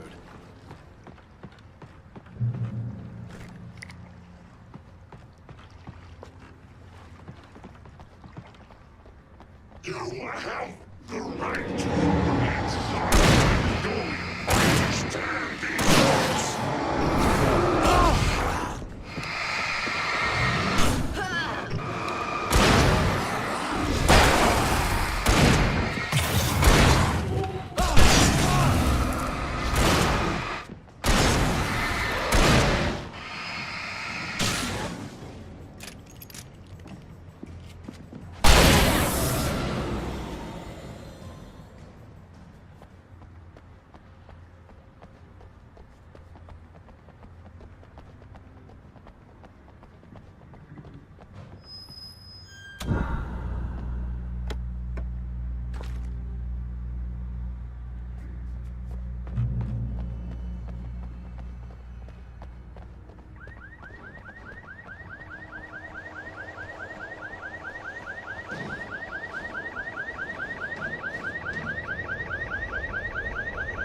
Over here! There's light!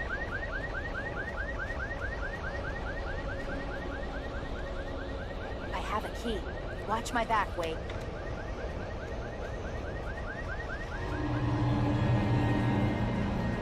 It's an ambush.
Let's go, Wake.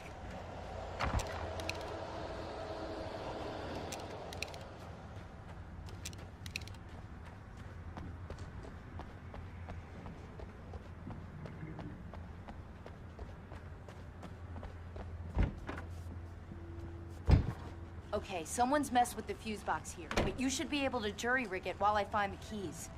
I already got electrocuted once today. How about I look for the keys and you get burned for a change? Fine. They should be in the clerk's office on the other side of the building, near the main entrance. Gotcha.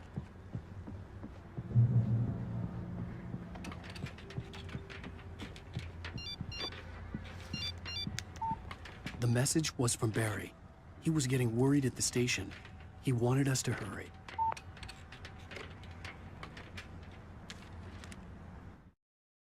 The darkness that wore Barbara Jagger's face was furious. The story in the manuscript had been making it stronger all the time, but now the light had set the writer free and hurt it, weakened it. It was only a matter of days before the dark presence would be strong again, but meanwhile, it would be difficult to recapture the writer.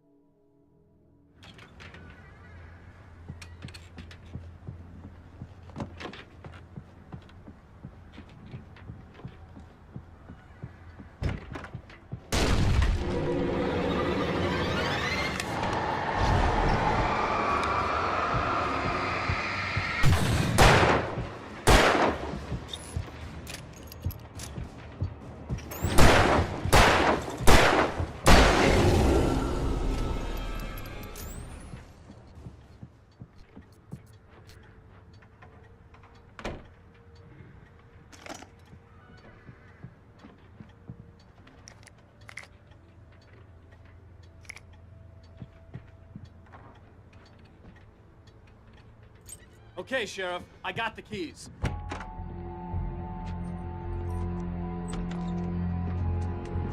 Barry? Why isn't he inside? Oh, God!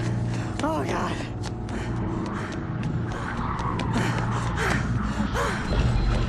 Barry! Look out! Barry, move!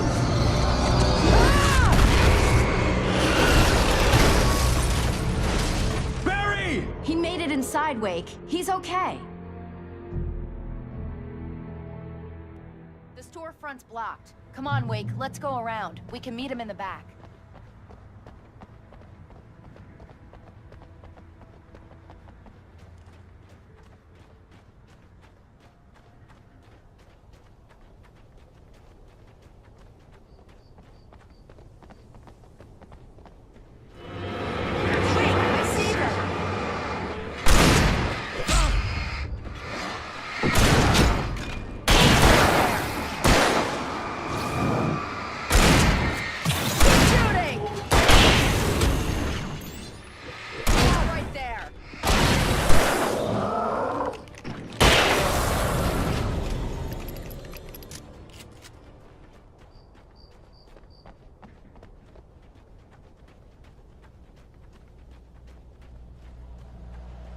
We can make it through the bookstore. Wheeler should be waiting for us in the backyard. Keep the hell down or I'll call the sheriff. Oh, hi, Doc. I've got it. Don't worry about it. Sarah, about time somebody showed up. All this shooting in the air is idiotic. One of these days they'll kill somebody. And over Deerfest. I know. Go back to bed. He's got a point, Wake. Look, this town can't take this. It's me they want. The sooner I get out of here, the sooner you can all get back to life as usual. I hope you're right. Come on, let me get this door open. Wait, you got the keys to the bookstore? Perks of being the sheriff. A girl needs to get around.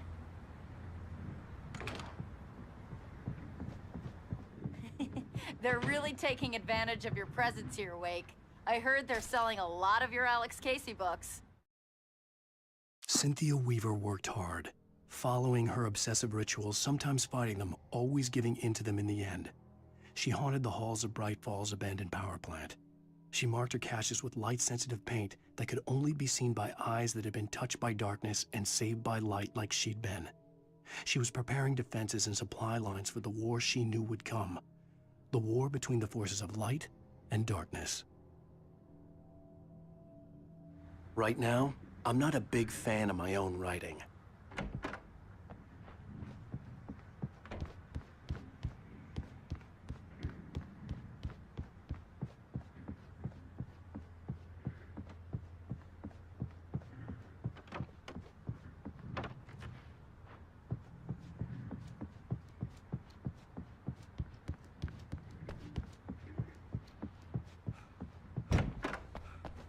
I don't see Barry. Look! Wait! Maybe that's him. That's the way to the chopper.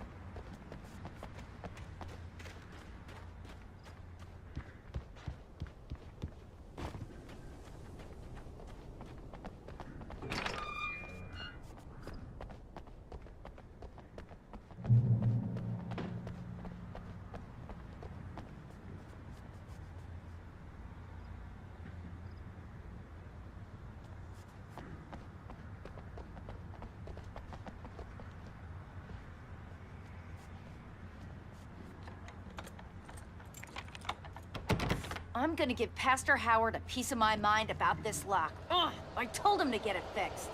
Here they come. Labor. Let's take a break.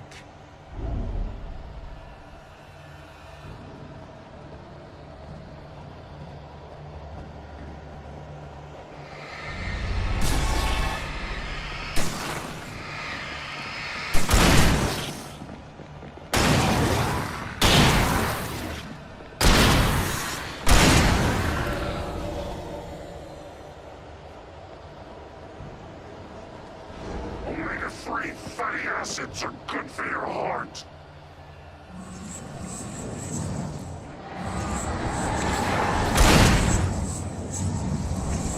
Keep an eye out! They're moving!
Okay, it's open. Let's go, Wake.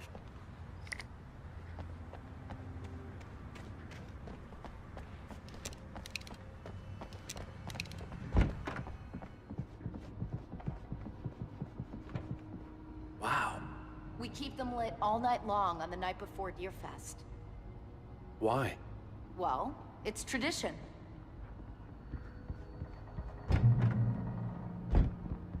We're almost there. We'll have to go through the basement to get to the parking lot. Yeah, there's no way going through the crypt will turn out to be a bad idea.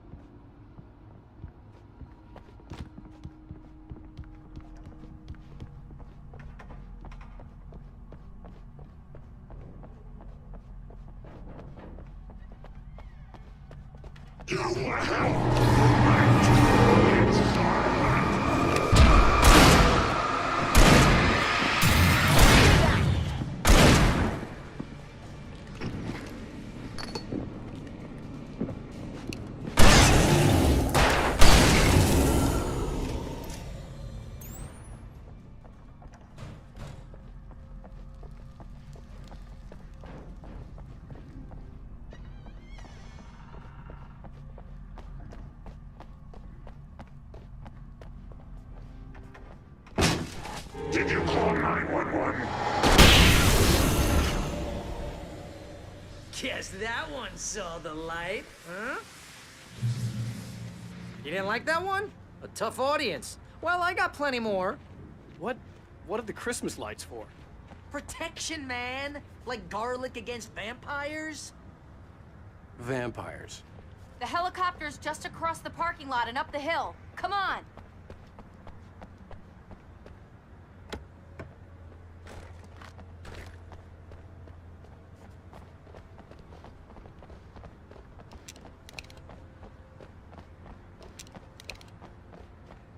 Bright Falls General Store is now my favorite place in the entire world. See this headlamp? It's like a superpower. I can just look at one of those things and they die. It's my flaming eye of Mordor. I wish I didn't say that. Yeah. Hey, I want a headlamp. Last one. Bastard. Alice had screamed until she had no voice left to scream. Around her, the darkness was alive. It was cold and wet and malevolent and without end. She was a prisoner, trapped in the dark place. The terror would have burned her mind out, but one thing made her hang on. She could sense Alan in the dark. She could hear him. She could see the words he was writing as flickering shadows. He sensed her too. He was trying to work his way to her.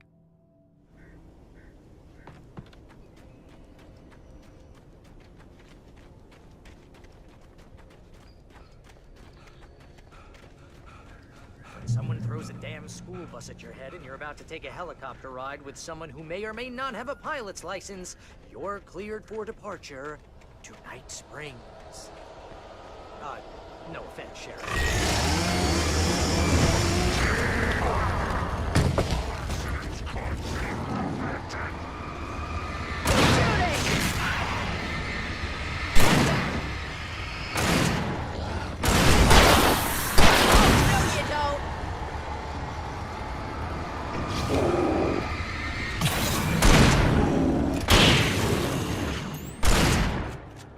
Right there.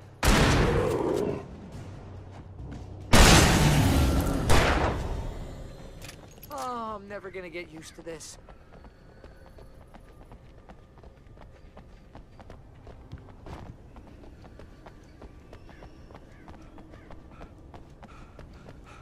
The helicopter's just up ahead. I'll need a while to prep for takeoff. Don't take too long. I want to get out of here.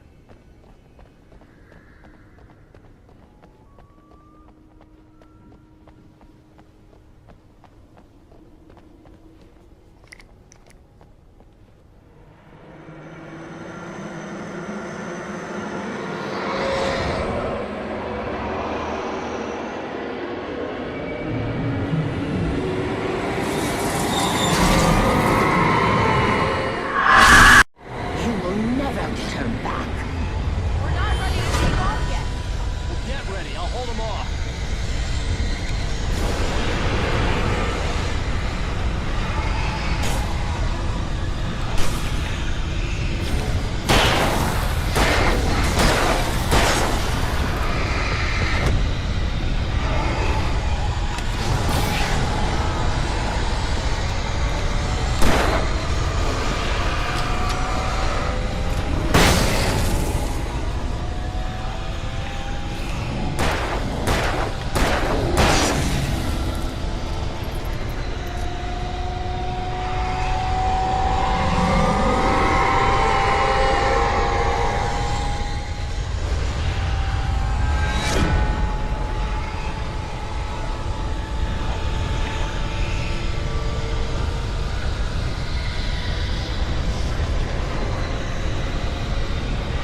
taking a big chance on a local crazy lady, Al.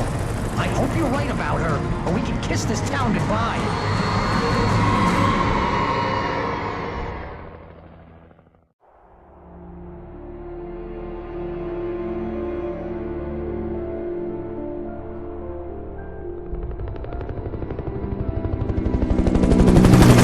I hope you know how to deal with this, Wake.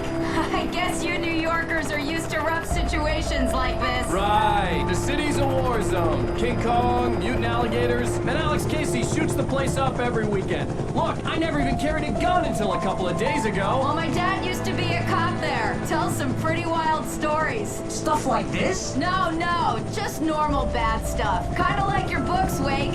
I used to tease Dad that he was just like Alex Casey. You've read me. Oh, sure. You're a pretty good writer. A little heavy on the metaphors, maybe. Nobody's ever said that before. We're coming up on the power plant. See the lit building over there? And that's the dam further up the river. I can't land here. I'll take her down the road across the river. Just get me there, Sheriff.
I had to do something about the chain for the door to open.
that glowed in the night.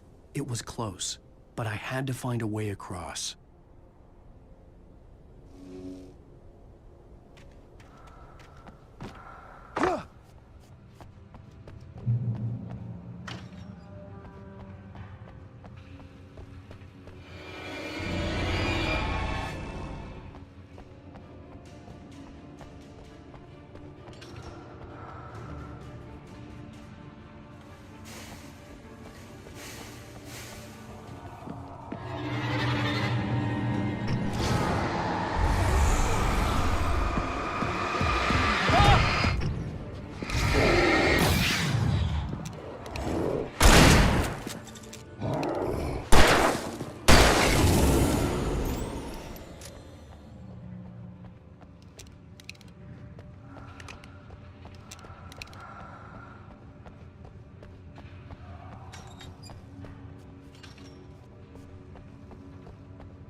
Making her way through the water pipe alone, Cynthia was angry at the Rider. Foolish young man, taking unnecessary risks. And the way he broke the rules. Didn't he understand what was at stake? Since the terrible days in the 70s, she hadn't wavered once, as hard as it had been. She was tired of protecting the town all these long years, and now only wanted to rest.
The story I had written in the cabin had come true. Touched by the dark presence, I had written a horror story, but the end was still missing. The story was incomplete, and the last unfinished page of the manuscript still sat in the typewriter in the cabin study. If I could get back there, if I could read the page, then I could write my own ending to this story and save Alice.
butterflies or butterflies that dream of being men?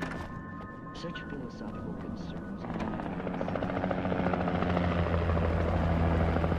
We managed to lose the flock. You're almost at the power plant. Keep going. We'll give you support.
I recognized the logo on the power plant sign. I'd seen a version of it painted all over the area, signifying hidden caches of supplies.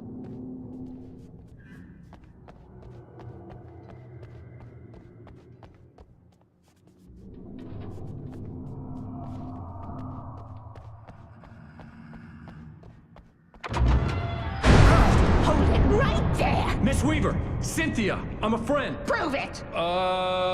You knew Zane! Thomas Zane! You're the Lady of the Light in the song! You can help me! About time! Young man, I've been waiting a very long time for you. It's in the well-lit room. Excuse me? What you need to drive the darkness back. The well-lit room is at the dam. I built the room to keep it safe. Will it help me find Alice? Will it get me back to the cabin? Fine, let's go. I can get my friends to come back with the helicopter. Oh, we won't go outside. Never at night. That's rule number 1.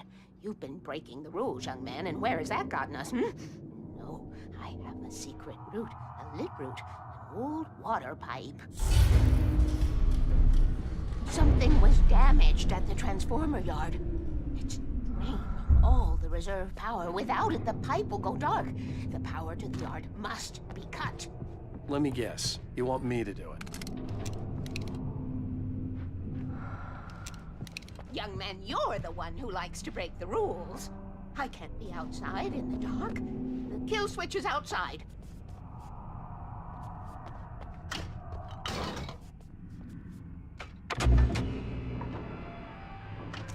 I have been preparing for these times, the dark tides. You have found my caches, haven't you? You can see the signs. Very few people can. Yes, please. Take what you need. This is all for you, for the likes of us.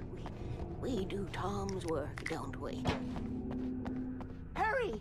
The switch is on the wall facing the shore.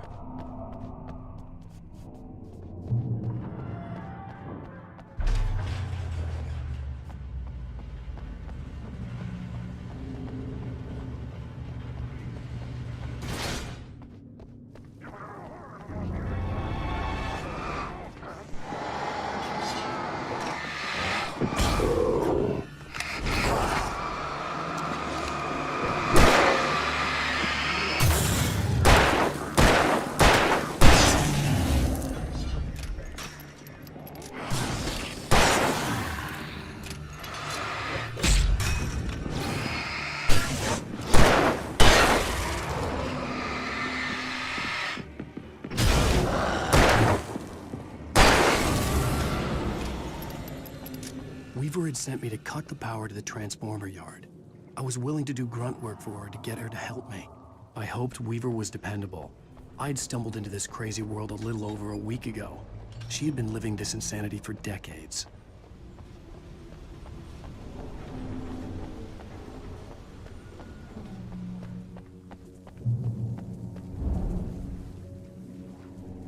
I could see the kill switch that would cut the power to the transformer yard.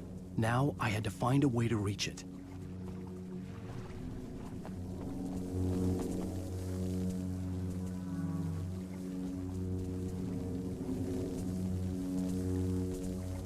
If I could figure out the gates, I could use them to get to the kill switch.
designs these things?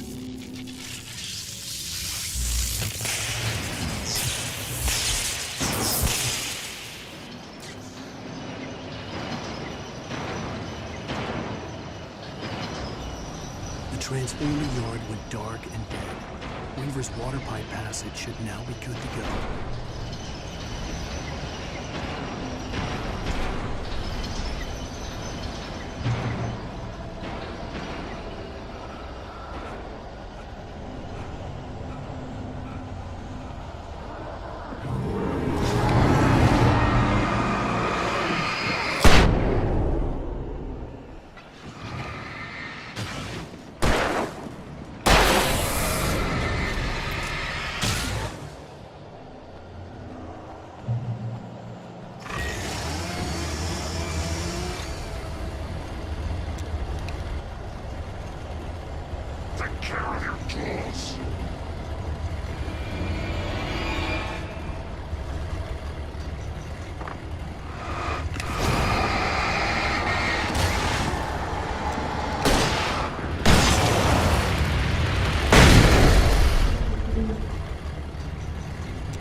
This way, young man. Follow me.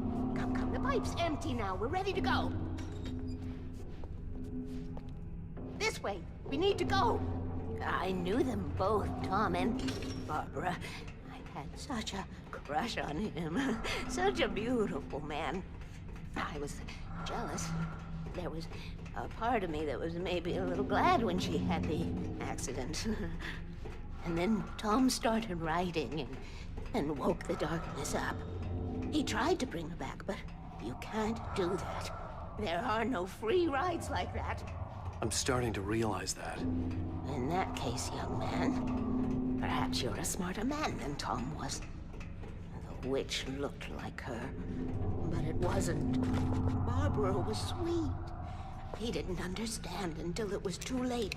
He tried to undo it, wrote himself, her, everything he'd ever written out of the world. Oh, he was so famous. And afterward, no one knew. Oh, Tom. He left only one thing behind in my care, in case it happened again. Insurance. He trusted me. Or perhaps used me a little. Tom knew how I felt. Knew I wouldn't refuse him. I built the well-lit room and put it there. It's been waiting for you. We are characters trapped in a story you have written, and none of us will survive to see the end of it if the darkness isn't stopped. She'll twist the story to her own dark ends. How do you know all this? Tom, that's the way he wrote it. He still talks to me, you know, in television, from beyond, from below. We have both been touched by the darkness, young man. He saved us both with light, but the darkness stays with you. Leaves a stain.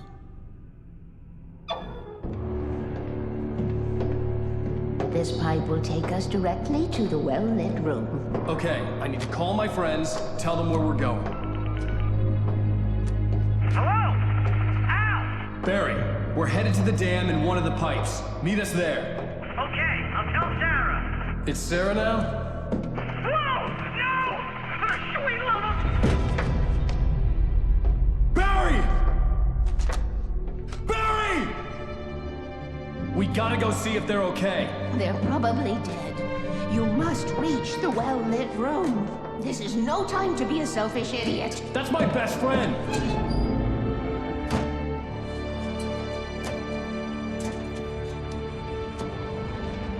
Well, be a fool. I'll use the pipe. I'll meet you at the dam if you make it.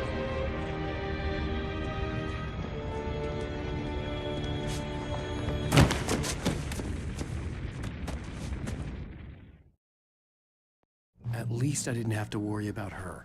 She knew how to stay safe.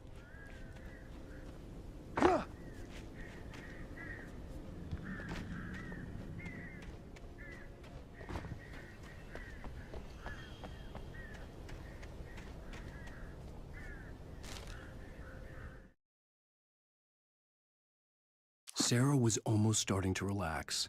Maybe they could turn this into a win yet. Suddenly, there was a piercing sound, like a table saw gone wild, as 100 birds made out of shadows swarmed into the rotor. The chopper bucked wildly and the board lit up, telling her what she already knew. They were going down. Barry Wheeler screamed next to her.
Sheriff Baker! Sarah!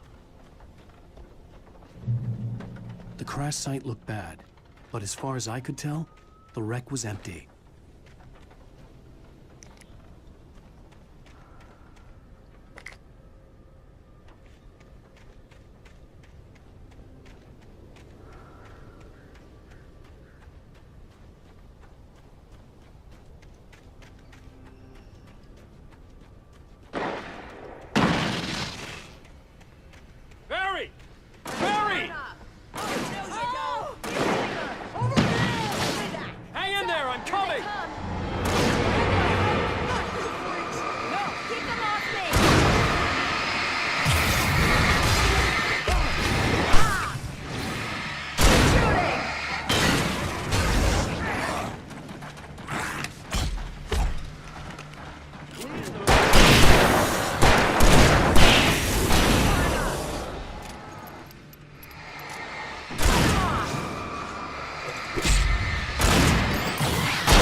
You know when to make an entrance, Wake. We were ready to make like Butch Cassidy and the Sundance Kid. I have a different ending in mind. Yeah, I'm fine. Thanks for asking. I knew you'd be all right. How's that? The flaming eye of Mordor? Laugh it up, funny man. Didn't we have somewhere to go? Weaver will meet us at the dam.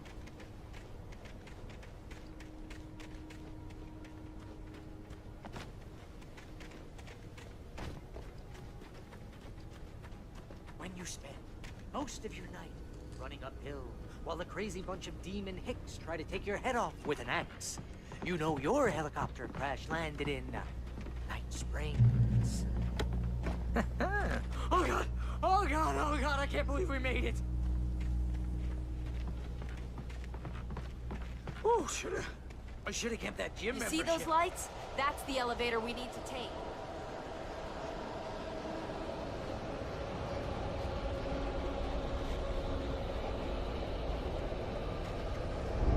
You can't be a gun of mine. What the hell is that thing? It's everywhere! Oh crap! There's more than one of them! Nothing moves like that. It's impossible. Ah! Al! Do something!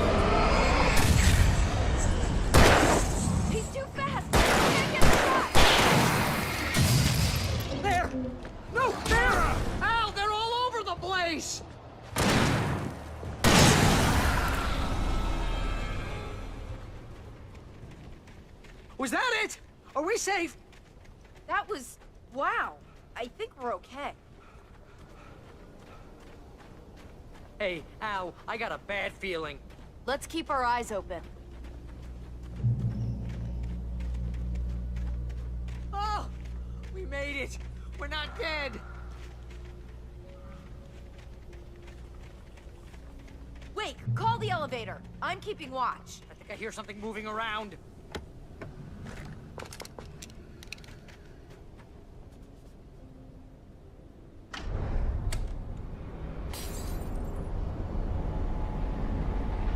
Heads up! Here they come!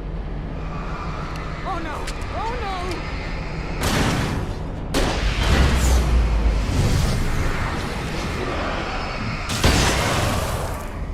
They're coming! We have to hold them off!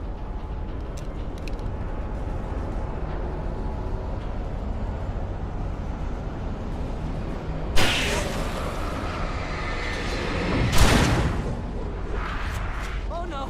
Oh no! Shooting!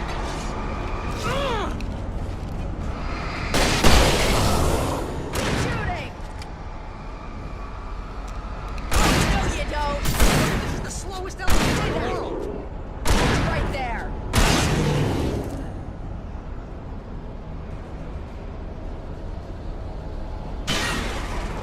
It's almost here, Wake. Just hold on. We're hitting her.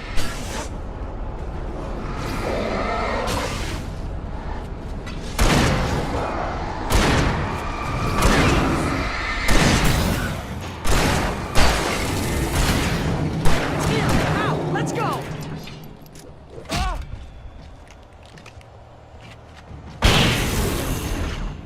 Al, hit the button!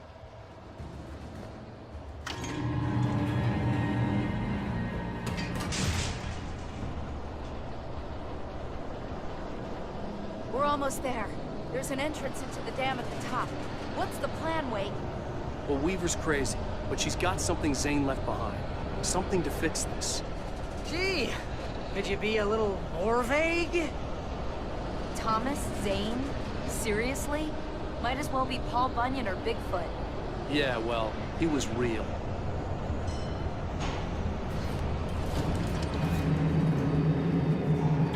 Let's be careful, okay? Oh, jeez, I hate this.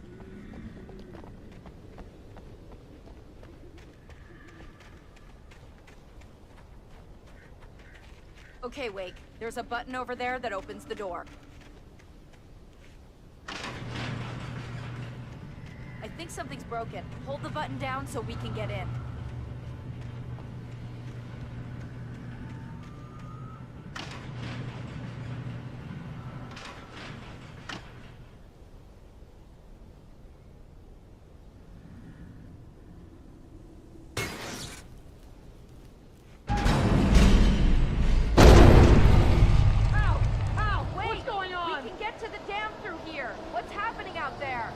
You guys go ahead and find Weaver.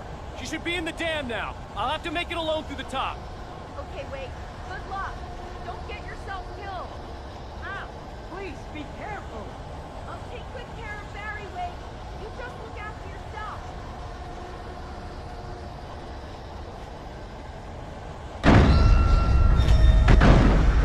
You gotta be kidding me.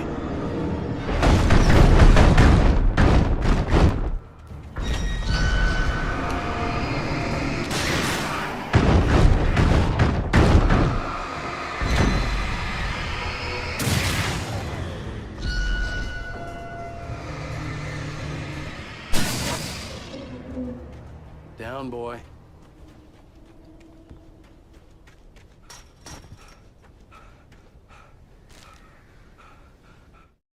Thomas Zane knew he had to remove all that had made this horror possible, including himself. That was the only way to banish the dark presence he had unleashed and now looked at him through the eyes of his dead love. But he also knew that despite his best efforts, it might someday return. So even as he wrote himself and his work out of existence, he added a loophole as insurance, an exception to the rule. Anything of his stored in a shoebox would remain.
Nothing can be a hobby or a job. I was ridiculously outnumbered. The searchlight could even the odds.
You will go no further.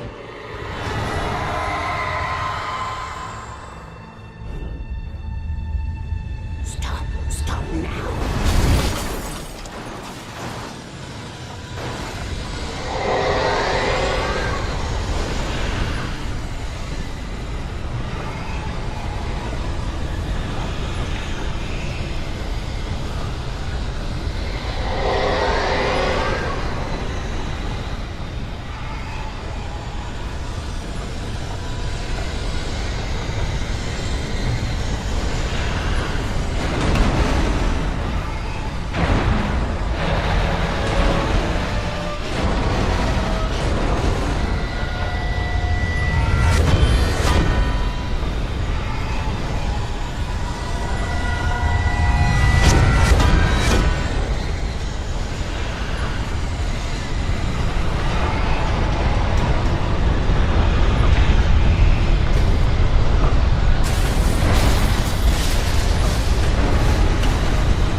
Don't worry about the noise. We're safe here. I have looked after the well-lit room for many, many years now.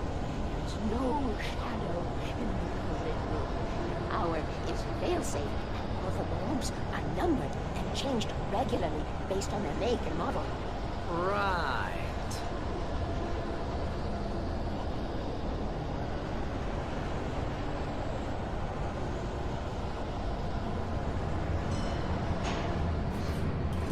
There's an old army base at Raincoat Point, north of here. It was active during the Second World War. They operated here back then. They must have built this.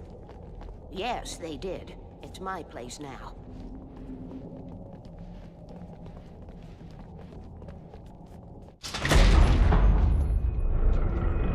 Take it, and I won't need to worry about the room anymore, because 6 and 33 and 118 need changing soon, and I don't want to climb up the ladder to change them because it's very late, and I'm tired. And if you take it, I won't have to do that anymore. The page was autobiographical, a memory from my childhood. But I didn't write this. It was a page written by Thomas Zane. None of them were supposed to exist anymore. Alan, 7 years old, would fight sleep to the bitter end. When he did sleep, he soon woke up, screaming, the nightmares fresh in his mind. One evening, his mother, sitting by his bed, offered him an old light switch. She called it the clicker, and flicking the switch would turn on a magical light that would drive the beast away. To imbue the talisman with all possible power, she added that it had been given to her by Alan's father, Alan never knew him, and anything of his took on mythical proportions in his mind. With the clicker firmly in his hand, Alan finally slept like a baby. Now, almost 30 years later, Alan thought of this as he stood on the rim of Cauldron Lake, the clicker in his hand. He took a deep breath and jumped. My mind swirled. I'd given the clicker to Alice, yet it was here. Zane had written it into existence in a story I had written. I can get to her now. I can finish this.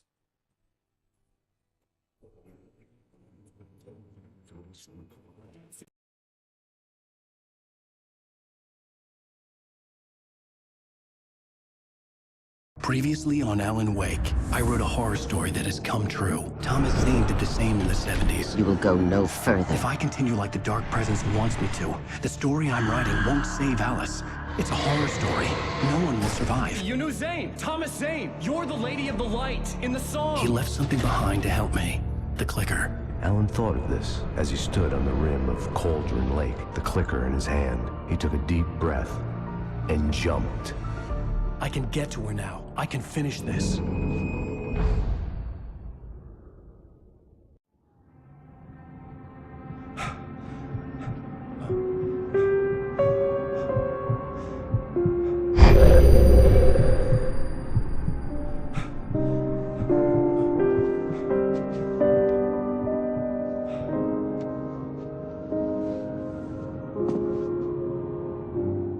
I had a hangover.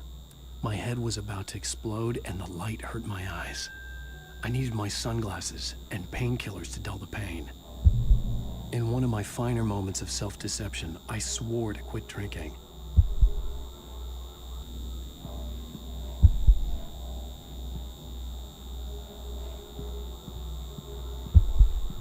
I wasn't sure if I could face the world without my sunglasses and something for my headache.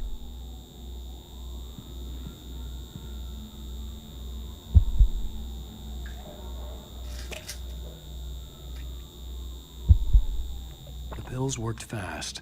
The prospect of being awake started to seem bearable again.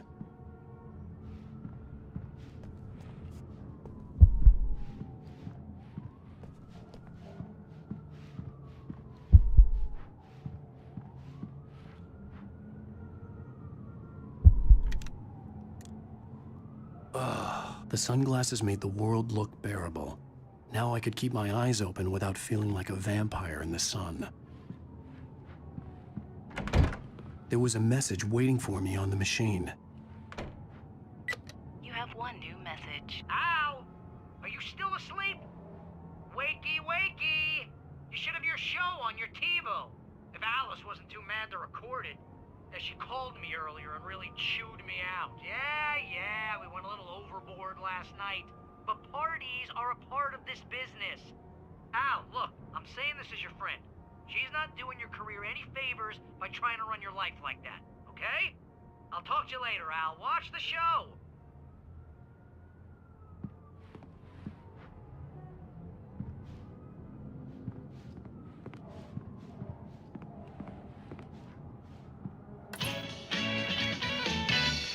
Ladies and gentlemen, welcome back to the Harry Dalit Show. Thank you. Thank you, everybody. We have a great show tonight. I've been talking with the best-selling author Alan Wake about his new book, The Sudden Stop. Yeah, good read. Go buy it. No, it is a good read. Look, I'm gonna be honest here. Is that wise? No, but I'm gonna do it anyway. I got people who give me the lowdown on books. I'm a busy guy. But this one, I actually read from cover to cover. I mean, I'm a big fan. Wow, thanks. Now, this might be a spoiler for those who haven't read the book yet. Based on the sales figures, the 2 people out there who haven't read the book yet. But this last book is all about the death of the main character, the hard-boiled New York detective, Alex Casey. Now, there's been a lot of outrage about this. Why the hell did you kill Casey? What the hell were you thinking, man? Good riddance. No, seriously though, 7 years and 6 books is a long time. He was a gloomy guy to spend all your working hours with, and it was a good run. But it's time to explore new things. My next book will be a departure from the old for me. You selfish bastard, always thinking of yourself. Well, you've certainly given us a lot of entertainment over the years. And now that you mention it, Casey was a gloomy guy. Never had much luck with his love life with the ladies. Was that autobiographical in any way? Yeah, no kidding. Casey's lady friends tended to die on him. With Casey, it was all about his pain. No, nothing autobiographical about that. I'm a happily married man. My wife is my muse. Well, congratulations. That's great to hear. So, how's the publicity tour been treating you? Good, great. But I gotta say, I'm glad to be back home in New York. Well, you've certainly been on the news a lot lately. Lots of parties and, you got into a fight with some paparazzi. Oh, man. Well, that guy was really in my face. I lost my temper. I know that wasn't cool. You are famous for that temper. Well, I did also write several books. Well, your latest novel is called The Sudden Stop, and it's in bookstores now. Go get it. That means the two of you out there who haven't bought it yet. Ladies and gentlemen, that's all we have for you tonight. I want to thank all our guests for the evening. Alan Wake, Sam Lake. Once more, do the face for us, Sam. And our musical guests, Poets of the Fall. Thank you. At least I'd been funny. I told myself I could live with that. Hey, honey. Did you watch the show? I didn't say anything stupid if that's what you want to know. Okay, Grumpy. You want an aspirin or something? Are you going to start with me about drinking now? You know what? I should have followed Go her back to advice, sleep, Alan. but suddenly I was angry. What? Now you can't even talk to me? Well, this morning I was angry because you said you'd be home at midnight and you showed up at 7 a.m. and passed out in mid-sentence. Now I'm over it. Are you angry? This goddamn tour. It's gotten out of hand. Oh, honey. It's almost over, right? We can get back to normal. Then you can start writing again. I'm sorry, honey. Alan, you're not thinking straight. Just take a shower and go back to bed, huh? Yeah, you're right, honey. I'm sorry. Once this is over, let's go away together. A vacation. Just you and me. Some peace and quiet.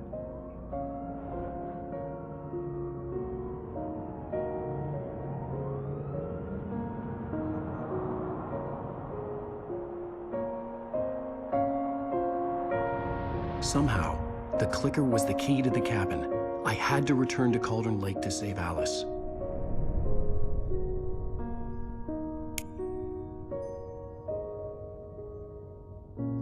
I'm going back to the lake to finish this. I'm going to write an ending to the story in the manuscript on my own terms, to make it all right. Why can't you just write it here? The last page is still in the typewriter. I need to read it first. Everything needs to be just right. Zane tried to cut some corners, and it didn't end well. Okay, ready when you are. I'm sorry, Sarah, but I need to do this alone. Barry, take her gun. Miss Weaver, close the door when I leave.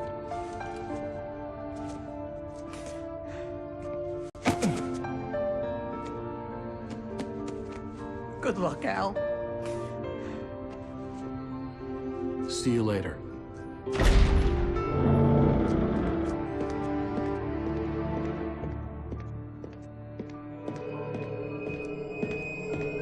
When I got out, it was warm and sunny.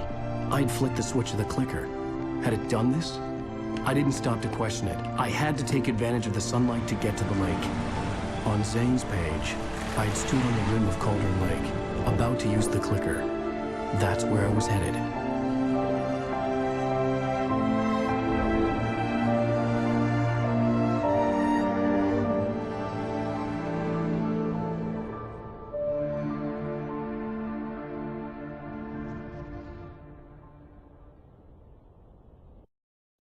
Alone, in daylight, surrounded by the beauty of the Pacific Northwest landscape, it was hard not to let doubt creep in one last time.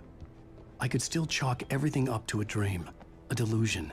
I had enough imagination to make up something like this, having been in the cabin all this time, trapped in a story inside my head, gone mad from grief over Alice's death like Hartman had claimed. There would be no way of knowing. I told myself it didn't really matter. My course was set.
There was a link between us, always would be.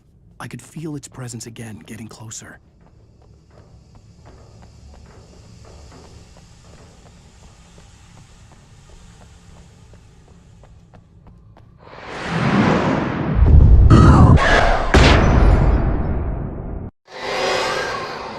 I will kill your wife.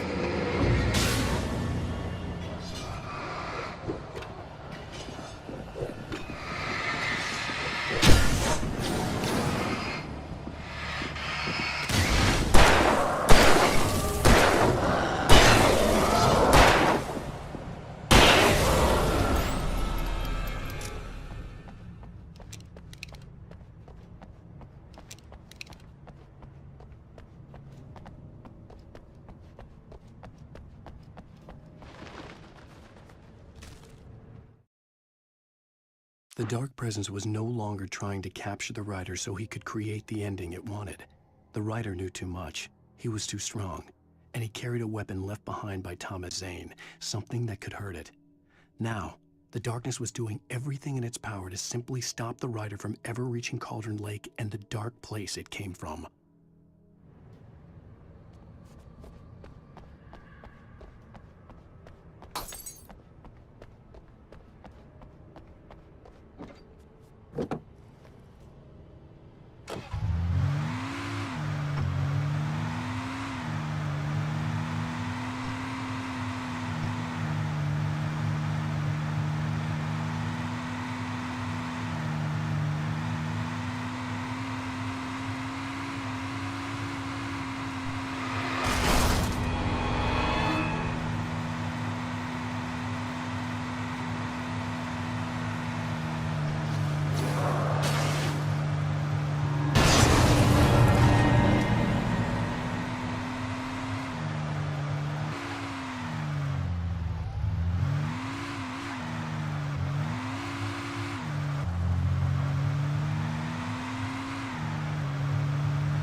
champion movement is lightweight.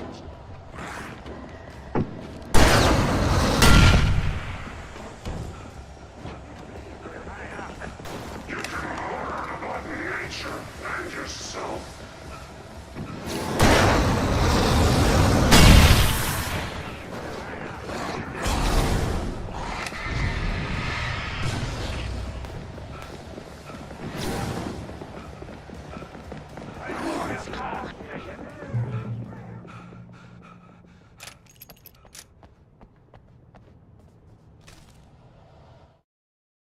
The bottom of Cauldron Lake was a graveyard of things the lake had claimed in one way or another over the decades.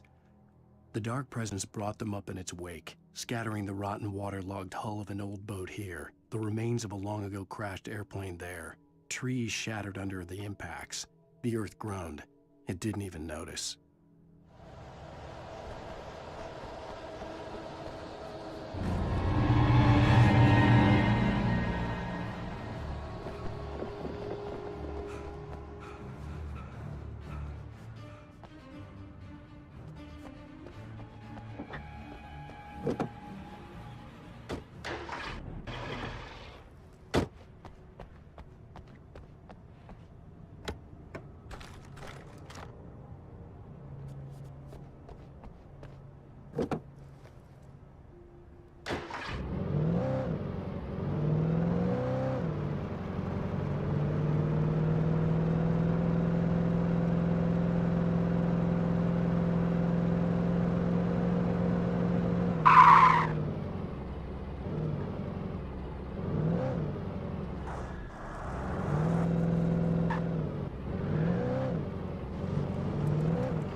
I had to get the gate open.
Zane cut its heart out, but it didn't die. The thing that wore Barbara's face kept crooning sweet nothings sugar-laced with poison. He put on the suit, untied the monster from the chair. The thing in his arms thrashed weakly, but he held fast. He stepped outside, off the pier, and into the dark water, a sinking pinprick of light descending toward a bottom that never came.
When I told Barry my plan back in the well-lit room, I'd acted as if I knew what I was doing. I didn't. I was operating on the shifting logic of a dream. I had to fight my way to the lake through the horrors of the night. I had to flick an old battered light switch imbued with childhood magic. I had to write a happy ending to a horror story. I had to save my wife from the dark prison she was being held in.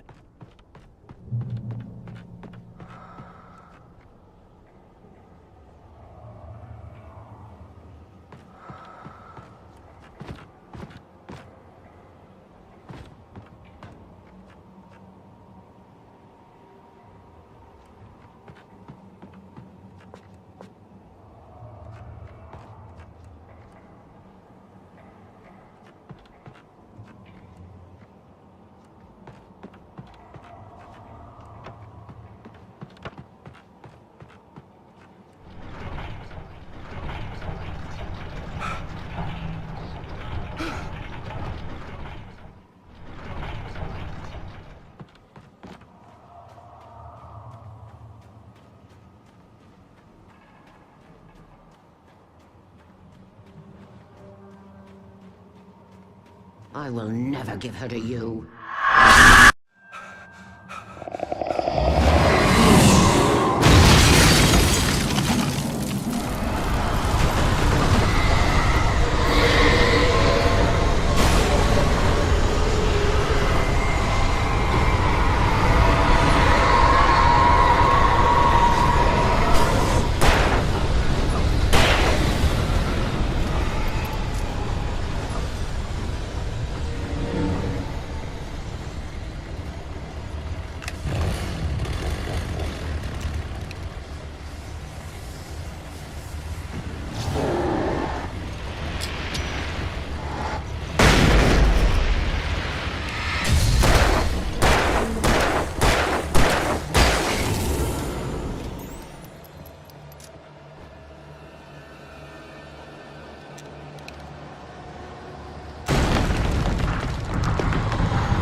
The dark place I found myself in was unlike anything I could ever have imagined.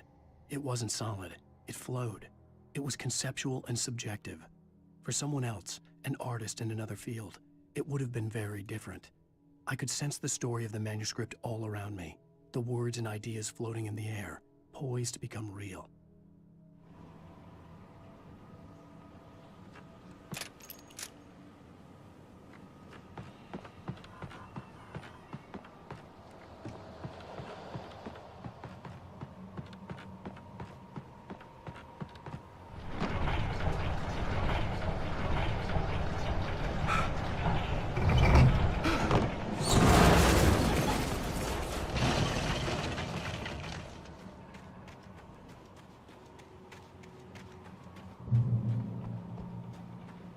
I could see Mirror Peak in the distance. That's where Cauldron Lake was.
I needed to get the generator running.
After Zane had gone, I stood alone in the shifting dream that was the dark place. I had to find a way to the cabin. I'd written myself a way through this place in the manuscript. I followed the idea of a path. I'd written myself across the ocean that blocked my way, and with that, there was a bridge to the island beyond. The idea of the cabin flickered in the underwater darkness. I willed the cabin to be real, and it was.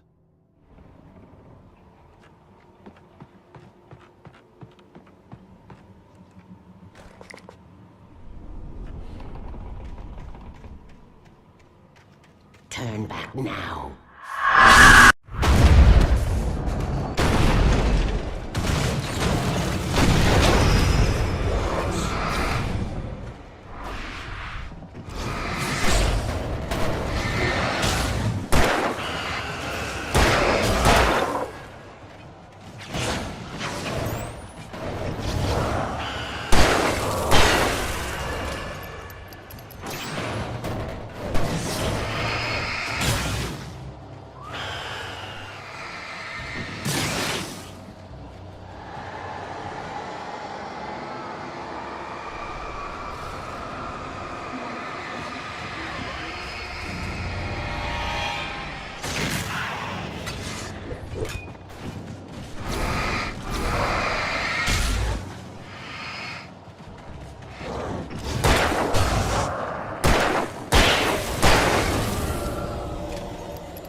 Do as you're told.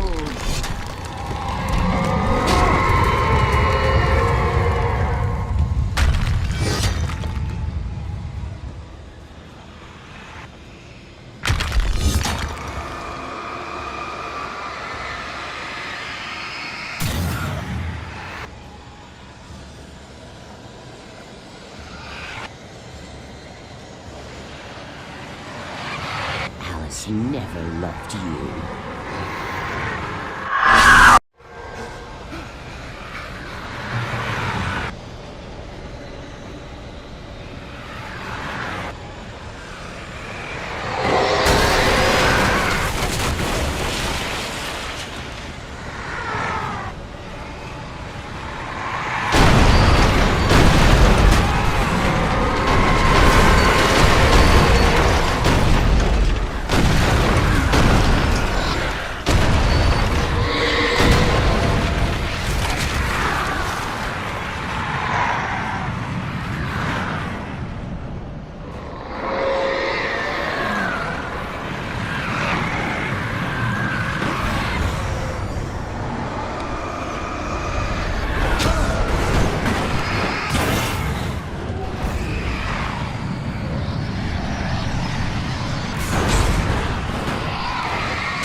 To get right into its heart to hurt it. You will fail.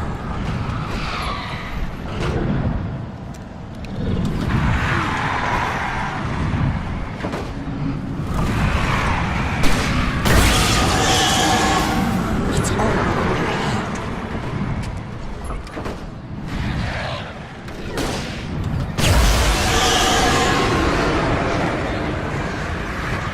You're making this up.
Baby, you were having a bad dream. It was just another nightmare. No. Everything's fine. You're home. It wasn't a dream. Everything's fine. Turn the lights on. Turn the lights on! Shh, baby. The power's out. There's no light. Come back to bed and I'll make you forget all about your fear of the dark. My fear? It's your fear. Why aren't you afraid? You're not Alice. Turn the lights on now. Where's the clicker? What did you do with it? Alan, honey, you're still 1 foot in a dream. You're not making any sense. Come back to bed.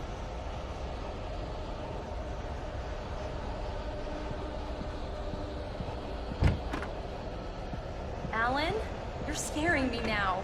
Come back to bed. Have you taken your pills? Do you want me to call Dr. Hartman? I read your manuscript. It's brilliant. Departure is your best work yet. You're a genius. I'm so proud of you. Come back to bed. We'll talk more about it in the morning. Come back to bed, Alan. Come back to bed, Tom.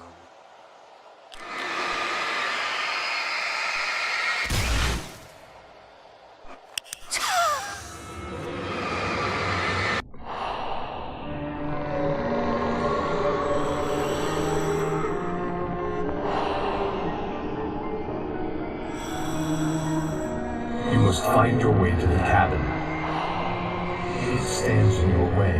It won't let you pass.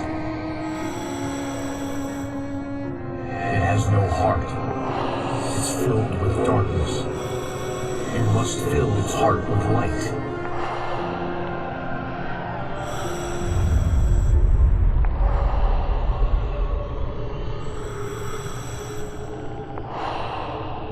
Don't mind him. He's Mr. Swift. Your friends will meet him when you're gone.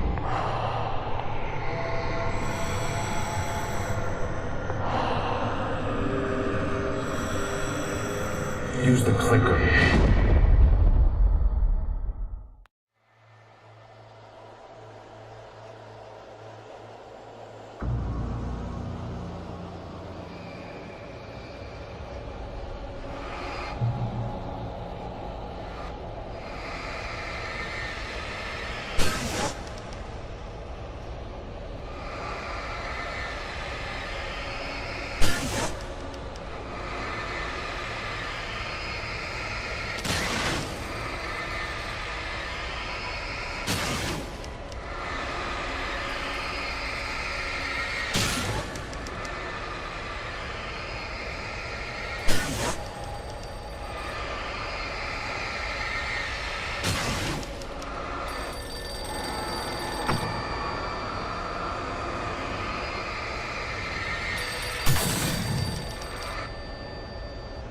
Followed the idea of a path.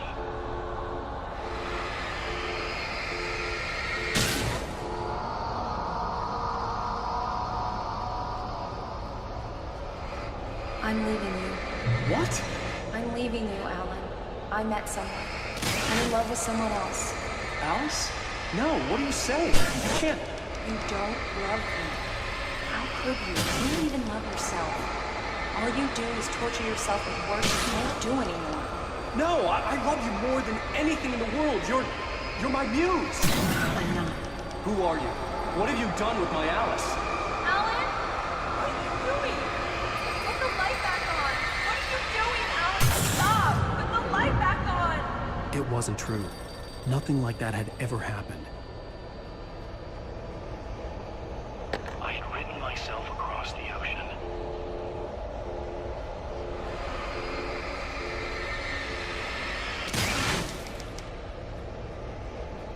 You're not my Barbara. Tom, let me go. I promise to be good. Please, untie me, you naughty boy. I will help you write your mysteries. I will love you forever.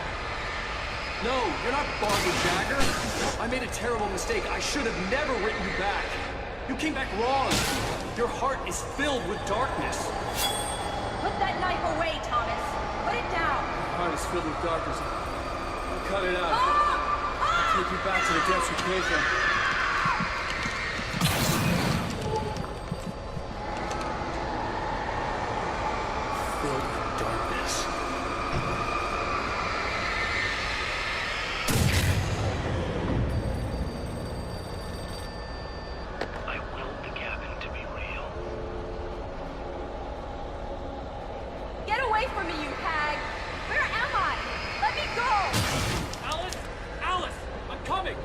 Your husband refused to do as he was told. All he had to do was write what I wanted him to write. Now it's too late. It's his fault. You'll stay here forever.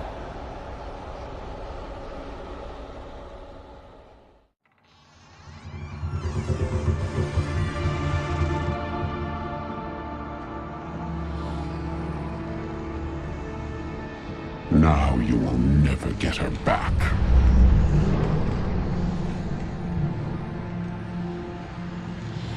I am much older than you. Older than your first work of art. I will find a new face to wear. Someone else to dream me free.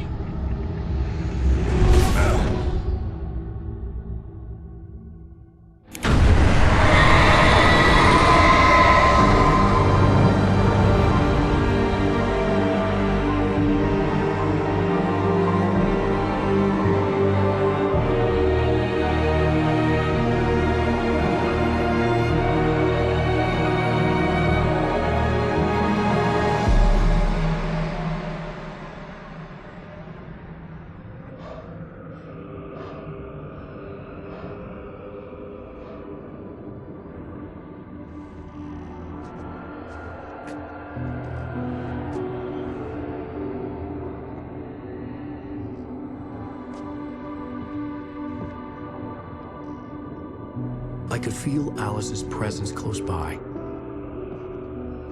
I understood what I had to do now. I knew how to write the ending to Departure. There's light and there's darkness. Cause and effect. There's guilt and there's atonement. But the scales always need to balance. Everything has a price. That's where Zane had gone wrong. There's a long journey through the night back into the light. Alice? Alice?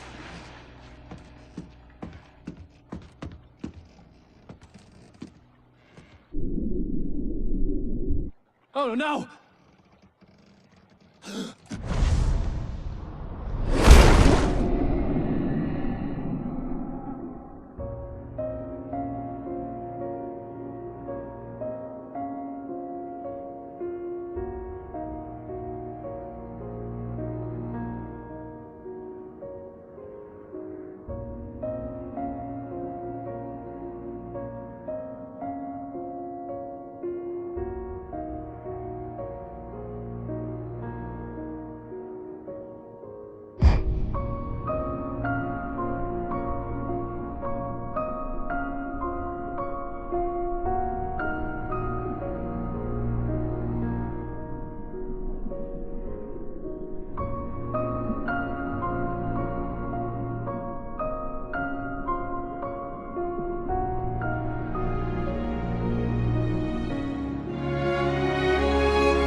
It's not a lake. It's an ocean.